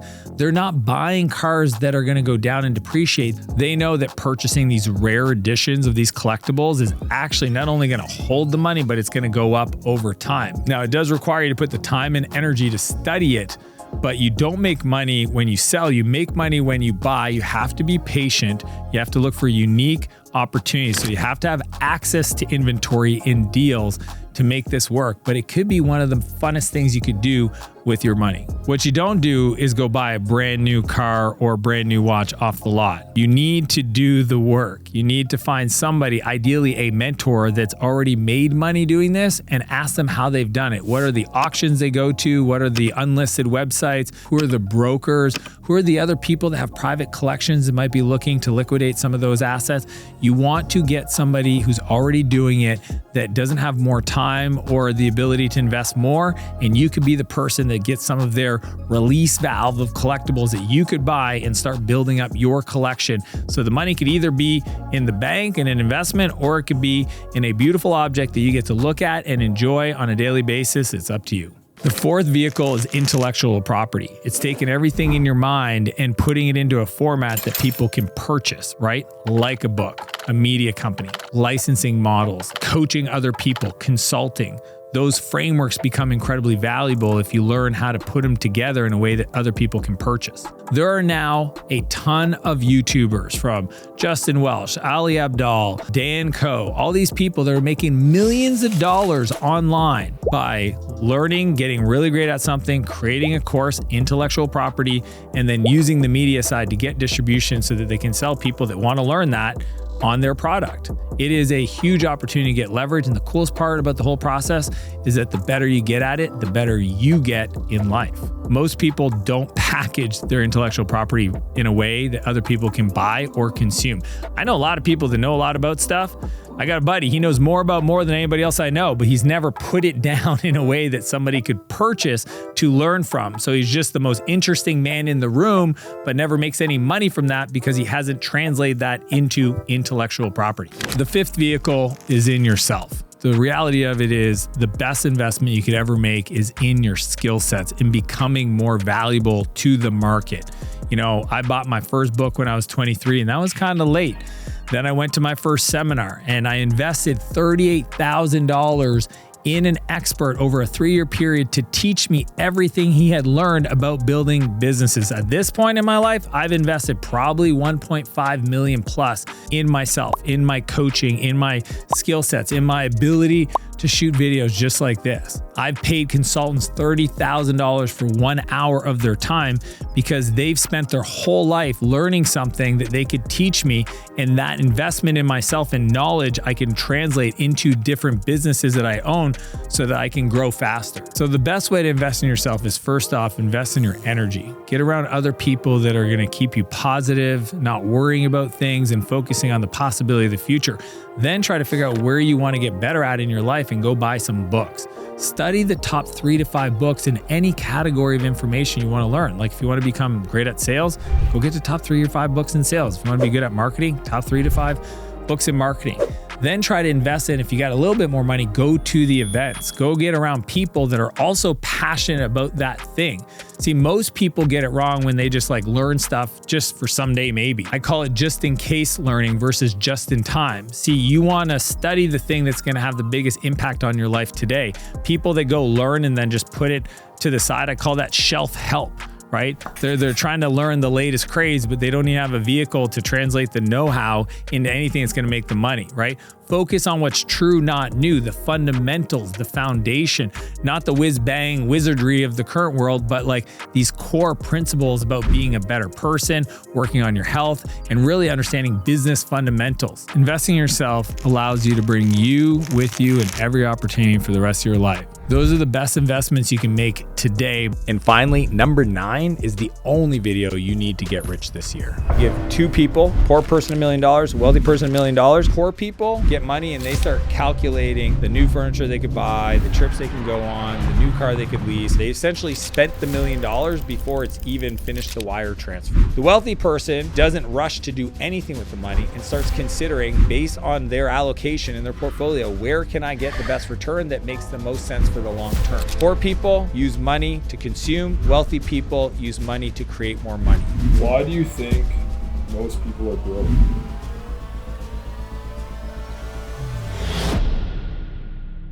I think most people are broke for a few reasons. The first one is that they don't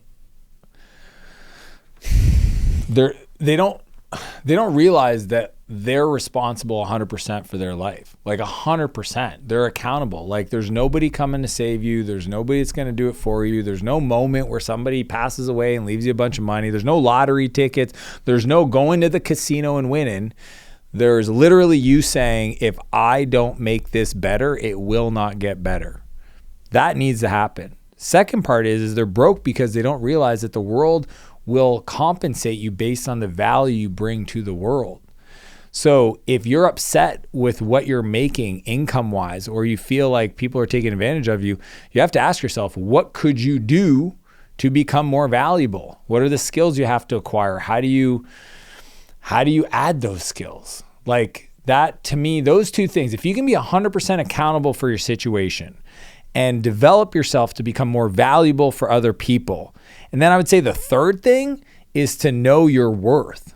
Because I don't think, even if you had those first 2, if you didn't believe you deserved more, you'll never get a penny more than you think you're worth. So if you don't feel you're worth more, even if you're more valuable, even if you're 100% accountable, but you don't ask for it, it will never show up in your life. That's why I think people are broke, is because they're not willing to be accountable for their situation. They're not willing to invest in themselves to acquire new skills that are more valuable. And they're not willing to ask for what they think they deserve because they don't think they deserve a lot. And no other person is gonna teach you how to deserve more. You have to decide that you are worth it. Tell me something about rich people that 99% of people don't know.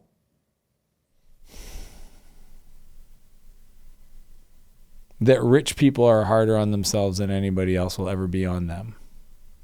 I think most rich people are so misunderstood because people think they have the easy life. And what I've discovered is the people that have wealth are wealthy because they were willing to do the work. In many ways, I think their work ethic is a reflection of their gratitude. It's my experience. I think rich people honor the fact that they've been given an opportunity and a blessing. I'm not talking multi-generational wealth. I'm not talking about people that are trust fund kids. I'm talking to people that have created their situation. And it doesn't mean that they own a business. It could be somebody that's an executive at a company that gets paid a lot of money to do what they do. What you will quickly learn if you spend time with them is they are more hard on themselves, more critical of their performance, more driven to do better than anything any person could say to them. And for some of them, it's not a life you would want to live. And I think that's misunderstood. A lot of people say, well, I want to be rich. It's like, I don't know if you want to have all that comes with being rich, because it isn't easy. It only becomes easy if you learn how to deal with those emotions, the feelings that come with being rich, and realize that to the degree that you can deal with bigger problems, you will actually live a more fulfilling life. You went from rehab to being a multi-millionaire. What changed?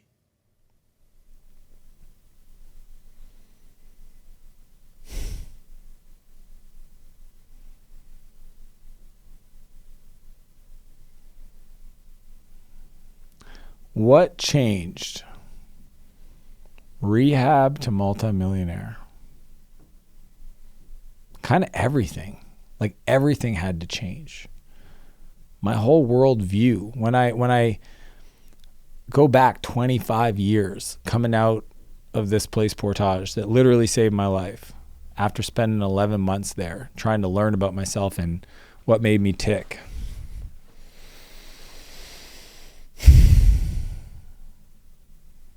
There was so much that had to change.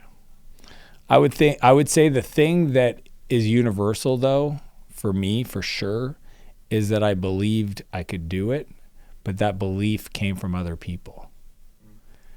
So I didn't believe I could do it. Other people believed that I could do more, but I accepted the belief. And like, that's a different thing, because there's been situations where people have talked about kind of what they think they see me doing. And I'm like, oh, I wasn't ready to believe it. But the one thing for sure is because I had shown up and got sober and then got out and started in business. And even though I failed for 7 years of trying, back-to-back failures, people still believed, because of what I went through and where I was at, even in the failures, that I had potential, that they saw the passion I brought to anything I did. They believed that there was eventually going to be some kind of success. I don't think any of us could have predicted what it became, but that was probably the big thing that shifted for me, was just the belief that I could be one of those people. Because I grew up my whole life not believing that I was even worth breathing the air I was taking up. I mean, what should I do if I don't have anybody that believes in me? well, if you do believe in a creator, that's a great place to start.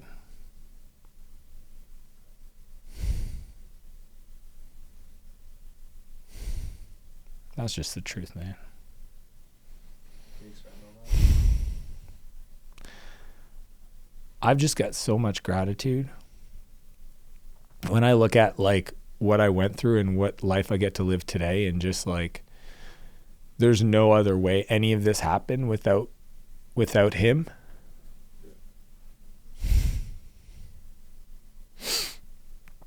And that's why I think I wake up every day to just try to be better. Is just, I want to honor the fact that I was given a chance. Like, there's no world statistically where I'm alive, let alone thriving, let alone having resources that I get to choose to do what I want to do, when I want to do it, with whoever I want to do, and be wherever. Like, I mean, it's just an honor. And when I think of how close it came to that not being the case, it gets me emotional. I think that if you don't have anybody that can believe in you, know that he believes in you, that your creator believes in you. If you follow my content, I believe in you. I don't even need to know you, because I know who you were created by, and I believe in you. Like, I legit see you doing something incredible with your life. I think it's why you're watching this video. Sometimes people want to see a sign. They're like, show me a sign. And the sign's right there.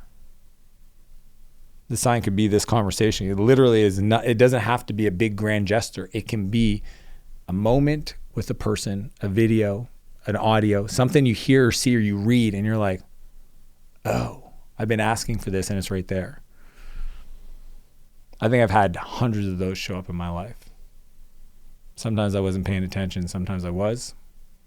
Sometimes I played it down. Sometimes I played it up. But there's opportunities every day to see the absolute blessing that is called life. And we get to live in it. And whether we want to do something with it or not, time's going to pass. Today's going to pass, this minute, like literally every day, seconds are going to pass. And I can either choose to actively engage in my life and create something from it. The fact that I have consciousness and I have the ability to have judgment and make decisions, you know, I'm alive. Those are all real things. I can be grateful in this moment for the air I breathe. Like crazy grateful. Because in 3 minutes, if you didn't have any air to breathe, you would wish you did. So, I don't know. I think sometimes we need more than we think we need to actually decide to just change things. I don't need any person to validate my ideas. I just got to realize that, like, hey, if I don't do it, nobody else is going to do it, and I don't need anybody to believe in me, because what if they can't see my greatness because they're too close? What if the fact that they're my family or my friends and they've known me for a long time and they don't see what's changed inside? That's the hard part, is the, fitness journey. People see that physically, they see it. It's easy to correlate. Oh, you used to be this, now you're that. But when you're on a journey of personal development and growth and mindset growth, they don't see it right away. And it's easy to feel like they don't understand. It's not their fault, because they don't understand what you see inside. They don't hear the words you say to yourself, but you've seen this whole new pattern emerge. And you got to be willing to be misunderstood by the people closest to you, because they're too close to see the greatness that's brewed inside. And you just have to be okay being misunderstood for long periods of time. And over time, if you show up and you do the work and you swing, it'll connect. And then they'll all go like, oh yeah, overnight success. Not really. If anything, not impressive. If anything, 25 years in the making. How can I overcome the fear of starting?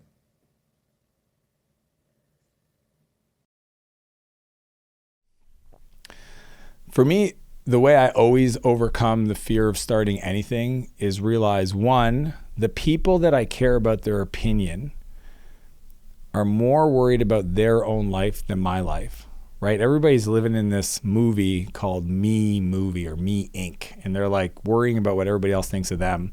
And we think they're thinking about us, but they're not. So first off, judgment from other people about what I do with my life, I usually park those things, because I realize that their beliefs in my decisions are 100% a reflection of their own limitations, judgment, reality of their life they've lived, not on my reflection of my life and decisions. So that's one. Two, most people's worst case is actually other people's dream scenario. Think about that. Most people's worst case scenario of having to live with their parents again, having to lose everything and sell it, or whatever it is based on where they live in the world, the worst case for them is some other person in the world's dream outcome. Some other person in the world that woke up today that doesn't have any food, a place to sleep, anybody that cares about them, your worst case scenario would be their dream life.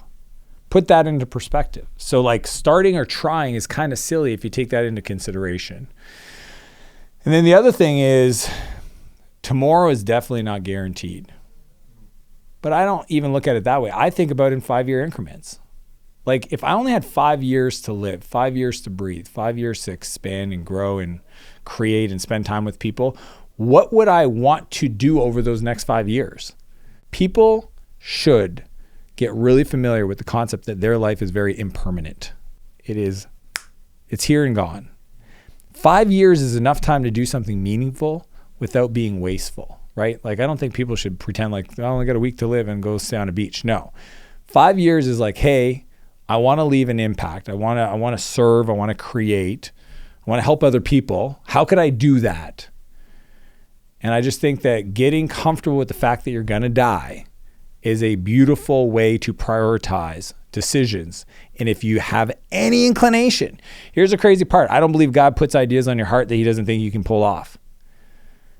You wouldn't even have the idea to start a business if it wasn't possible. And there's never been a situation, I know this to be true for all people, where you've been put in a tough situation that you didn't make it through. I'm not saying you got the outcome you wanted, but it's very rare for somebody to be pushed into a corner that rose up that didn't get through that tough situation some way, somehow. And I think we just forget. that if you just decide the reason it was on your heart is because it's meant for you to go create that outcome, that business, go after your dreams, that you will be given the strength to accomplish that. And it's why for you specifically, you've had this thought. You probably have a dream that I've never even considered, nothing I'd ever want to desire or get or anything. You have a unique vision of your life that I've never had that's only yours. And the reason why is because it's meant for you.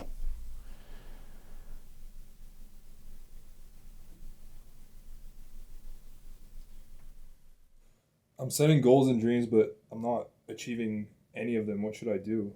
Measure and get feedback. If you're setting goals and dreams, okay, and you're not achieving them, two things that are missing. Measuring progress.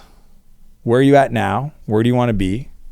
What should you be making progress towards? What's the number? Most people don't break things down into actions, right? So if I know I want to be a millionaire by the time I'm 30, it seems to be everybody's, or make 100K a month now, it seems like that's the new number. Then where are you at? If you're 22, you want to be a millionaire at 30, that's 8 years, break it down. Now it's not linear. It usually kind of goes exponentially, but you should be on pace. Then you measure it every quarter and every month.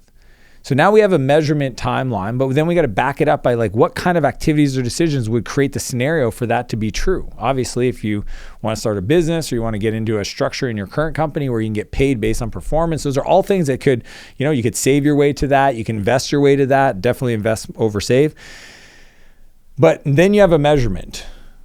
Now, what'll happen is along the way, at some point, you will plateau. Here's what I know to be true 100% of the time is there will be issues. There will be problems, or I like to call them puzzles. You will face adversity. And the way to overcome that is to get feedback.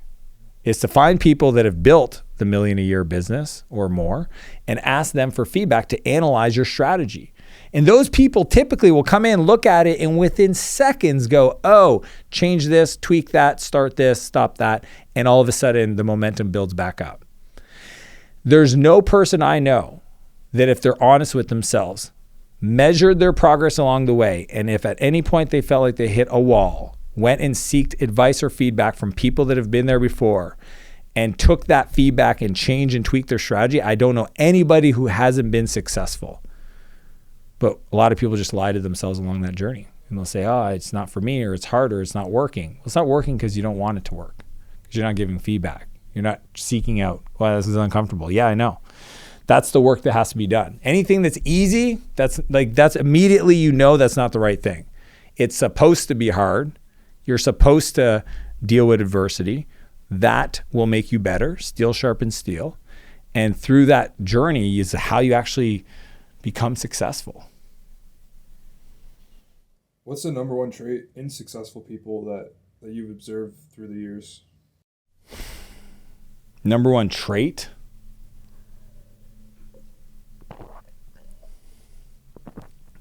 Man, that's a great question. Number one character trait, the number one. Like if I had to there's a lot of stuff, determined, grit, resilient. But I would say is they have the ability to drive. And it's not like some people can have spurts of it. Successful people are driven. They're driving. They're in the driver's seat of their dreams. The people on their team feel the energy of forward motion. And even if they have a flat tire, they fix the tire and they're back to being driven. Successful people literally feel different when you talk to them. They're not looking at their feet, they're looking at the skyline. There's a different energy of even their language, their focus, what they work on. But the word that always comes to mind, if I think of my mentors, my coaches, the people I work with, my friends that are incredibly successful, driven individuals. It doesn't matter. Are they outgoing, introverted, creatives, engineers, left brain, right brain? Doesn't matter. What's true amongst all of them is they are driven. You can feel that energy to forward motion and creation.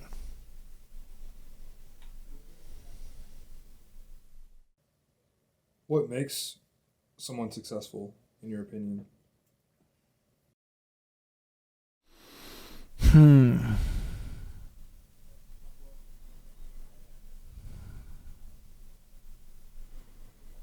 Financially successful? See, this is the thing is words matter and meaning matters, right? So like for me, success is not wealth. Success, if you do things primarily for money, or every decision you make is based on money, then I don't actually think that's success. I think success is this concept I got from my coach, which is blissfully dissatisfied. I think success is waking up every day and being so ridiculously grateful. I think success is waking up every day and being so ridiculously grateful that it could bring you to tears. And in the same breath, realize that you were here to create more. Not out of a place of lack, not out of a place of recognition, not to fill a void that's inside, not to create because you don't feel enough. Know you're enough. Feel that. Realize how big of a blessing everything in your life currently is, no matter how good or bad it is. Just absolutely feel the gratitude for the presence and know in that same breath that you're here to do more with your life. That to me is success, and it's not a number in a bank account. How can I find my purpose? I think every person's purpose sits right next to the worst thing that ever happened to them. And here's why. I usually ask people at like what level of income? Is it 100 grand, 500 grand, $1 million, $10 million, $100 million a year? What level of income personally to you do you stop thinking about accumulation and things you could buy and start thinking about giving to other people? And that's a fascinating question because some people it's like 100,000. They're thinking I'll give 50 away. I can live off 50. Some people it's north of 10 million. So there's a big range. But what usually follows that is if you had that surplus, what cause would you want to invest that into? What pain or challenge do you see people face that you would love to help them overcome or make easier for them? And it's usually aligned with the worst thing that's ever happened to them. Growing up in poverty, growing up without a father, growing up and being abused in some way, experiencing, medical illness or whatever it is, just some kind of pain you've ever experienced. Maybe it was a loved one, and usually right next to that pain is your purpose. And when you can pair your vision for what you're here to do, the purpose in your life, if you can figure that out and then you pair that up with a way to create a business that supports that, it's aligned with that, where the business and the purpose are the same thing or directionally serve the same thing, that is a winning recipe. So I just can't see a world where somebody wakes up and says, hey, by helping people, I get to collect resources, aka make money, and then take that and support a cause, an organization, or people that you feel absolutely compelled to serve based on what you experience in your life that's super unique to you. I think if every person woke up with that drive and desire, that would change the world. It literally would. We don't need billionaires to fix problems. We need people to go create millionaires and then solve the problems around them in their community. Is making a lot of money a bad thing? No. Everybody should want to be rich. Every person should have a desire to create resources to do more. I have a problem when people say that they really care about helping people and they think that playing small is helping anybody. Because if you see other people be rich or have more money than you and you think that they're not using it right, great. Go become a millionaire. Go grab that resource. Go create a better mousetrap. Go build a business. Go become more to go be rich and then do what you want with the money. And people say, well, it's not about the money. Well, I say, well, go become a millionaire and then decide what you want to do with it. But don't tell me it's not about the money, because the money is a reflection of the value created in the world. So I think every person should have a desire to be rich. Go get as much money as you possibly can. And then as you're doing it, choose what you do with it.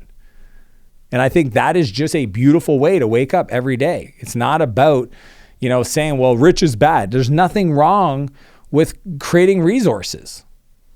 Like every day, the more options you have, the bigger the opportunity to live a fulfilled life. So if you want to donate to a charity, do you want to donate a little or a lot? I want to donate a lot. Cool, go get rich. If you want to help a cause, you want to help a little bit or you help a lot? I want to help a lot. Great, go get rich. You got this person you want to bless. You want to bless them a little bit, you want to bless them a lot. Great, go get rich. There's nothing wrong with being rich. The desire for why, I think, is a problem. What you do once you collect it is a problem. The way you think about yourself or make decisions once you have money, it could be a problem. But money is a tool no different than a fork is a tool. It can be used to nourish your body or it can be used to take somebody's life. It's the same thing. You decide what you do with that resource, but every person should have a desire to be rich because what you're saying is, I deserve. I'm worth it. I can create value in this world.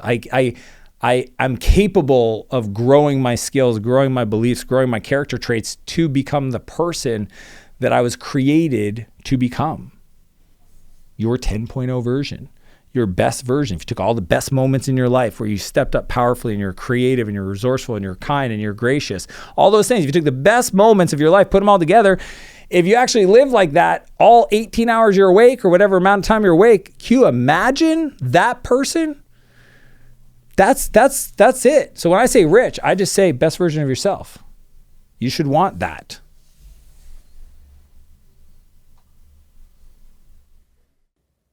What do you think about legacy? Here's the deal. I think purpose is required. You can't have perseverance without purpose, because if you did, some people call that grit. I call it a grind.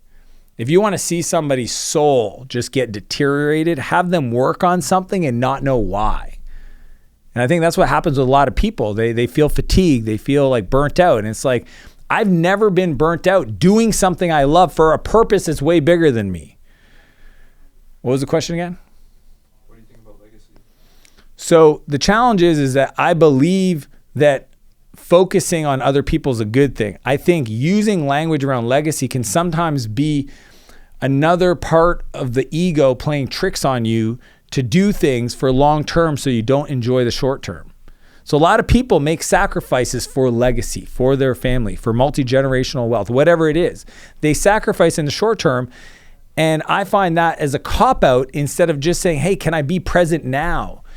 Can the best thing that I leave the world is me now in this moment for the rest of my life? Not a sacrifice for this generation that you'll never meet, that in 3 generations will never know your name. You cannot tell me your great-great-grandparents' names. Maybe 0.1% of you guys. But very few people know their lineage, nor does it matter. What matters is, how did you show up today? Who did you impact today? What kind of conversations did you have today? What kind of energy did you bring to every interaction with every person you had today? That's legacy. But it's not legacy the way most people think about it. It's a decision to leave the world a better place. I think the best thing you could ever leave the world is if you have kids, is your kids. Like that's my gift is not a financial bucket of money. My gift is going to be my children. It's going to be the relationships, the people that came into my life. It's the teams that I've built. I think legacy is just used as a cop-out for sacrificing today and not living today. I want to encourage people to just like show up fully present in the moment for now. Try to get it done in this lifetime. Afterwards, it's going to get redistributed to everybody. The idea of ownership is hilarious. Nothing you have, you own. You think you do, it's gone. Your home, not yours. You think you own the land, you don't. You think you have that money in that bank account, you don't. None of it. It's all borrowed. It's kind of like you're a custodian of it for a short period of time, and it all goes back to the economy once you're done. So you might as well just say, how can I use this to be the most present and supportive and giving person now, not worrying about 300 years from now. It turns out, though, if you do that, you'll probably leave on a mark. It turns out if you do that, you'll probably leave a mark on the world that will last 300, 500, 1,000 years. That's the funny part. If you actually live that way, I think it has the best chance of you living that long. The whole idea of like donating money to a hospital to put your name on a new section of the building, which in 20 years they'll literally sell your naming rights to the next person's highest bidder, that's not legacy. Legacy is how you show up today. You had a tweet go viral a couple days ago, normalize leaving people in whatever reality they have chosen. Can you expand on that? Yeah, the tweet that went viral, I wrote, normalize leaving people in the reality that they've chosen. And the reason why is if you come to the understanding that every person is choosing their reality, okay? They're choosing the world as they want to see it. Because the world isn't as it is, the world is as you are. So whatever world that they see, the limitation, the lack, the frustration, the challenges, it's their world. I can't save any person. I can't convince other people to change their beliefs on the world. I can offer them perspectives and what I call POVs, points of views, that might influence them to make a decision to change that. But it's up to them. So I've just gotten to a place where I'm 100% comfortable and okay with somebody not seeing things the way I want to see it or doing things in a way I wouldn't agree with, not being upset about it, but just letting them go through their world, be on their journey, and it not affect me. Because it truly is not my responsibility. And I think when I say normalizing is like, I would just hope everybody gets to understanding that sooner than later so that they can actually live a life that's way more peaceful. Because once you realize there's nobody else to fix and it's really just you, that I can control. That I have agency over. And I can move through the world with that understanding, and I'll just let everybody else kind of figure out their stuff at their own timeline.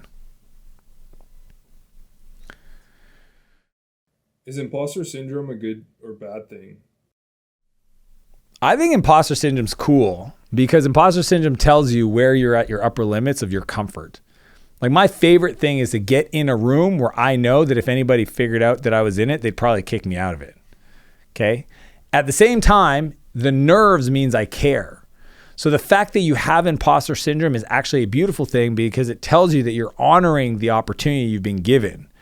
The challenge is when you act out of that feeling and you don't take action to be in that room, you convince yourself to not go, you let somebody else take the spot, whatever it is, like you just don't want to not step into it. But imposter syndrome is part of the process.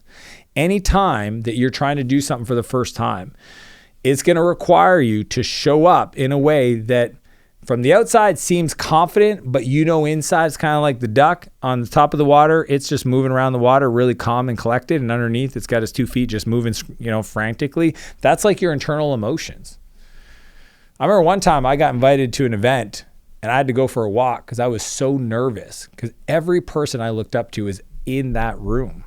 Like all the people I follow on the internet, they were in the room. I went to the gym in the morning, 13 people that I absolutely adore from Instagram were working out in that room. And I'm sitting there going, holy moly, I hope they like who I am. I mean, I was legit scared. I called my dad. I said, hey, Dad, I'm like way in over my head. And my dad's like, are you serious?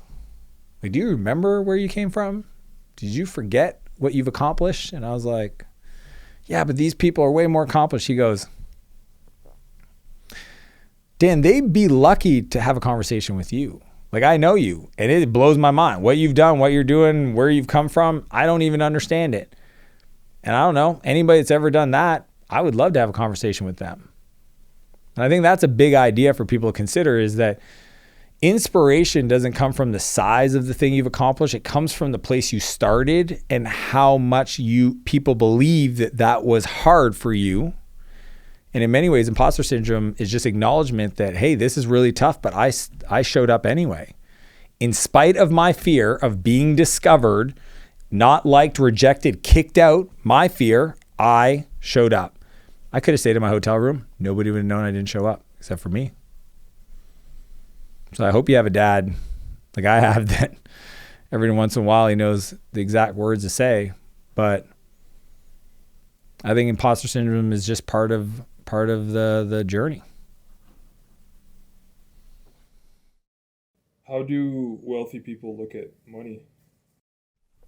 Two things. Wealthy people look at money as a way to invest to get a return. Poor people look at money as a way to buy things. And literally that is the language. You give two people, poor person $1 million, wealthy person $1 million. Poor people get money and they start calculating the debt they could pay off, the couch they could buy, the new furniture they could buy, the trips they can go on, the new car they could lease, etc. They essentially spent the $1 million before it's even finished the wire transfer. The wealthy person doesn't rush to do anything with the money and starts considering, based on their allocation in their portfolio, where can I get the best return that makes the most sense for the long term? They don't think of acquiring more stuff. They think about it working for them. Poor people use money to consume. Wealthy people use money to create more money. That is the big difference between poor people and wealthy people. How do wealthy people look at time? I think wealthy people look at time as a resource that they can't get back. And they're always looking for ways to spend money to save time, not spend time to save money. And that's the big difference. At the end of the day, money can be created and generated, and based on the creativity and resourcefulness, you can make more. It doesn't matter what economic class you come from, rich, poor, middle class, etc. You cannot manufacture time. So understanding how to spend money to get time is the skill of wealthy people. And that's the difference between poor people and wealthy people. Poor people think, well, I'll just work harder and then I'll save money and that's how I collect money. No, you have to become better to create more money, so that's how you get money. Wealthy people are always about, how do I buy that time to then use the new time to go do things that are going to make me more money so that I can start building a surplus. What are your thoughts on worthiness? What are my thoughts on worthiness? I have a lot of thoughts.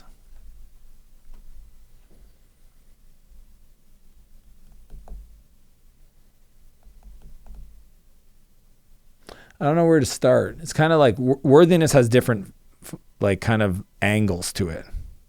There's the part of like, am I worth another person's time, right? Like I know I can add value to them, but if I don't feel like I can do that clearly, I might not be worth their time. So there's a worthiness of like, do I feel, regardless of the situation, that interacting with another person could be valuable to them under the right circumstance? That is one part of worthiness, like just in conversations and interactions. The other part of worthiness is, what do I deserve to have? Do I deserve to be rich? Do I deserve to have a nice car? Do I deserve to be in a loving relationship? If you don't believe that you deserve, you won't receive it, right? Because you'll never fight for that outcome. If you believe that you're an evil person, you've done some bad things, you have a lot of shame, then you'll never bring into your life the results of being somebody that deserves those things. As many ways, and I've said this so many times, you'll never get a penny more than you think you deserve. So even like the worthiness of like having money is on the byproduct of believing that what you do is valuable. And I think a lot of people discount what they do because they think that everybody else knows how to do it. They don't realize it took you 4 years to learn that, or you do it 2 times faster than anybody else that's closest to you, that your result is very abnormal because you know it so well, you're so close to it, you're just like, oh, everybody knows this. No, they don't. And if you can consistently get a result for somebody, that's worth a lot. It's worth a fraction of whatever result you can get for them. That's what I think of worthiness. There's like different dimensions to worthiness. Worthiness isn't just one component. It's a worthiness in a relationship, worthiness in all aspects of love and family and business and career. And then there's the worthiness of just attracting wealth into your life. I have friends that can't receive gifts because they don't feel worthy of those gifts because they feel like I have to earn those things. when they don't realize that we don't earn those things. We attract those things by becoming valuable. And if somebody wants to bless you, you should learn to accept a compliment, a gift. It all comes down to worthiness. What's your definition of greatness? My definition of greatness is very simple. Are the people closest to you better for having you in their life? That's greatness. Do people, your family, your friends, your peer groups, your coworkers, would they say their lives got better the more time they spent with you? The more interactions they had with you, the more time they got to work with you, the more time they had conversations with you, would they all say like, man, having that person around, having you around made my life better? That is greatness. A great person finds the greatness, pulls out the greatness, holds expectations of other people's greatness to the highest potential, and shows them through their own actions that it's possible. That's my definition of greatness. Great people bring greatness into other people's lives. What do you hope to teach your kids about life? I got a list of things I want to teach my kids about life, but there's a handful of stuff. First off, and they're pretty much all our core values. One, you don't deserve anything that you didn't go and create.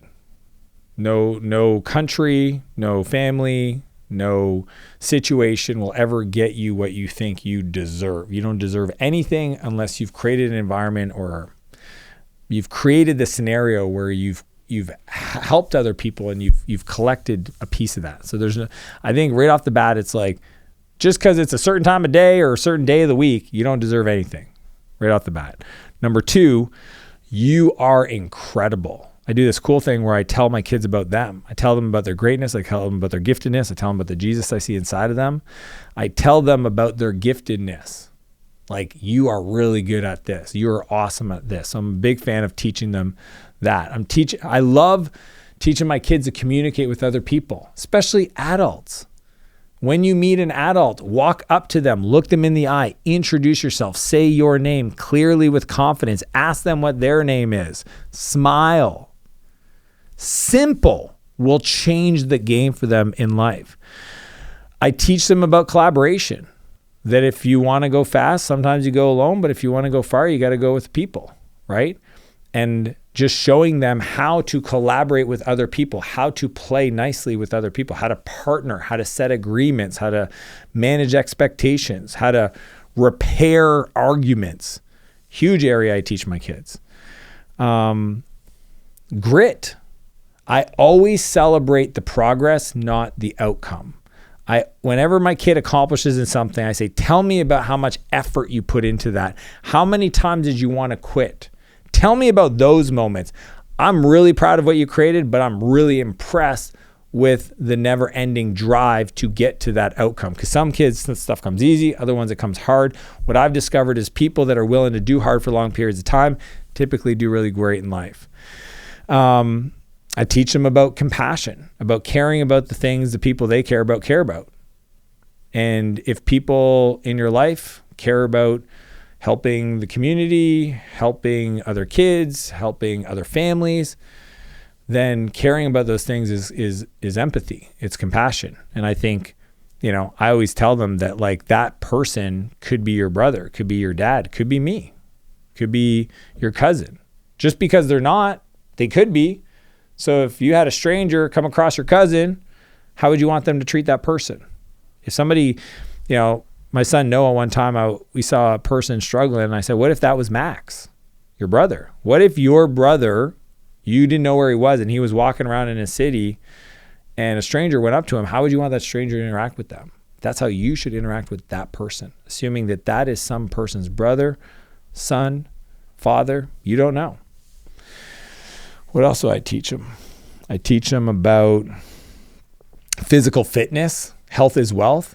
That if you don't have the energy to keep pushing when you get tired, that's a decision you can make, that you have the capacity to turn that around, that what you put in your body affects your mind. I teach them a lot of stuff I teach the adults. I teach them the stuff that I know are going to be force multipliers to have a a fulfilling life. I teach them to acquire knowledge, to read. It's impossible for you to know what you need to know already. It will always be external and you have to bring it internal. Everything that you want to achieve is going to be on the back end of learning something new and bring it into your life. Those are the big things I teach my kids. How can someone raise kids to not be entitled? I think the best way to raise kids and not be entitled is to not do things for them, right? I'm not saying treat them bad, abuse them, all that stuff. People misunderstand me all the time. I'm saying let your kids learn how to do things. Let your kids learn how to tie their shoes, make their own lunches, clean their rooms, do their laundry. My kids do all of those things ever since they were like 6, 7, 8 years old, because I want them to understand that these are things that if you want to have happen, you got to make them happen for yourself. The other thing is I don't buy them everything they want. I get them what they need. I pay for food. I pay for clothes. I pay for the needs. And then we split the wants. The wants are 50-50. They got to go make money by working, finding opportunities in the house, offering me up different chores and projects. I don't put them on a salary or an allowance. They have to find things to do and I'll pay them.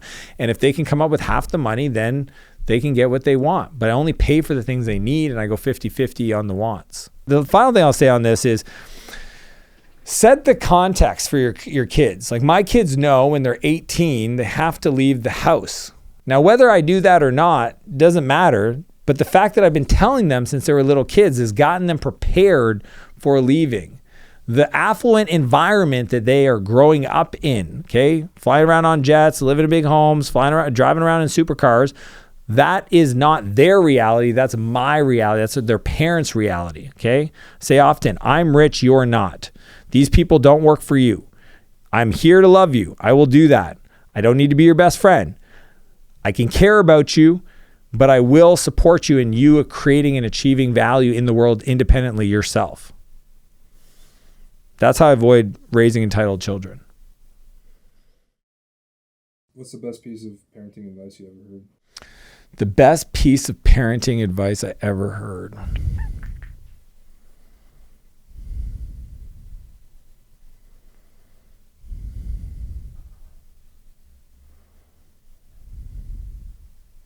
I think the best piece of parenting advice I ever heard was celebrate the progress, not the destination.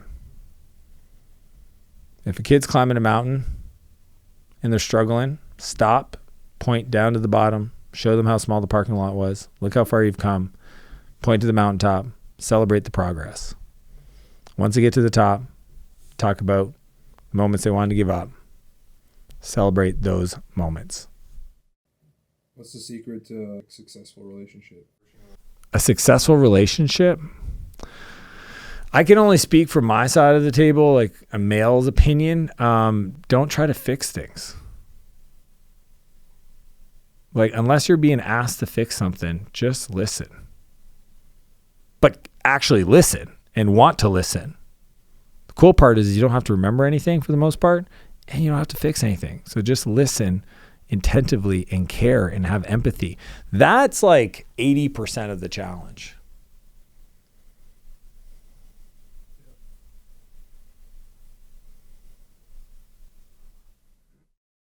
How do you know if you found the one? Yeah, I don't know if I believe in the one. I believe in finding a partner that you feel confident that you want to invest your life with. And I think that there's probably a few people that could have worked out with. But at the end of the day, what matters is that you have a deep connection and appreciation for who they are and their character, and you're committed to that investment. Like, you want to co-create a future with this person, and trying to find the one is actually a kind of a crazy idea. And finding and investing, because like there's no a relationship that starts off perfect and stays perfect. It's going to require work. But what is going to be true is the desire to put that effort into the relationship to make it work. Why do you do what you do? I do what I do for little Dan. I do what I do because I know there's kids out there watching what I do, making decisions about how they show up in life. And if I can share my story of where I came from, where I'm at today, and all the different challenges that I had and continue to have, that I bring hope to those kids. That's why I do what I do. The success is required to get the attention of the people I really want to serve. Because I'll tell you, I don't know about you. I didn't go to university, but if I did, I'm pretty sure I wouldn't just happen to come up on my professor's Lamborghini in a parking lot. But when I look at my mentors and roll up to their jet or their yacht, that inspires me. And I know when I show up to these kids, to a rehab center, to a crisis center, to a group home or whatever, in a supercar, I get their attention and I get to have a conversation with them. That's why I do what I do.